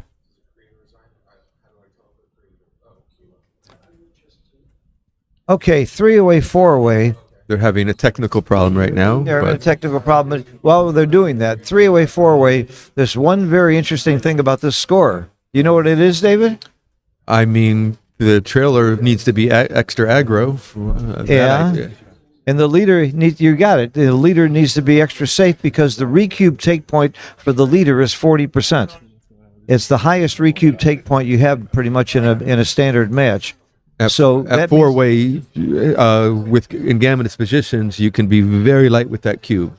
you can be barely a favorite as long as you have some Right. gammons in there. But at 3 away, you have to be much more conservative with the cube than you would normally think if there's a potential for getting in a recube with a recube take point of 40%.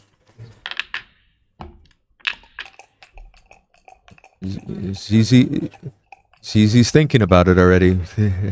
Yep. It looks a tiny bit light. Brian just has enough good structure here. I think it's probably a small no double here. It's not a no double, but it wouldn't be a horrible one at .07. Yeah, Oh, it's a blunder. Getting worse. It's a blunder. It's a small blunder. No, it's not a blunder at plus. Well, I think ZZ will consider that a blunder if he makes a 65. Okay. But ZZ's definitely cognizant of the score. He's just thinking, all right, when in doubt of these scores, it's often it would be good advice to double, but he was wrong here. Cementing the bad PR here.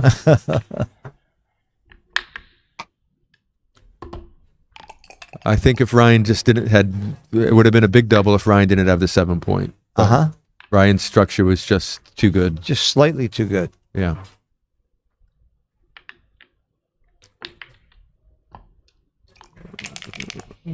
I like CZ's play here. Just challenge him. And how do you play this one? Interesting. I mean, the one looks natural to hit. I like this. It's only very slightly wrong, but I like the double hit. The hitting on the 5 looks pretty clear. The one advantage if you get hit back is it gives you a good chance to make an anchor. Because of the stack. I like the double tiger here. I love this play. Slightly wrong. Slightly wrong. The problem with this play is when he rolls an ace, all your 4s and 6s, actually your 4s do make the 5 point. Your 6s are all bad. Only a small error. Action play. Okay. See how quickly he rolled without thinking about the cube? Partially because of the score. So the plays are, you're covering with the 1, now you 9-7 or you step up to the 22. And you really probably... It's close. It's close. I didn't see the equity. It was fairly 2%. Ryan made the right play. He made the right play by .02. Okay. Oh, look at you just make the 20. What a roll! That is a joker. A lot of people would have hit there.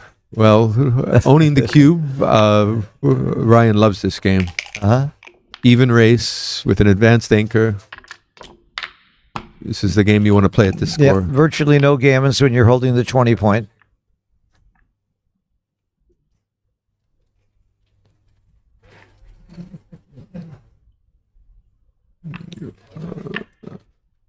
And the gammon value, gammon cost is about 1.0. So I think you just want to keep your structure here. There's no reason to break any of these points. Ryan's not going anywhere, no matter what you do. So that was close. You definitely keep your structure. Right. The bot wanted to just leave 3 blots in the board because Ryan's not supposed to run out in most circumstances. This was also the wrong idea. Yeah, the wrong idea. Problem is the next roll, you're back in the same boat, so you wanted to take a little more risk with those blots. Yeah, with 2 blots in the inner board, he should have broken the 13 and left a shot. Not that worried. Now he's got to worry about shots again, and now you just got to bring him down. I think there's nothing to think about. And uncharacteristically, you got to ZZ played that fast. Yeah, you just got to bring. This is similar to the last one. You just got to try not to get hit this turn and by timing. This will be. Yeah. It's actually surprisingly only a medium-sized mistake to do this. But looking into the future, you got to take a little risk here. We're seeing he has a problem with these types of plays, and that you look for patterns in your game.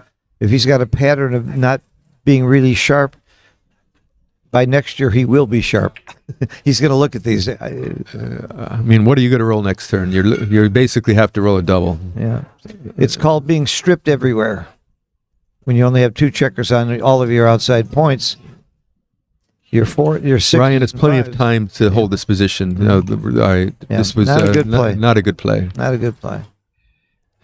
And this is a very bad game match for ZZ PR wise, and we're very uncharacteristic. We're going to see why. All right, he can survive, but it's still ugly.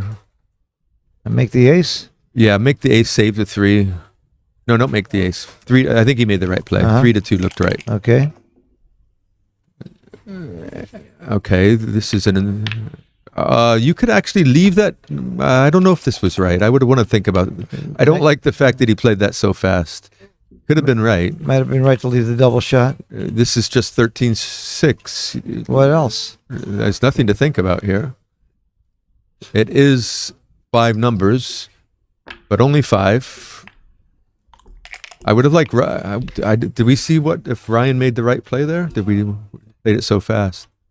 I didn't see it. That's the Well, he story. finally did leave it here this time. Wow, what a roll by ZZ. Amazing roll. So, what do you do? It's FBL, forced by logic. You have to go to the ace point. No! It's actually very close. Is it? Yeah. Oh, okay. This is worth it. You need to think about this one. Clearing a point, but I didn't want to leave an 8 shot. It is 5 winning numbers. 5 destroying numbers. Double 2s is blocked. But you do clear the point. That's You clear the point, but you clear the point with 1-5-6-4. Yeah, this was slightly wrong.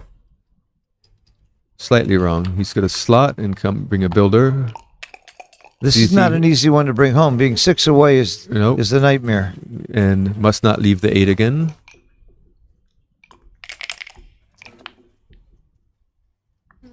But he's running out of time. He may have to run with 1 checker here. I think he's going to be happy to run with 1 checker here. Yeah. Now he will. No, I like that play. I think you just come from the, I don't think you do this. It's close, but I like this it. This buys a little time, and he's thinking that Ryan's going to have to run, but Ryan's going to have. But how about not leaving a blot? Isn't that has value? It does have value, but it's just going to be you're creating a lot of good 5s, but you have a lot of good 5s by keeping that point. Yeah, they were fairly close. And Ryan will just run. And wow, hit and cover. What a bad roll. Bad roll. Do you hit and cover or do you bring it in? Good question. Hit and cover is right. Just bringing it in is I guess the race is close. This is the race being close. You need this argues for the hit for sure. Yeah, so because Ryan can easily win this race, and this kind of kills Ryan's racing chances. It is less shots, and the race is relevant. Now, if the race wasn't close, this would be more of a decision. I think that was the key here. Wow. Big miss. Big miss. Good roll. Give him double 5s. Yep, 1 less shot. Also a little easier to bring home. Forced. Well, ZZ really needs to win this match now in order not to let Ryan have an opportunity to win this whole thing. Yeah, because the total PR has gotten much closer after this match. Doesn't matter if you win a PR in 3 matches and lose it in 1. It's the total that counts. It's not how many matches you win it in. Or the average PR. Well, it's the same thing. I think I have a match to play. It looks like I'm maybe a little late. Well, David, you proved why you're a great teacher. David Wells, by the way, is a certified backgammon teacher as well as one of the top players in the world. And thank you. Go play your match and go win because I got a piece of your action. It was a pleasure, Phil. Thank you for helping. Blake Fleetwood is going to step in and help me out here. Come on in, Blake. Come on in, Blake.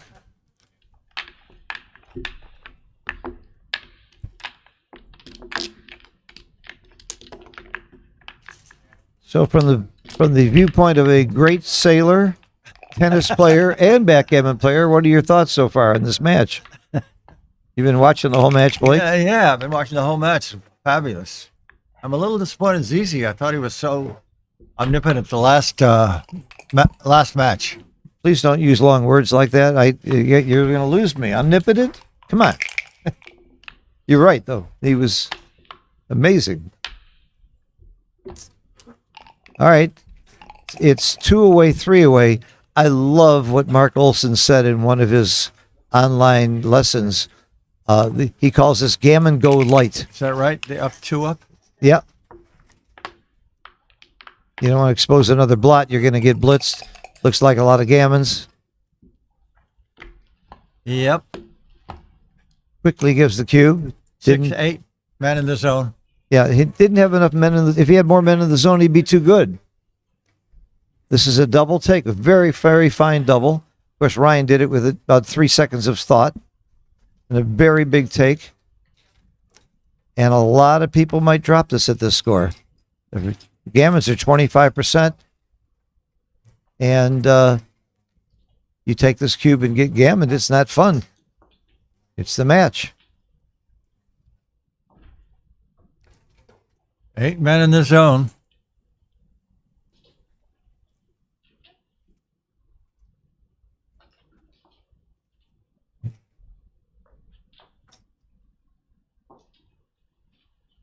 You're supposed to have 9 checkers or more in the zone to have a really good blitz. He did take it. Very good. You can usually count on him to make the right decision. Oh, a 1 and 5. Coming in with both and hitting. That is very, very big for ZZ. And now a 5 is huge. And he danced.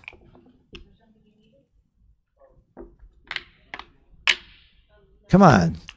Play a little faster, please. Oof. 1-5 again. He likes the Huge. 1-5. Huge.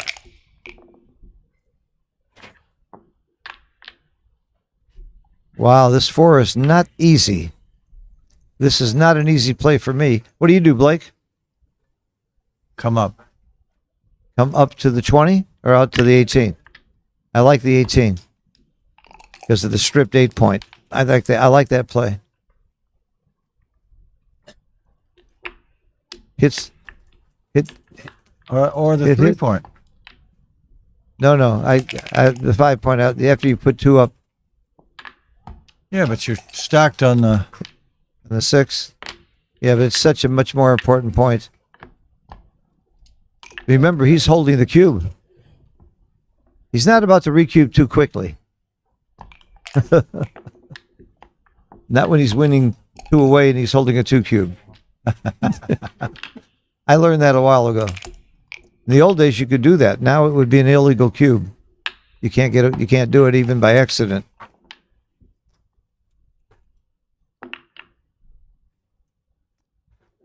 I don't hit here. I'd rather have him run out of time.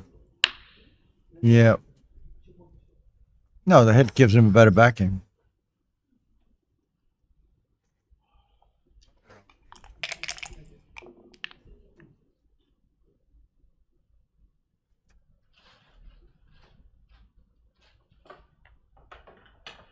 You hit here?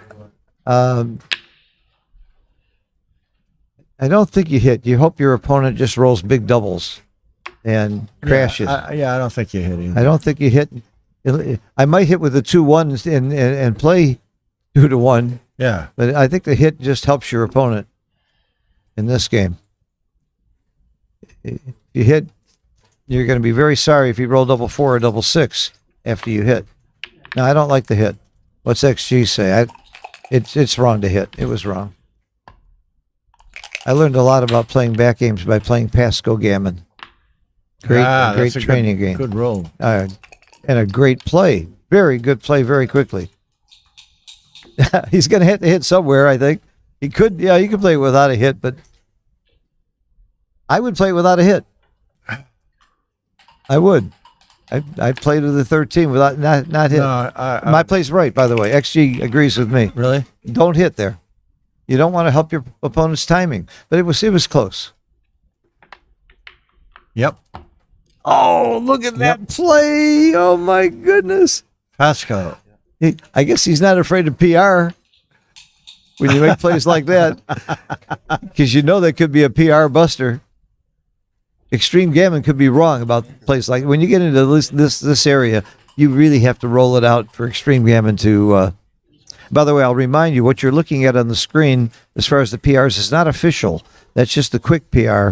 Later on, after the match, it's rolled out at a higher analysis level, and that's the real PR that counts. But usually they're going to be close, reasonably close. Wow. That was the fastest I've ever seen somebody make a play like that. I would have done that.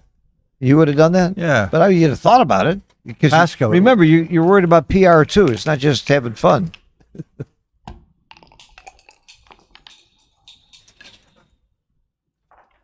Well, here in Monte Carlo, 5 years ago, I'm playing Sentel, the great world champion from Turkey, and I hit all 15 of his checkers, and he won the game. And won the match and went on and beat me in the money round. So we have we're getting similar kind of game. Yeah, he's gonna crack. He's cracked. He doesn't have the great timing. It's not good. Oh, this is helpful if he can roll a 6 here and get out, not crack. Nope. You know, he left himself a 5. I play 5 to 4. He did. You want to start killing 5s? I'd leave the blot. Leave the blot. Yeah, leave the blot. And it's right to leave the blot. Yeah, but not by a lot. You'd like to get hit here if he comes out. Just waste more timing. These are tough. Okay. Forced by logic. And no other play. Nothing. That's a good roll. Both in. So how often do you get a shot with a 1-2 game? I'd say 120% of the time.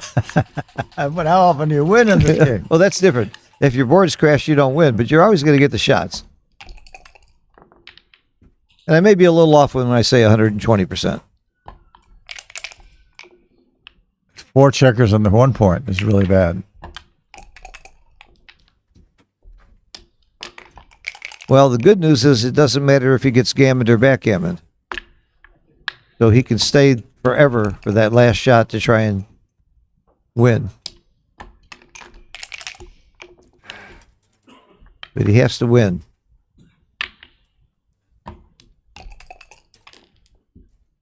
But if Z wins this game, it's all over. The competition's all over, and Z goes on to play Mochi.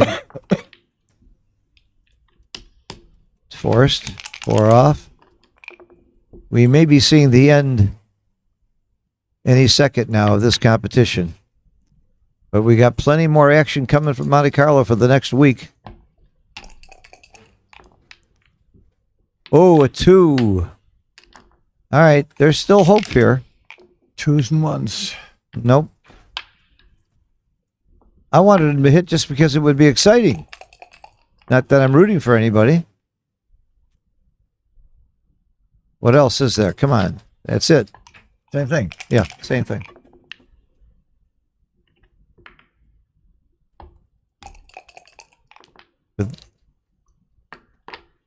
All right.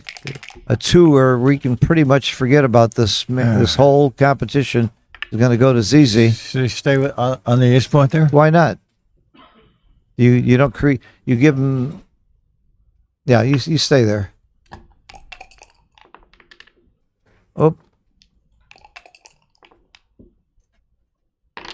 Okay. Oh, now you go. Now the coup classique. You come off it so that if he rolls a 1, you get a double shot. The coup classique. Yes. Yes, we've got it. I won one of these the other day in a similar position. And he hit him. Now he's got to find a way to hit that second checker, and he would actually be favored if he can close the board. Although having those extra checkers on his ace point is not real good. Yeah, yeah. But he's got to see how he left the double shot. He wants to get hit. He would love to get hit to pick up that second checker. Hit. But all kinds of things can happen to the PR now. I'll tell you that. Now, shouldn't he hit inside? No. No. Not make the point. Just hit. I'll tell you why you don't hit. You don't want your checker on the 3 point. You want your checkers on the 5 and 6, Blake.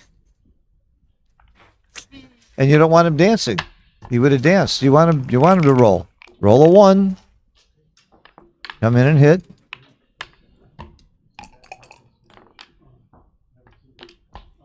Okay. If I rolled an 8 here, I would hit him. Yeah, he hit now. Without now, I wouldn't hit now either. I would put. Oh, look at that play. That's too much. No, you got to leave some kind of a board. Yeah. That was too much. I wouldn't hit here either. I want my checker on the higher points. I would just leave lots of blots in the way. You want to end up with the high points made, not the low points. Slot, yes, good. Hit. Okay, now he needs an ace.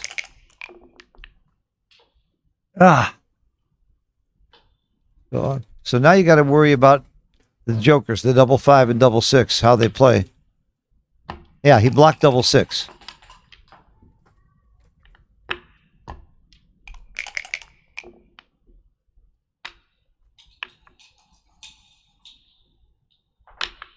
No, why would you do that? Wouldn't you rather have the 4-point than the 3-point? I don't understand that play. I don't understand that play. I don't think it's a big error, but why would you do that? 7s and 10s. 11 works also. Boy, he's had 11 about works. 6 shots on that one. Yeah. Oh, he's had 3.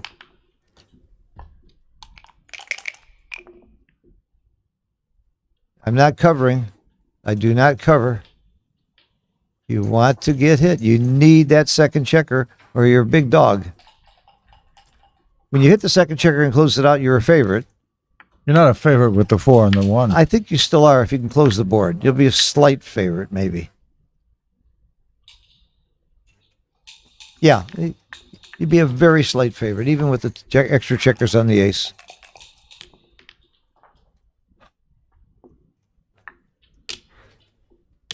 Okay. Oh, look at that. Clean up on aisle 3. Oh, wow. All he needs to do is jump a 5. He does. That's it. That is the whole competition. Wonderful play by both. Really, really exciting matches. I like the end of it. Zednik is our UBC Contender champion. He will meet Mochi. He deserves it. He's been in the finals almost every time. He's just a great young player. And he's also a very fine teacher and a wonderful gentleman. I'm really happy to see him win. And I get a free dinner from Sander Lylov. Blake, I want to thank you, David Wells, Michi, all the other commentators. We appreciate your comments. I'm always looking for constructive criticism as well. 4-2. Oh, Okay, they split PR and match. they That split the means there's PR. One more. Right Oh, now. we do have one more. It's not over? 5-3. 6 Oh, wins. because they split. It's not over. I'm wrong. ZZ's not done. So the score is 5-3. Oh, it's not all over. I'm so sorry. I got my math wrong. I got my math wrong. Okay, it's 5-3 in total score, and you got to get to 6. I thought he had to get to 5. All right, so we're going to have another match. We'll take a break.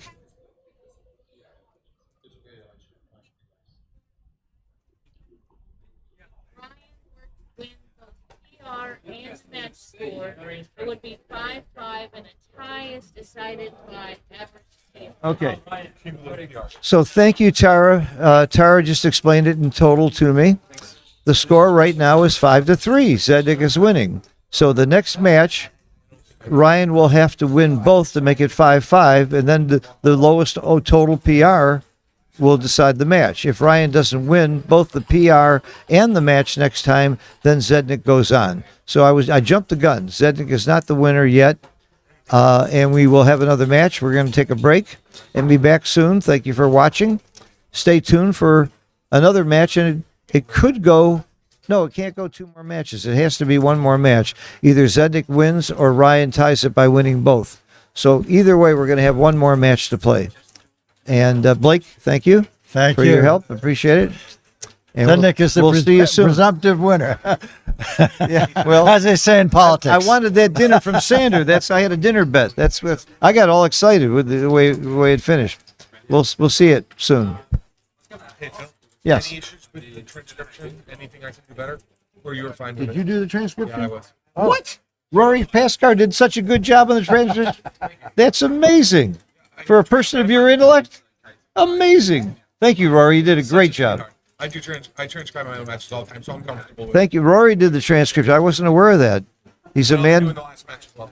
He does more than run great tournaments. He does great transcription too. Thank you, Rory. You did a great job. My pleasure. Let me know.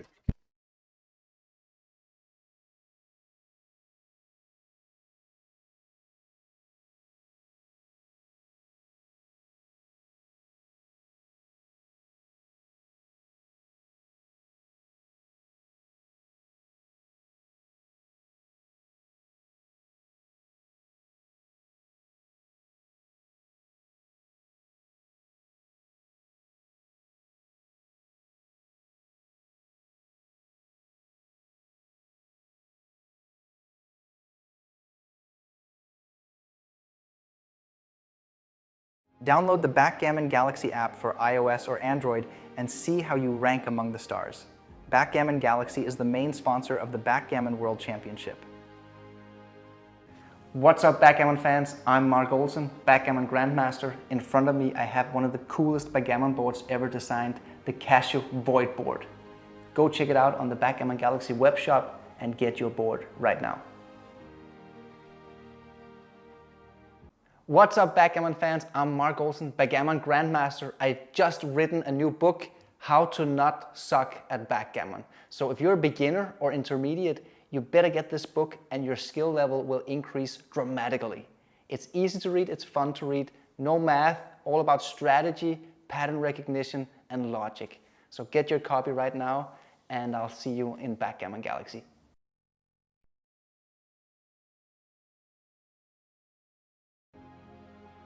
The Earth board is a Backgammon Galaxy bestseller. Place your order now while they're in stock. Become a Backgammon Galaxy Star member. Deeper analysis, my blunders, higher coin bonus, download matches, monthly free rolls. Only $7.99 a month. Sign up via web on backgammongalaxy.com. What's up, Backgammon fans? I'm Mark Olsen, Backgammon Grandmaster. Are you the next Grandmaster? If not, you better get your copy of Backgammon Masterclass. I'm the author alongside with two-time world champion and the only super grandmaster in the world, Masayuki Mochizuki. The book takes you through the game plans, the strategy of the game, strategic visualization, a backgame chapter, first time ever backgame chapter, and how to use the Dublin Cube in middle game situations. Get your copy now in the Backgammon Galaxy web shop. Backgammon Galaxy has launched an X22 edition of the Monte-Carlo board. It's the official board of this year's Backgammon World Championship. Buy it now on shop.backgammongalaxy.com. What's up, Backgammon fans? Join us at the Nordic Open, one of the oldest and most prestigious backgammon tournaments in the world. It's back in Copenhagen. We negotiated a great deal with the hotel Scandic Sluseholmen, breakfast and dinner included with your room booking. Compete against one of the strongest fields in the world. Go for glory, win the big prize money. Go to the website for any information, nordicopenbg.com, and see you all at the Nordic Open.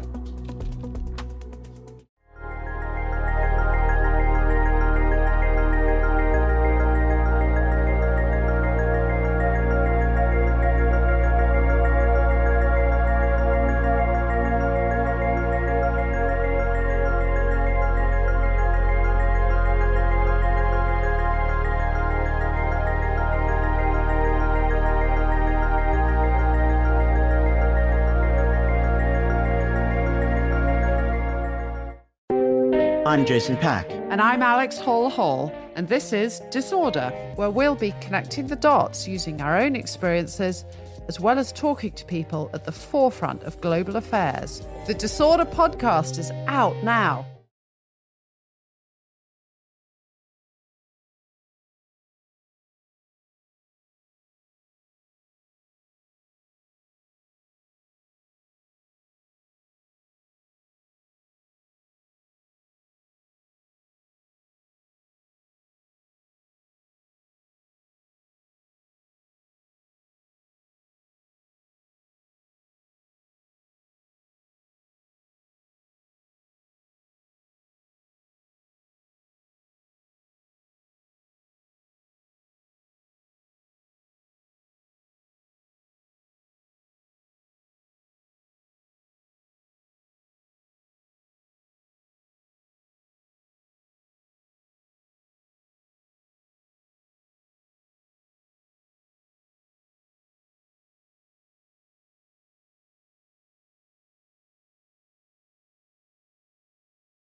Oh, there you go. Okay. Here we go. Match 5 of the UBC Contender 2024. So this is high stakes. It's high stakes. Not so super much for the excited. money, but for the prestige, because the winner is going to take on Mochi in the UBC final. And Ryan needs to win both the match and the PR on this one. Right, that's the situation. He's down 5-3. So tall order. The last 2 points to be contested here, he needs to win both of them. But if he does, he will become the UBC Contender champion, because I think he's ahead now in the PR, isn't he? On the After average PR, I don't know what it is yet. I think it's Ryan might be slightly ahead after Staniek's poor PR in the last match. But let's see. Let's see what happens. Okay, so we're off. We're off. So Double that's 1. 3. I guess that's the next 2. Gotta And then you make have a to 5 point, surely, yeah. Right, and then you have to think about the last one here. So since he's ahead in the race, you could consider stepping up with a rear checker. You want to get a last checker out.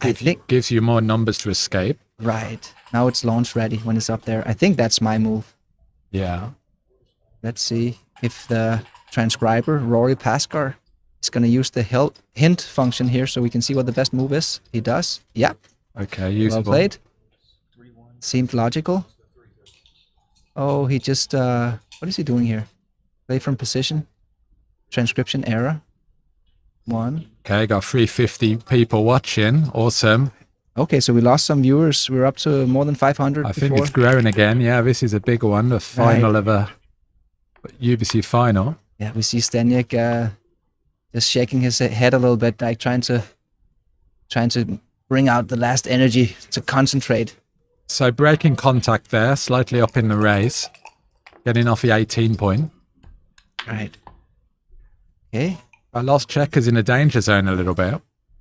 And Right. get attacked off the front. But Ryan needs a little bit of a racing lead here to double this position. It's not quite there yet. He's down 1 pip. As we can see from the XG analysis, he's like 1 step short here. With a racing lead, you could double this position here because you have some attacking threats. But without the racing lead, it's just not quite there yet. And also, you've got to be mindful of White's strong front position as well there, the rack formation being made. It's you could end up in a position where you're getting recubed. Right. It really matters that Staniek has... Okay, it's a little bit early. Okay, so almost a blunder. Almost a not blunder. quite. This is the problem with the strong front position of Staniek. Ryan can't just attack with that ace there. He can't hit loose. And now it's hard, when you don't hit and Zenek has a good racing roll, then you might be facing a recube later in the match. Ryan needs to hit here, and he does. 1, Double 2 is huge, And then, stop him getting out, and there you then go. making a new point in a board point. Right. Sure. And utilizing those checkers on the 5 point. Yeah, This is efficient use of a checkers Right, and exactly. more dancing numbers, Dan, I kind of switched from calling it efficiency to calling it checker utilization. Utilization. Because I just feel like that's a more self-explanatory term for this principle of the game. which is Yeah, so I like important. that. I guess efficiency is used in terms of cubing as well. So maybe It can be used in so many different ways, Yeah. and You can efficiency is a good explanatory word for how to play with minimum risk and maximum reward.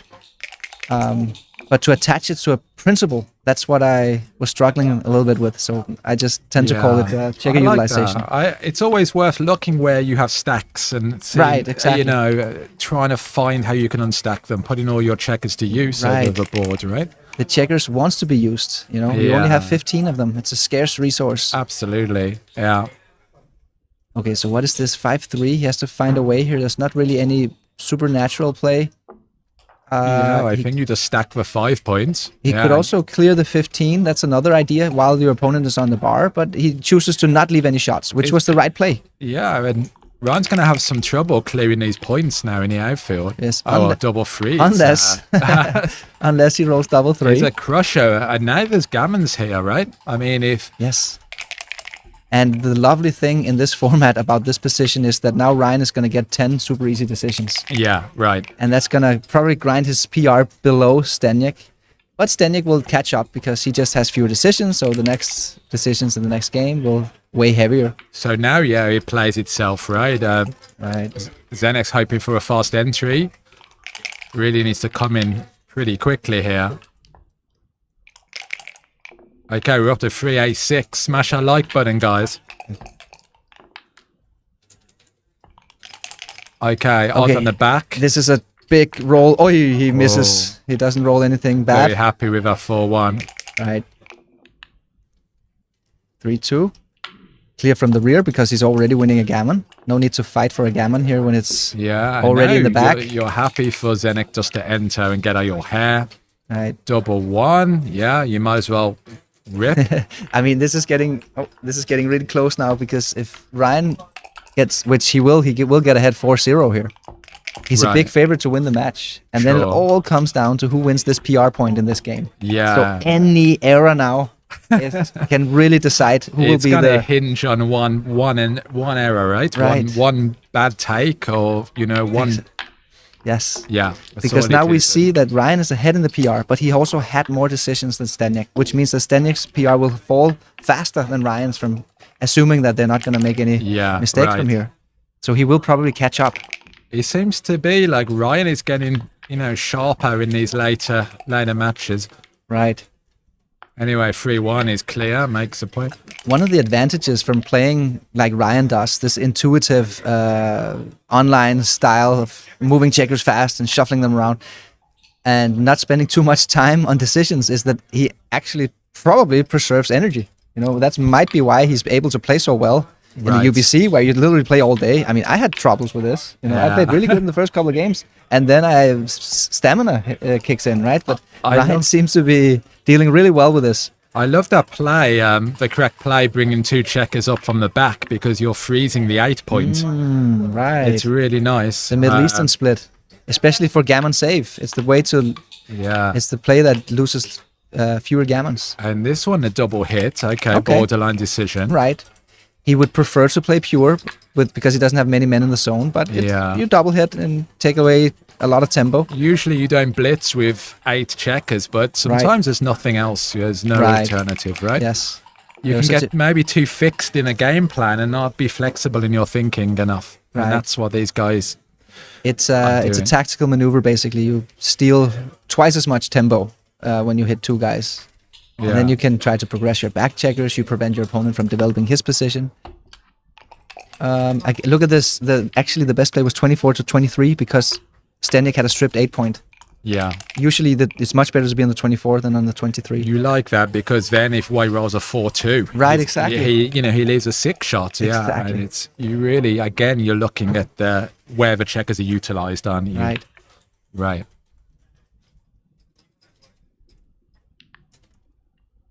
I guess there's nothing else here. Okay, reinforces the 8 points, and then it gets more dangerous to split after. Right. Okay, so there is an idea here to play pure, but I think it's the wrong idea because of 2 things. The race is rather close, and your enemy already has 2 men back. So you're already priming him well with just the structure you already have. Whoa, this is too fast. Double 5 is really fast. Not you good. have to bring them down from the mid. Yeah, and there's a little bit of blunder potential here. Okay, he sees it. Okay, good. Again, efficient use of checkers. Right. And some duplication of 1s. Yeah, that's the other play. There's a chance he's going to make a mistake here. We can see that this is actually a big mistake. The problem here is that you're going to have a hard time bringing your checkers home later on. It's not so much you want to play pure for the priming game plan. You need purity to not leave shots later on. Yeah, this could. I mean, something like this could swing the PR. Just one. Definitely. One error. error. Wow. Okay, he dodges the bullet here. He's a good play. Yeah. Dodges the minefield. And another double 5 again, just making it 3 points. Yeah. Yeah, not good. Of course, probably 1 check a bit further than he wants to go, and then you run. 6-5 is great. Great roll. You're happy to get out of there. And look at Staniek's PR now, 1.1. Exactly as we said. And splitting. Yeah. Pretty nice roll. Really, really nice play. And now it's a double. Oh, yes. I think he lost his market at this score. Pass, yeah, for sure. At this score, I think this is too much, especially with the other blood vulnerable. They are duplicated, though. The 5 is duplicated, right? You need the 5 here, and you need it over here. Oh. Yeah. Looks pretty sizable pass. Right. I mean, these positions are just so gammonish once you've closed the ace point. I mean, Yes. it doesn't matter that you have those checkers back. It's Great cube from Staniak, and Yeah. I think Ryan should figure out this is a pass. Yeah, good pass. even a pass for money. You know. No, it's a take for money, this one. You think? Yeah, you can see in the percentages. This is a rather easy take for money. Really? Yes, Okay. it's the match score. 7 away, 3 away. It's very gammon go-ish. Not quite 4 away, 2 away level of aggression, but like almost like it's like 4 away, 3 away or something. Really aggressive. Ryan's happy to make the anchor with a match lead. You got to make the golden point here. Yeah, Equalize in the anchor war. absolutely, and reduces the volatility as well. When you're leading, you want more stability. Yeah, but he's trailing actually. Staniak is trailing. Yeah, but Ryan's got the anchor, right? With the 20 point. Oh, you mean? Yeah, the golden anchor. What do you mean? He's made a 20 point. Right. Just to. But Ryan is the one leading. Yeah, which is why. Anyway. Okay, so look, he made a wrong play here. This was a sizable mistake. He's trying to play for contact, but you can't when you're facing the golden point. I'm a little bit surprised Staniak didn't know this actually, because he's playing with millimeter precision. There's so many complicated moves. And This one was not too complicated for me I actually. go 13-7. Yeah. I think he's gonna find the best play here. This is the idea of slotting in front of the high anchor. Yeah. You see that a lot. Right, look. I mean, and Ryan's reluctant to break that point and Exactly. come off, so it's pretty Great move. comes at a sacrifice. That's not a good roll. 5-4. And the race is close, which means you don't want to leave a shot. So I think you have to do this. Yeah, I think so. Yeah, he does. I mean, that's pretty ugly, but what else are you gonna do? Right. Okay. Yeah, this is a tough one to find. 6-1, 22-16. Wow, that's a good play, right? I think he's gonna find it. So the one kind of has to cover, and then you look for the 6, and any 6 leave shots. So this is the play with the 6. I think this is like an exploitative play, right? What do you mean exploitative? You're kind of taking advantage of Red's weak front position. Oh, right, of course. Yeah. Okay. Because you're saying, well, you can hit me, but I've got a stronger board, and I'm likely to pick up another guy. Right. You're exploiting his immediate weakness. Yeah. This is a natural play. I think most players would do this, but I think he can find the right play here. Yeah, maybe you see the ones that are duplicated and you play 30 down, but it's easier to make this play if you were ahead in the race, and I think the race is going to be he's going to be down 1 pip, Staniak, after the move. So that's what's preventing him from making it faster. That makes this move really difficult, actually. It's also because Ryan is stripped on 11 and 13 points. Yes, so he's just going to leave shots all over the place. It's just weird to break anchor when you're trailing in the race. That's what's the idea that prevented him from making the best play here. But that's And like look at his PR now. It went up. It was like a small blunder. Yeah, I mean that's kind of a butterfly anchor, right? That's what Mitchie says. Exactly. You know, you make it to break it, right? You know. And then he would just trust on his own.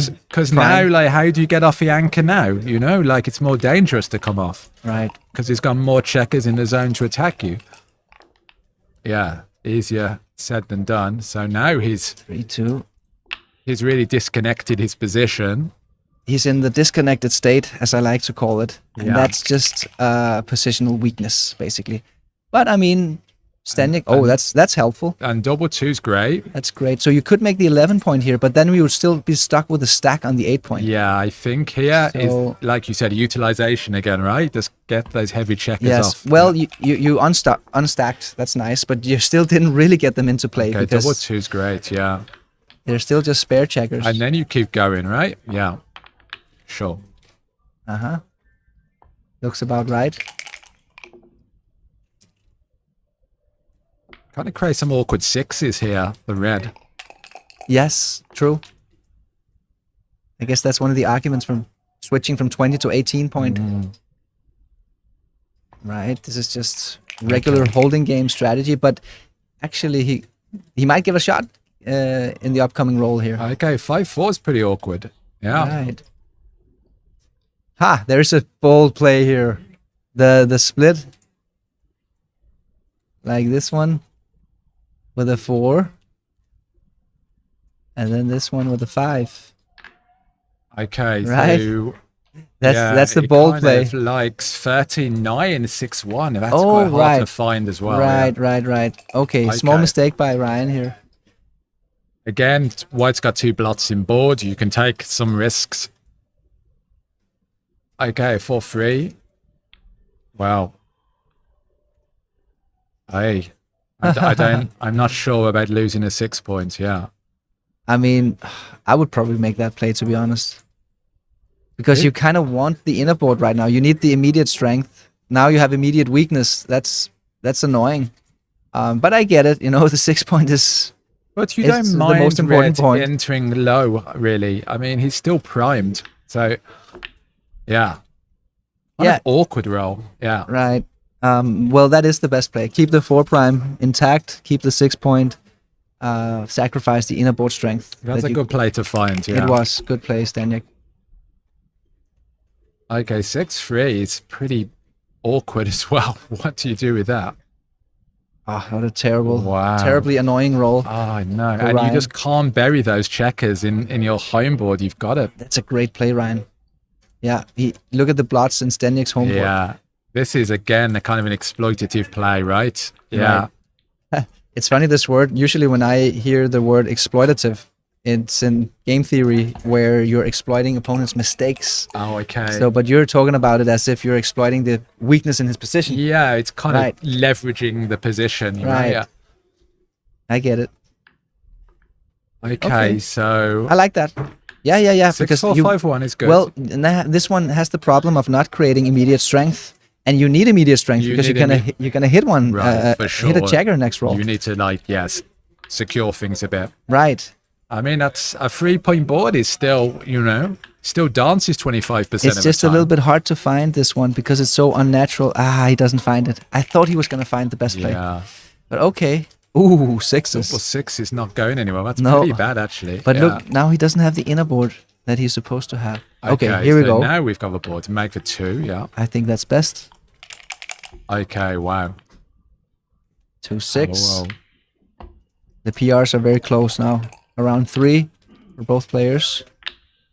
Yeah, he can't make the 5-point board. It's gonna leave a shot.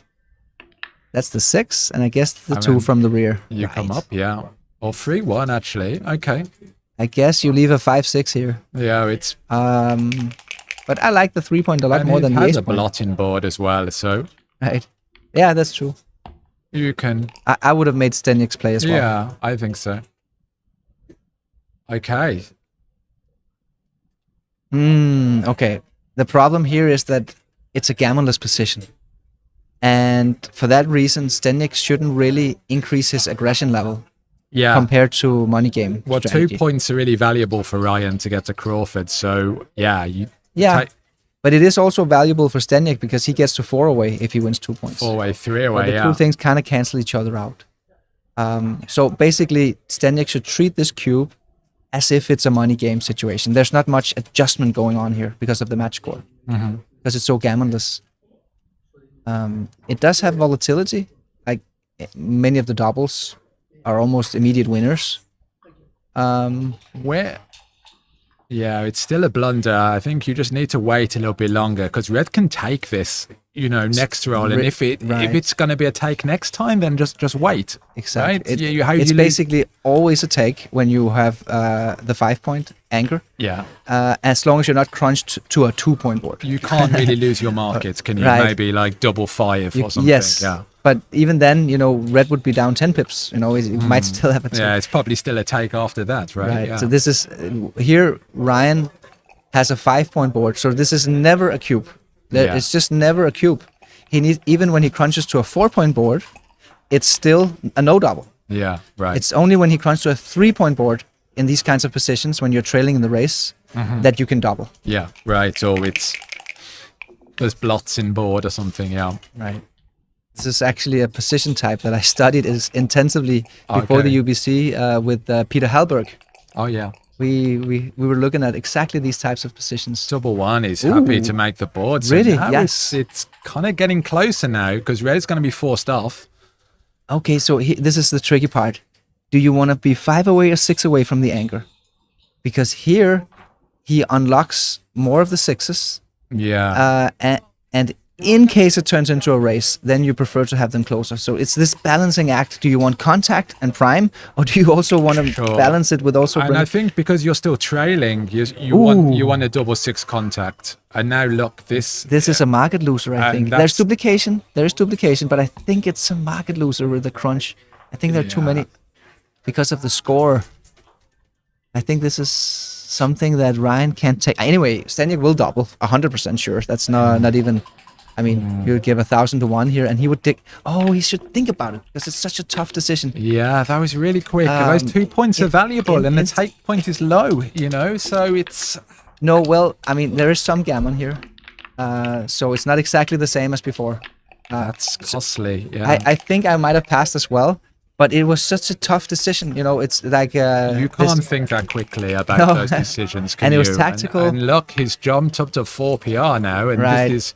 It was such a difficult cube decision, and I wouldn't mind that he passed it if he had just given it a little bit more thought, you know. Yeah, he I mean, Ryan says earlier, he says, "I play better when I play fast." Right. Okay. So fair enough. And I mean, what can we say, right? He's in the UBC Contender final, style, yeah. playing 2.7 PR average. I mean, yeah. So maybe he's right. I like this play. Yeah. I think I might have passed it as well. It looks scary at this score, 3 away, 6 away. But I recognize this was a super tough decision. I felt like Staniak was just like, this is one of those times where you can just really put your opponent under pressure, give them a hard decision. Slotting, yeah. Right. Of course.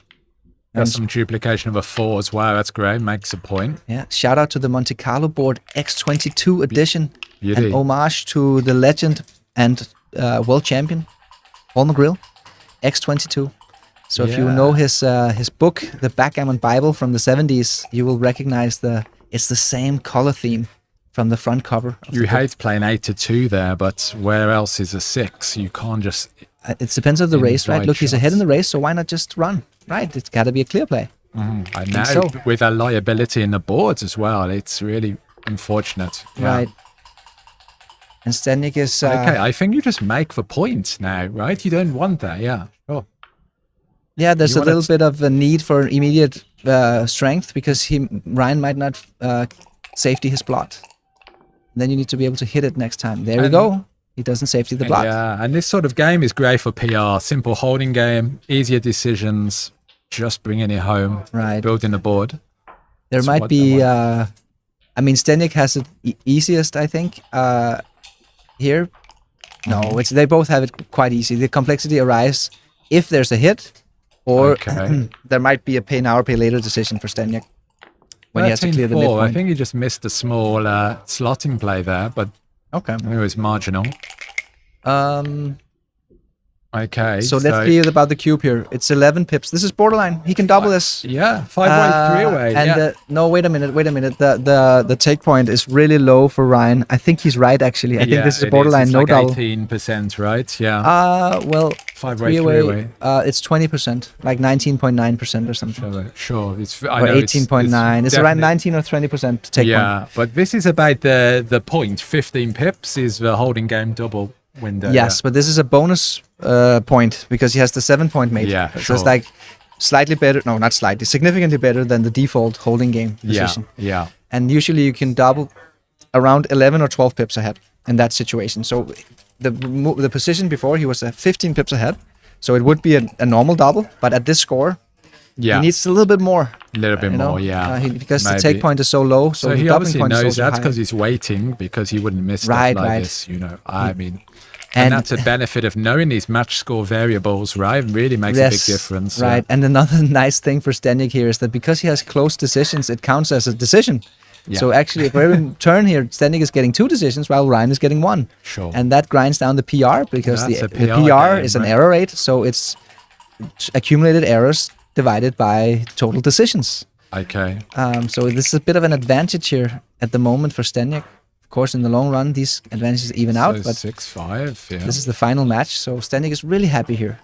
Yeah. So again, he can't double. The race is too close.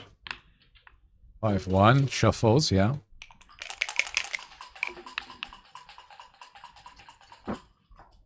One, 2, and 3-4. There we go. Okay. Wow. Double 6 crusher. Okay, let's see. But let's see let's see what he can roll here. He needs to roll preferably something big. Yeah, that is big. I don't, is this even a double at this score? Remember, the doubling point is around 73% here. Wow, look at that. Possibly it's borderline. exactly what he has. He has 73.5% and it's completely borderline. Interesting, Completely yeah. borderline. And he's way above what he needs. You know, he only needs 20 and he's got, well, actually 20 is a dead cube take point. So it's be lower than that. Right. So for the viewers who are not quite familiar with the match play theory here is that usually in a race position like this, you double when you're around 70% favorite. Here, Zdeněk has 73.5%. So what you could say, why isn't this a double? But at this particular score, Zdeněk gains a lot if he gets to 4 away, and he doesn't gain all that much if he gains an extra point to getting to 3 away, which means the take point for Ryan is not the 22% regular money game. It's more like 19.5 to 20%. It's all the way down there, which then also means Zdeněk has to double a little bit later, and that's what we're seeing here. He's going to take some time because it's a close decision. He doesn't know that he can't really make a mistake either way. But he will. I mean, there's no harm in doubling, so you don't miss doubles going forward. But then you don't get another decision either. You don't go a second decision. That's the format they're playing here. Yeah. So if he knows that it's super close, he might prefer to just wait a roll. But you don't really ever know that, right? Especially because it's a little bit complicated. There's a gap on the 5. There's some extra spare checkers on the deuce point. It's a little bit weird in terms of adjusting to an efficient pip count here. Let's see if he doubles or not. Also, as well, you know, can Ryan ever offer a redouble, you know, with this score? He can. Yeah, he it's can. kind of interesting. And suddenly the match is suddenly on the line. Right, with a take point of 15.8% in that case. Yeah. That's a valid roll. Okay, so Ryan needs to roll at least a 5 or something here. Okay, he rolls a 9, 2 so crossovers. Yeah, I guess that's nice. still a no double. So now it looks even more of a no double, no? I think so. I mean, Zdeněk did put a checker on the 5 point, which means he doesn't have a gap anymore. Yeah. So it's probably very close again. Let's see the analysis. Oh, we don't get to see the analysis. So they both... right, okay. But 6-5 is great. Zdeněk's PR went down, so it was the right play. 6-5 is awesome. Really good, bringing 2 in, yeah. Above average roll. Yeah, 3-2. This looks close. And there is volatility in these positions, you know. Someone rolls a double, he really swings it, you know, from a no double to a pass. Yes. Whoa, 6-5 for Zdeněk. Okay, but a gap on a 5 is, you know, could be problematic. You end up putting him on the ace point. Okay, so considering it, obviously still an easy take, yeah.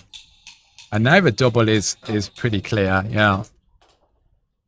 I would be surprised if Zdeněk doesn't double here. He's up 7 pips. He's got 4 men off, so same number of checkers off. Yeah.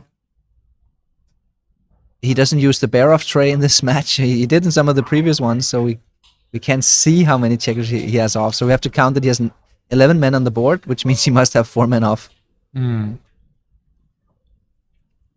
Yeah, this is just a clear double now. I mean, red has got bad aces where, you know, not gonna take off. Well, at least for one roll anyway. But I mean, if he rolls an ace, it's kind of like rolling a deuce. It's 2 pips because you get to play 2-1, which removes the penalty pip on that third checker on the 2 point. So you move 1 pip and you remove 1 penalty pip. So it's like rolling 2 pips actually. Okay, good double. And he was quick to take. Ryan, okay, he knows he has to take deep here. So no hesitation in the take. And Ryan actually doesn't want to win this race. Because Ryan needs to win both air raid and... grind it down, yeah. Right. Of course he doesn't know that. He doesn't know if he's ahead or not. Yeah, right. I kind of... Well, let's see. I mean, it's looking good for Zdeněk on the race, for sure, you know. But Ryan is actually lucky here to not win this racing position. That's the strange quirks of a UBC. Right. Sometimes you want to extend the match even further to get more decisions. Yeah. Well, yeah, and there we okay, are. 4-4. 3-away, 3-away. Wow. Well, we know this score, elevated take point. Right. It elevates the take point, which means you can double more aggressively. Yeah. Both in gammonless and gammon-ish positions. Yeah, you don't tend to double so much blitz positions because the overage in. Oh, but that's kind of compensated by the higher gammonless take point. Yeah. So you still do double more aggressively, even in the gammon full positions. That's a double hit. Double hit is nice. Yeah, you're lacking ammunition, Good but play. a lot of tempo gain. 2-1 straight in. That's a good entry. Right, great entry by Staniek. And he's grinding it down. 5-6. Yeah. So, Hits, of course. Yeah. Staniek is a pretty big favorite here. He can win the title either by... and what? Double hits. This or this? This one. Wow, okay. So we just got the tournament director, Mate, bringing us the temporary PR score for the first 4 matches. And the PRs are 2.7 for Staniek and 2.85 for Ryan. So really, really close, but Staniek is actually ahead in the average PR. Wow, okay. We thought that he was going to be trailing a little bit, but he's Yeah. actually ahead. Even still, after even that after last that match, that's interesting, but it's very close though, right? It is very close. So if Ryan can manage to win both points here, he will have a good chance. But again, it depends on how much. If he wins 2 points, we might have to get into the deeper analysis settings. Sure, you know? but There's Red has a pretty poor position. He's got 4 checkers back behind a 4 prime. I mean, no 8 points, yeah.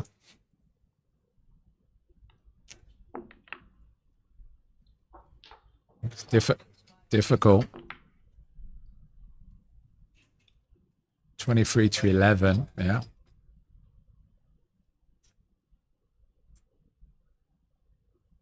You like to get out. Yeah, I mean, it's this also makes sense. You give Red a good 4 to hit you. With this play? Yeah, he's gonna hit you, right? With that 6-2, you mean? Yeah. I'm not sure. No. Maybe for the tempo, but it's not exactly desirable. Yeah. So yeah, I kind of like Staniek's play. He is in the disconnected state, but he has such a powerful front position with 3 men behind his prime now. So Yeah. it's not a huge concern. Oh, wait a minute. Okay. So- Oh, that's illegal. Just Okay. make the 4-point Ryan. Yeah, there you go. That's pretty good. Yeah, you try to counter prime best you can. Right. Okay, double one's not actually that good, really. The anchor is a bit of a liability. You don't really need that point. Well, I mean, that's true, but since Ryan doesn't have the 7 or 8 point mate, I think you just it's not bad to make the 23 point here. But he did find the best play. yeah. Just okay. maximize flexibility. 6-3. No, Okay, 6-2. 5-2. I think he's going to have to run out from the back, right? Yeah, I would not make that point. I think I would just go, yeah. There's a chance of him making a mistake here. Right. There's a real chance of making a mistake because hitting is incorrect. Yeah, you don't damage your front position. Yeah. Right. I mean, I would be very tempted to hitting, but if you hit, then it's difficult to make a 6 prime. That's the and he problem. misses, and that 6-5 plays badly, right? Okay. Yeah, it's blitz to escape. That's the to, idea. Blitz to escape. Yeah, Right, keep that's him the on the idea. ropes and step up. Yeah, but Every time you're in a losing priming proposition, you know you okay, can well, make a killer- blitz. Killer 1-3 though. That was a killer. And now Ryan is the one getting blitzed Super. and primed. Wow, this There's is gammons here as well. Yeah. 1 and You're not really worried about the 1-2 back game here because Ryan doesn't have timing to you play a hit 1-2 again back game. with a No, 2? that's my point. Maybe you don't hit because you're not scared of him making a double anchor. The Yeah. 1-2 back game requires so much timing here. It requires actually the sweet spot for 1-2 back game is 134 pips behind. yeah, I guess with a hit, you have a tempo for him not to make the bar point. You know, you kind of get moving. and- Right. I think that's why you hit actually. It's because of that tempo idea, so he doesn't make the bar point. But okay. Well, he makes a 23 small error right, on a he- 23. It was point. difficult. I wasn't Yeah, sure either.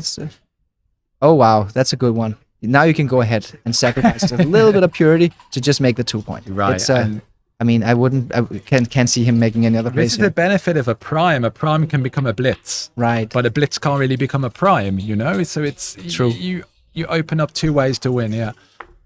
Okay. Yeah, no, I don't like that. I mean, just make the point, right? I mean, yes. Here you like he made a mistake. He rolls a double Okay. 2 or something, you know? 2-1. Okay. PR gonna go up a little bit. Okay, up to 2.9, 2.3 for Staniak. He's still ahead. Yeah, he just got a little bit It's closer. really close, yeah. Okay. 3-1. 3-1. Okay, the ace is greatly duplicated. But I Yeah. think he's right. I think he needs to put those a second man on the bar. And then he can roll a 1 or a 2 later on to get to the I edge think of the this prime. is a hard decision, how you play. Yeah. That I think you hit. Yes, good. Okay, good. Okay, That's good play, fine. The yeah. second best, but it's fine. No problem. 5-3. So now he really wants some dancing numbers to step up, to make points. 2-6. Wow. This is a tough one. Oh, this is a tough one. You badly want to run out from the Blunder rear, right? potential here. Right, there is. Yeah, for sure. Wow. Yeah, okay, that's the play, Ryan. That's the best play, but I know you're going to have a hard time finding it because Yeah, wow. this is going to be difficult. Because even something like 13-7 and 22, that's a blunder. I mean, it's... Yeah, this is wow. completely the wrong idea. This is a blunder, actually. Oh, a blunder for Ryan.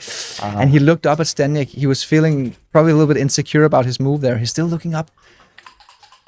I think, like, deep down, he knew that wasn't the right idea. There's something there. Okay, and his PR. Oh, wow. But, Staniak is a big Ryan favorite has now. a kind of some counter priming potential. Well, you know, it's slim, but you know. Shout out to the Backgammon Galaxy app. Download an app store and remember to leave us a 5-star review. That is gonna help us Wow, promote the so app. white is, yeah. This is interesting. So red's got 3s to make the prime, 2s to step up. Okay, 3-4 is a good roll. No, not particularly. I think No? he desperately needed a 1 or 2 there. Yeah. But at least he got the 5 prime. Now I think But he really has to get something now. I think he's right here, just keeping the prime solid. Don't make gaps. Yeah. No? Oh, wow. Oh, wow. Aha. Okay, I got this one wrong. Wow, My interesting. intuition was just keeping the prime here. Oh, yeah, there's a blunder. Oh, excitement is back. Wow, okay. Wow. That's good. Yeah. So this Double 6. it tricked both of us. It's a bit fast now. And Look, the PRs are closer now. and who's going to break first? Right. Oh, wow. 5 6-5 out. and cover.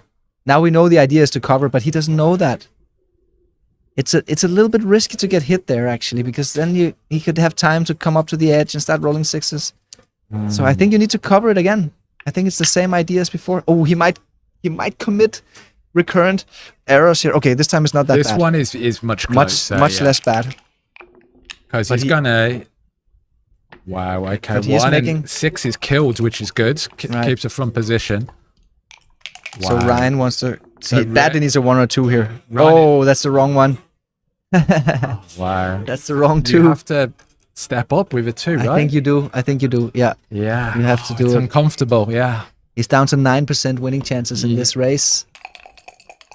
Staniak already doubled. There's a lot of gammon in this position as well. Okay, he didn't hit here, which would have probably won the Okay. gammon. Whoa, that's a good one. 6 out. Great roll. Plays itself. There's no choice here. Yeah, and come on. Absolutely no choice. Absolutely, and Staniak has another shot. He misses. wow. Okay, I mean, Ryan is... And then Oh, okay. Next decision. Slot or not? Right? Oh, it's super close. no, according I to think the you computer. need the 5 point to win. You have to That's take the risk. That's yeah. my logic too. But it was a dead even decision. The equities were basically the same. 6-5. Oh, look at this. So another one has broken loose. And the error rate is getting really close because of Stenia's blunder before. 2-4. Interesting. Very interesting. I guess there's more gammons in hitting. Oh, the transcription made a mistake here. You 4-2. jump out here with a 4? It could be, right. I think so. I mean, other than that, you hit, which is... And now Red not is really your desperate game to plan. get out. This is... Timing is really poor. Right. I think it was the best play from Steniek to jump out instead of blitzing, but it was a tough decision, in my opinion. Double 5 is great. Wow. You need to keep the prime here because you got 2 men behind it. 2. And is he going to duplicate the ace to get to the edge? Or 1. I don't think you need to come out with those back checkers there. I think you just stay there and squeeze him. I think you just... Yeah, I think that's I like the play. the 1 duplication, yeah. I like it. The last 5 I'm not sure about, but it seems that the computer now liked it's it. awkward, right? He wants a 1 to step up, but he has to hit with a 1. Right. And now he's in real danger of Really just sneaky. collapsing. And you're maximizing outfield control for when he rolls a 1-6 or 2-6 and jumps out. Yeah. Okay, double 2 is 1, 2. kind of a bit fast. Again, putting more checkers on the ace point. It's like playing with 10 men. Yeah. But the PR race is so close now. Yeah. I mean, very exciting. 6. He's still fighting. Ryan needs to win the match, right? So this is really important for Ryan that he gets in here. 5-6. Okay, brings the 6 down, yeah. Stays back. At least he's going to probably save the gammon now. Wow. But he could still get lucky. Man, look at this. Not terrible. I'm just not seeing daylight, though. It's really tough to get that guy out. Not good enough. Can't move. Can't move. Happy about that, really, though. Steniek has somewhat easy decisions right now. Nothing, not really blunder potential. Oh, is he gonna break contact? Really? Okay. Duplicating aces. Fair enough. I was thinking about just staying back and squeezing him, but actually this is also nice because you get the outfield control. Now I don't see any reason to move the guy on the 20 point, to be honest. Why not just stay there? I guess you maximize outfield control. Maximum covers on 1-6, that's why. right? You know, and here you get hit with 1-6, you turn into a good roll. So yeah, you don't want to get hit with tempo. I mean, just stay back and there's just such a big gain by making a 6 prime, and the usual strategy is to slot the prime from behind. I just can't. And here you just don't have any direct covers, but look at the blood on Ryan's 2 point. I think that's why you can do it. I like that play a lot. Beautiful play by Steniek. 3-2 is, yeah, you've got not really any choice. Even 6 has to go. Right. Now any 8 or any 11 will make the 6 prime. So it gives him 6s to cover. Nice. 17 rolls are going to cover plus 1s from the 8 It's as well. Joker time for Ryan. Nope. Okay. There's the 6 prime. Okay, well at least the gammon is saved. I mean, no gammons really here. Ryan is down to like, I think it's around 5 or 6% winning chances here. Yeah. And when he eventually gets, 5% maybe. When he eventually gets closed out, then he's down to like 2.5% winning chances with 1 man on the bar. Sure. Oh, we see it 4.4. Okay, so 4.4. Slightly less than I was guessing. What 5? Yeah. And here, it helps a little bit, but it's not much. I mean, you're almost drawing dead, and Steniek has such an easy time making moves here, getting easy decisions. Yeah, you can hit, circulate, hit, Right. Just and look how close it is. It's 2.8, 2.9. Wow, that is just on one error, really. Yeah. But Steniek is gonna grind down his PR now, because he's just gonna slot the prime. Yeah, he and hoped to get hit. I mean, Ryan's getting no decisions. Yeah. Right, exactly. Yeah. His decision count is just frozen in time. Yeah. While Steniek gets all these easy decisions where you cannot make a mistake. And if you're lucky, you even get a lot of them because now he's going to hit. Now he's hoping to get hit just so he can make more moves and get more decisions. He shouldn't close it out. I mean... So there are some small decisions. Right. Yeah, I mean, I think XG would probably... No, actually, you could still fish for checkers. It's clear not to close it out. So, and especially in this format. Okay, I would make it the other way around. Okay. Fair enough.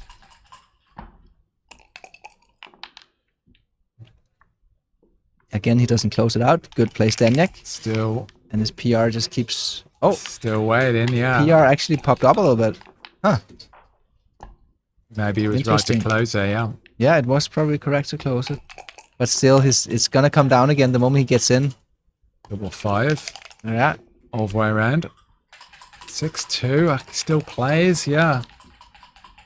Hits again. Wow, it's getting precarious. Right. Get entered. Doesn't really want to enter. This is good news for Staniak. He gets to make more moves. Right. Get more decisions. Okay, can't hit that time. Just brings it down. Double 2. Okay. Ah, interesting. Do you hit loose here? To fish for that second checker to try to... Oh, that's this one, right? Exactly. The banana split. Right, but you're going to cover one of them. You're going to cover the 2 point, right? So the hit is going to come from... No, maybe not, actually. I don't know this. Wow, this is a little bit complicated. You really want that second checker. Right, Yeah. let's see. The transcriber doesn't use hint. Yeah, his PR went up. Now Ryan is ahead. It was it just felt wrong, you know. Yeah, that was something an interesting position. Super interesting. Yeah. But I'm not sure which one was better, and we never got to see the hint. We just see the PR go down or up, so we can infer which move, whether they made the best or not the best move. I mean, it's neck and neck. Look at that on the Right. PR. I mean, too hard to call at the moment. Funny, right? Yeah. Ryan wants to get in, so he gets some decisions. I mean, wow. This might be the closest UBC final yet. Yes, and remember the average PR before this match was 2.7 for Staniak and 2.85 for Ryan. So the PR race in the aggregate sense is also very close. But Ryan needs to make something happen here. He needs to win the match and the PR point. And he needs to win it with a significant margin, actually, to cover up those 0.15 PR points of difference in the average. So I think Staniak is a very big favorite right now to be the UBC Contender 2024. I mean, here now it's Xenex just playing DMP. He doesn't really mind if Ryan wins 2 points or 1 point, right, in this game. The 3 away, 1 away Crawford score. That's right. Yeah. Makes no... I mean, he So- loses a free drop, but... Shout out to Backgammon Galaxy, the sponsor of the UBC, and the Monte-Carlo board, X22 edition. Beautiful theme from Paul McGrill's legendary book, Backgammon. His Beautiful nickname was board, yeah. X22. Super. Hence the nickname of this board. Yeah. 6-1, great shot from Ryan. Oh, he hits right back. Wow. Bam, bam. Wow. Not What a good for killer, Ryan. yeah. Yeah. And he doesn't want to be on the bar. He wants to come in. Wow, I mean, unlucky to dance with both checkers there, you know? Only 25%. Good play by Staniak. This is so far not a difficult game at all from Staniak here, and let's see if you can just continue to Ryan make is points. Playing. No, it's squeeze it down. Okay, 6-4. Okay, here we have a little decision. You're If we hit- blitzing, so you blitz. You've got Well, the points yeah, but made. he doesn't gain anything from winning a gammon. That's the problem here. That's what makes it difficult. Yeah, but I mean, So what- look at the running plays. Not that far behind, just running all the way. It's a close call actually.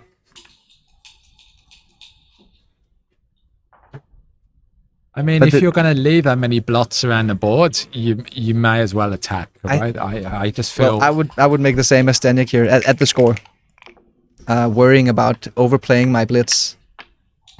But as we saw, it was actually a little bit better to just go all in. Whoa! Wow, Ryan has a big chance. Ryan has a chance, and if Ryan can continue, putting him on the bar. Look at this reversal. Right, also with a PR. My gosh, that is crazy. It's gone from 2 and a bar from one side to the other side. Yeah, exciting. Right. If 4-3. Ryan can keep this up. Okay. Oh wait. Okay, you is don't. that Yeah, right? there's no gain from winning a gammon, so why would you blitz on the 2 point? I guess that's the, okay. Sure. the logic. You don't mind, yeah, 1 or 2 points, yeah.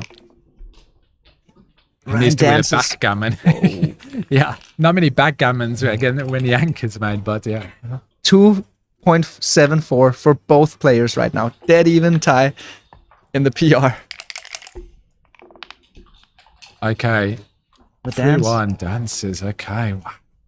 These dances are so costly. Yeah, they are. Both in match equity and in PR equity.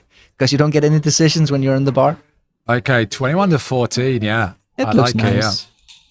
There are many ways you could play this. You could also just switch from the 16 to the 15 point, but I guess the double 4 becomes 13 to too 6. much of a joker. Yeah, that's it, isn't it? The double Right. 4. And also, now's the time to create that mobility in the position, right? Yeah, this is the natural play, but I think there's some tactics here. It's an error, yeah. The double 4. So now Ryan takes the lead in the PR. Just the 30 error, but that's enough for Ryan to take the lead. 5-4 is a hitter. Yeah. It is a hitter. Wow. Good shot. 2-6. Wow, 2-6. Really, is- really important to come in. Okay, is that the best play? Oh Okay, yeah, it's out that of was range. Good. Yeah. Leaving no directs. Yeah. Look, Ryan has 10 minutes left on the clock. Stenik is down to 1 minute and 20 seconds. Okay. Yeah. And make for 4. Yeah. Come on. Of course. Yeah. This has got to be right. You'll have a small race lead. Yeah. Right. The race lead is super important. So you don't want to get hit now if you're Staniak. Huh. That's annoying. How do we play this? 17-12. Look at this. We slot the 4 point and duplicate deuces. Wow, that is a great duplicating play. Yeah. I hope he sees it. I think if he sees it, I think he can make the play. Yeah, this is the other, probably the play most players would make. 8-1. 8 yeah, to 1. I think I would But do look that. at that duplication. That is a super play. Yeah. If he sees it. It's, I mean, yeah, wow. It's so hard to make that slotting play against a 5-point board, though. It's, yeah. This and then 6-4, yeah. Yeah, I'm not surprised he did 8-1. No, that is very hard to find. 6-2 is such a good escaping roll. Let's wow. see. Oh yes, and he even has a small advantage in the race here. He has basically a 1 pip advantage because if you're on roll and down 4 pips, then we have an even race. 4-3, yeah, makes a. Oh, wait a minute. Wait, Ryan. You don't want to leave a 7 shot here to lose the game when the race is close. I think he's just counting the race. That would be a serious mistake to leave a 7 shot. That's 6 out of 36. So 1 in 6 times he would get hit here and basically lose the entire game. Mm. Don't do that when the race is so close. You have 50% race equity. Maybe he hasn't counted the position. Yeah, I think that's what he's doing now. He's counting the pips. So at least he's spending some of his time bank. Yeah, right. It's not so difficult to count his position. Yeah. Okay. Yes. Good play. Good play, Ryan. Yeah, I think that's just what he was doing. I think counting the race, realizing we're close. Just simply got to take a bit of time. Yeah. I mean, 1 double here. It's all it takes, right? I mean, even like a 6-5 followed by a 2-1. I mean, you're super really close. in it. Yeah. It's just basically a straight race. There's very little contact left here. Okay, 6-4 above average. Yeah, good. 2-6. Yeah. Okay. Saves a 6. Yeah. Doesn't run into any awkward 6s. That was a mistake, actually. Really? Yeah. Okay. His PR went up, so it's a little bit overrated. This concept of saving a 6, because you're usually sacrificing racing efficiency by doing it. By putting them too deep in the board. Right. Yeah. Mm. And even there, we preferred 7-2. This one, yeah, here you could do it. Because Again, of it's the same idea, right? And also a Blotzing board, I guess. You know, he's got a weakened position. I think the umpire, Michel Lamotte, suggested that they had made an illegal play, which they didn't. Everything is in order. The transcriber got it under control, so the umpire made a mistake here. Yeah. that happens. The umpire has been umpired, yeah. Okay, yeah, race contact. Michelle has been in there all day, so up 8 pips to a roll. Okay, White's got a tiny bit of wastage, but really not much yet. Ryan is taking the lead now in the PR. So, but 1 point here is not enough. He needs to win this race, otherwise Stenik will be the UBC 2024 contender. challenging Mochi for the title later this year. At an unknown location and date. We simply haven't figured it out yet. We wanted to see who won the Contender tournament first, and then we start planning. 6-5 is good. Wow, that's great for Staniak. 5-3, so Ryan's going to need a double here. Ryan needs to pull off a magic trick here. Okay, 2-1 leaves a gap, but still. 4-1 is not good enough. Ryan Rebello. Okay, he tries to make the doubles work by... Yeah. 5-4. 5-4, wow. Double ones. Not good enough. 2-1. Okay, a little bit of life. A little bit of light. Really needs a big double. No, still not good enough. He just doesn't do it, yeah. But he's maximizing his doubles here. 5-4, that's fine. 5-4 is right, good. I mean, good. Slots and one off. And he needs to get 4 men off. Oh, you see the first 6 in you. Right, so now Staniak needs to miss less than 2 rolls, so he needs to roll a... Oh, wow. And looks like Staniak is the double 4. It's not going to make it. No, it's not going to make it. 2-1, it's over. Can't do it, yeah. It's over. Staniak is the UBC champion. Oh, sorry, the Contender champion. Yeah. Staniak is the UBC Contender champion. We have some balloon graphics there. Yeah, beautiful. Celebrate the new UBC Contender finally in his... Staniak finally in his 3rd try. It's the third time Staniak is in the UBC Contender final. Amazing. He's lost to Sander, he's lost to Mochi. Now for the third this time. Is his yeah. Right, and he's played absolutely amazing. They both have in this tournament. Incredible. They both played incredible. Both they're both deserving. below 2.7, I think, in total average for the entire tournament. And we're talking about how many matches is that? That's like 24 matches or something like that. Just unbelievable performance, yeah. I mean, from both of them, both young guys, both great ambassadors for the game, just playing at such a high level. Right. I mean, remarkable. Just so many decisions and well, so much matches. Yeah, so many matches, right? And we finally see those 2 young guns who've been competing at the Backgammon Galaxy on the top of the rankings. They keep going back and forth, who's number 1 online. And now finally we get to see one of them take on Mochi, right? It's such a great story. So, yeah. Amazing stuff. Do you want to do some interviews with the players? Maybe. Yeah, we can do. Yeah, sure. Let's get Staniak over here first. All right. You can do some interviews. Okay, bring him on. Yeah. Cheers, Mark. Yeah.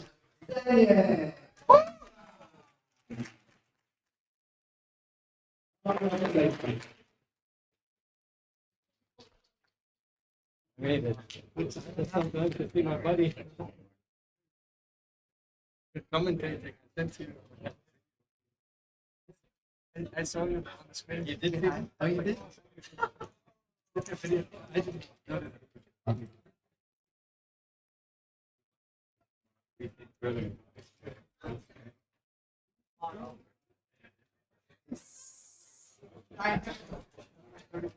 Yeah.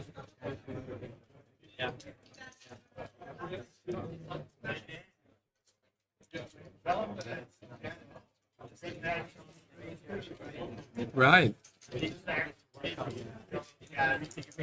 Okay. I think I'm going to speak to. So guys, on stream 2 there's an exciting match being played, so just hop on over to that. You'll see the link in the video. Who's playing? Steve Sachs and Kenji Shimagata. So yeah, great match on stream 2, guys, so be sure to tune in, and then we'll be streaming all week on the channel. Feel free to like and subscribe, and also head over to Backgammon is Beautiful and hit a subscribe there, guys, as well. Thank you very much. Are they coming over for an interview or?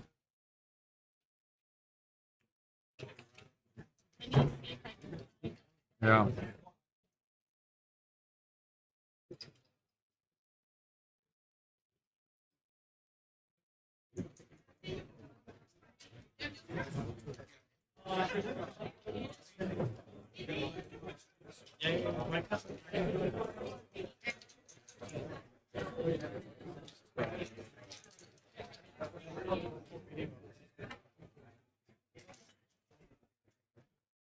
I remember.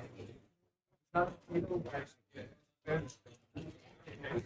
so ZZ is on his way.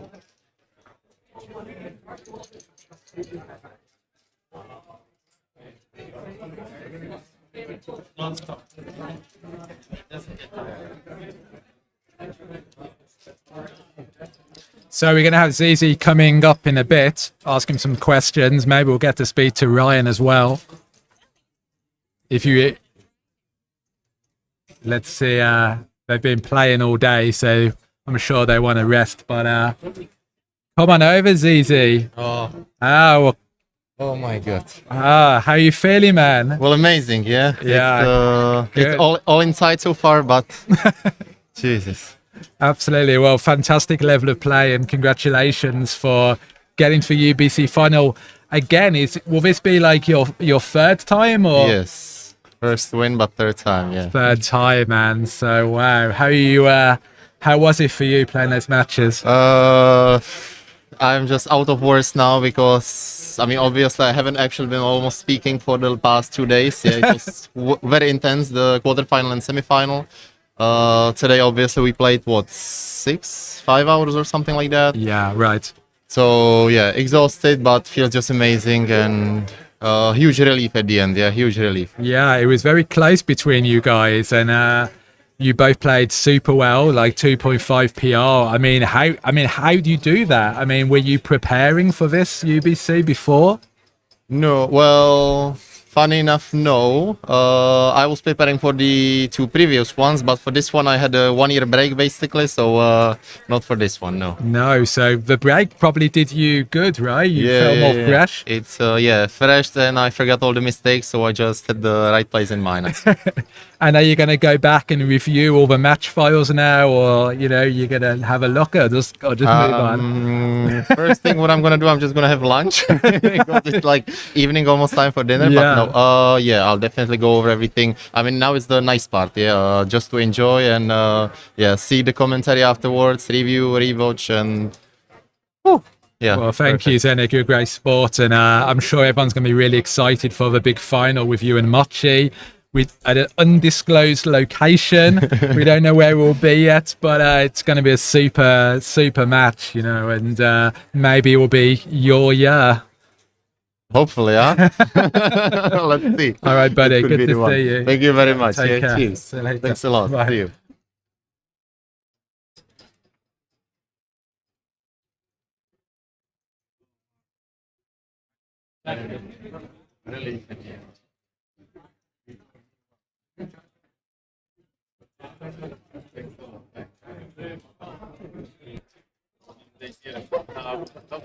Are we going to get Ryan to come over? We can do that. Oh, I can just sign out. Yeah. Yeah, just If it's close, it can talk. I have absolutely no idea what we're doing. So. Okay, shall I just sign out then? Okay, just thank everybody, and we'll be back with more. Actually, you're already off. So I can say, just thank everybody for watching, and we'll be back with more and resuming the Monte-Carlo Open. Probably like round of 8. Okay, guys, so thank you all for watching. That's been amazing. We'll be back later with the Monte-Carlo Open. So more matches coming. So tune in around 8 p.m. later and see some more matches. Like and subscribe. Thank you, guys. I'm going to sign off now, get some dinner, and I'll see you all later. 10 p.m. I've just been told 10 p.m. tonight. Thank you, guys. Best wishes.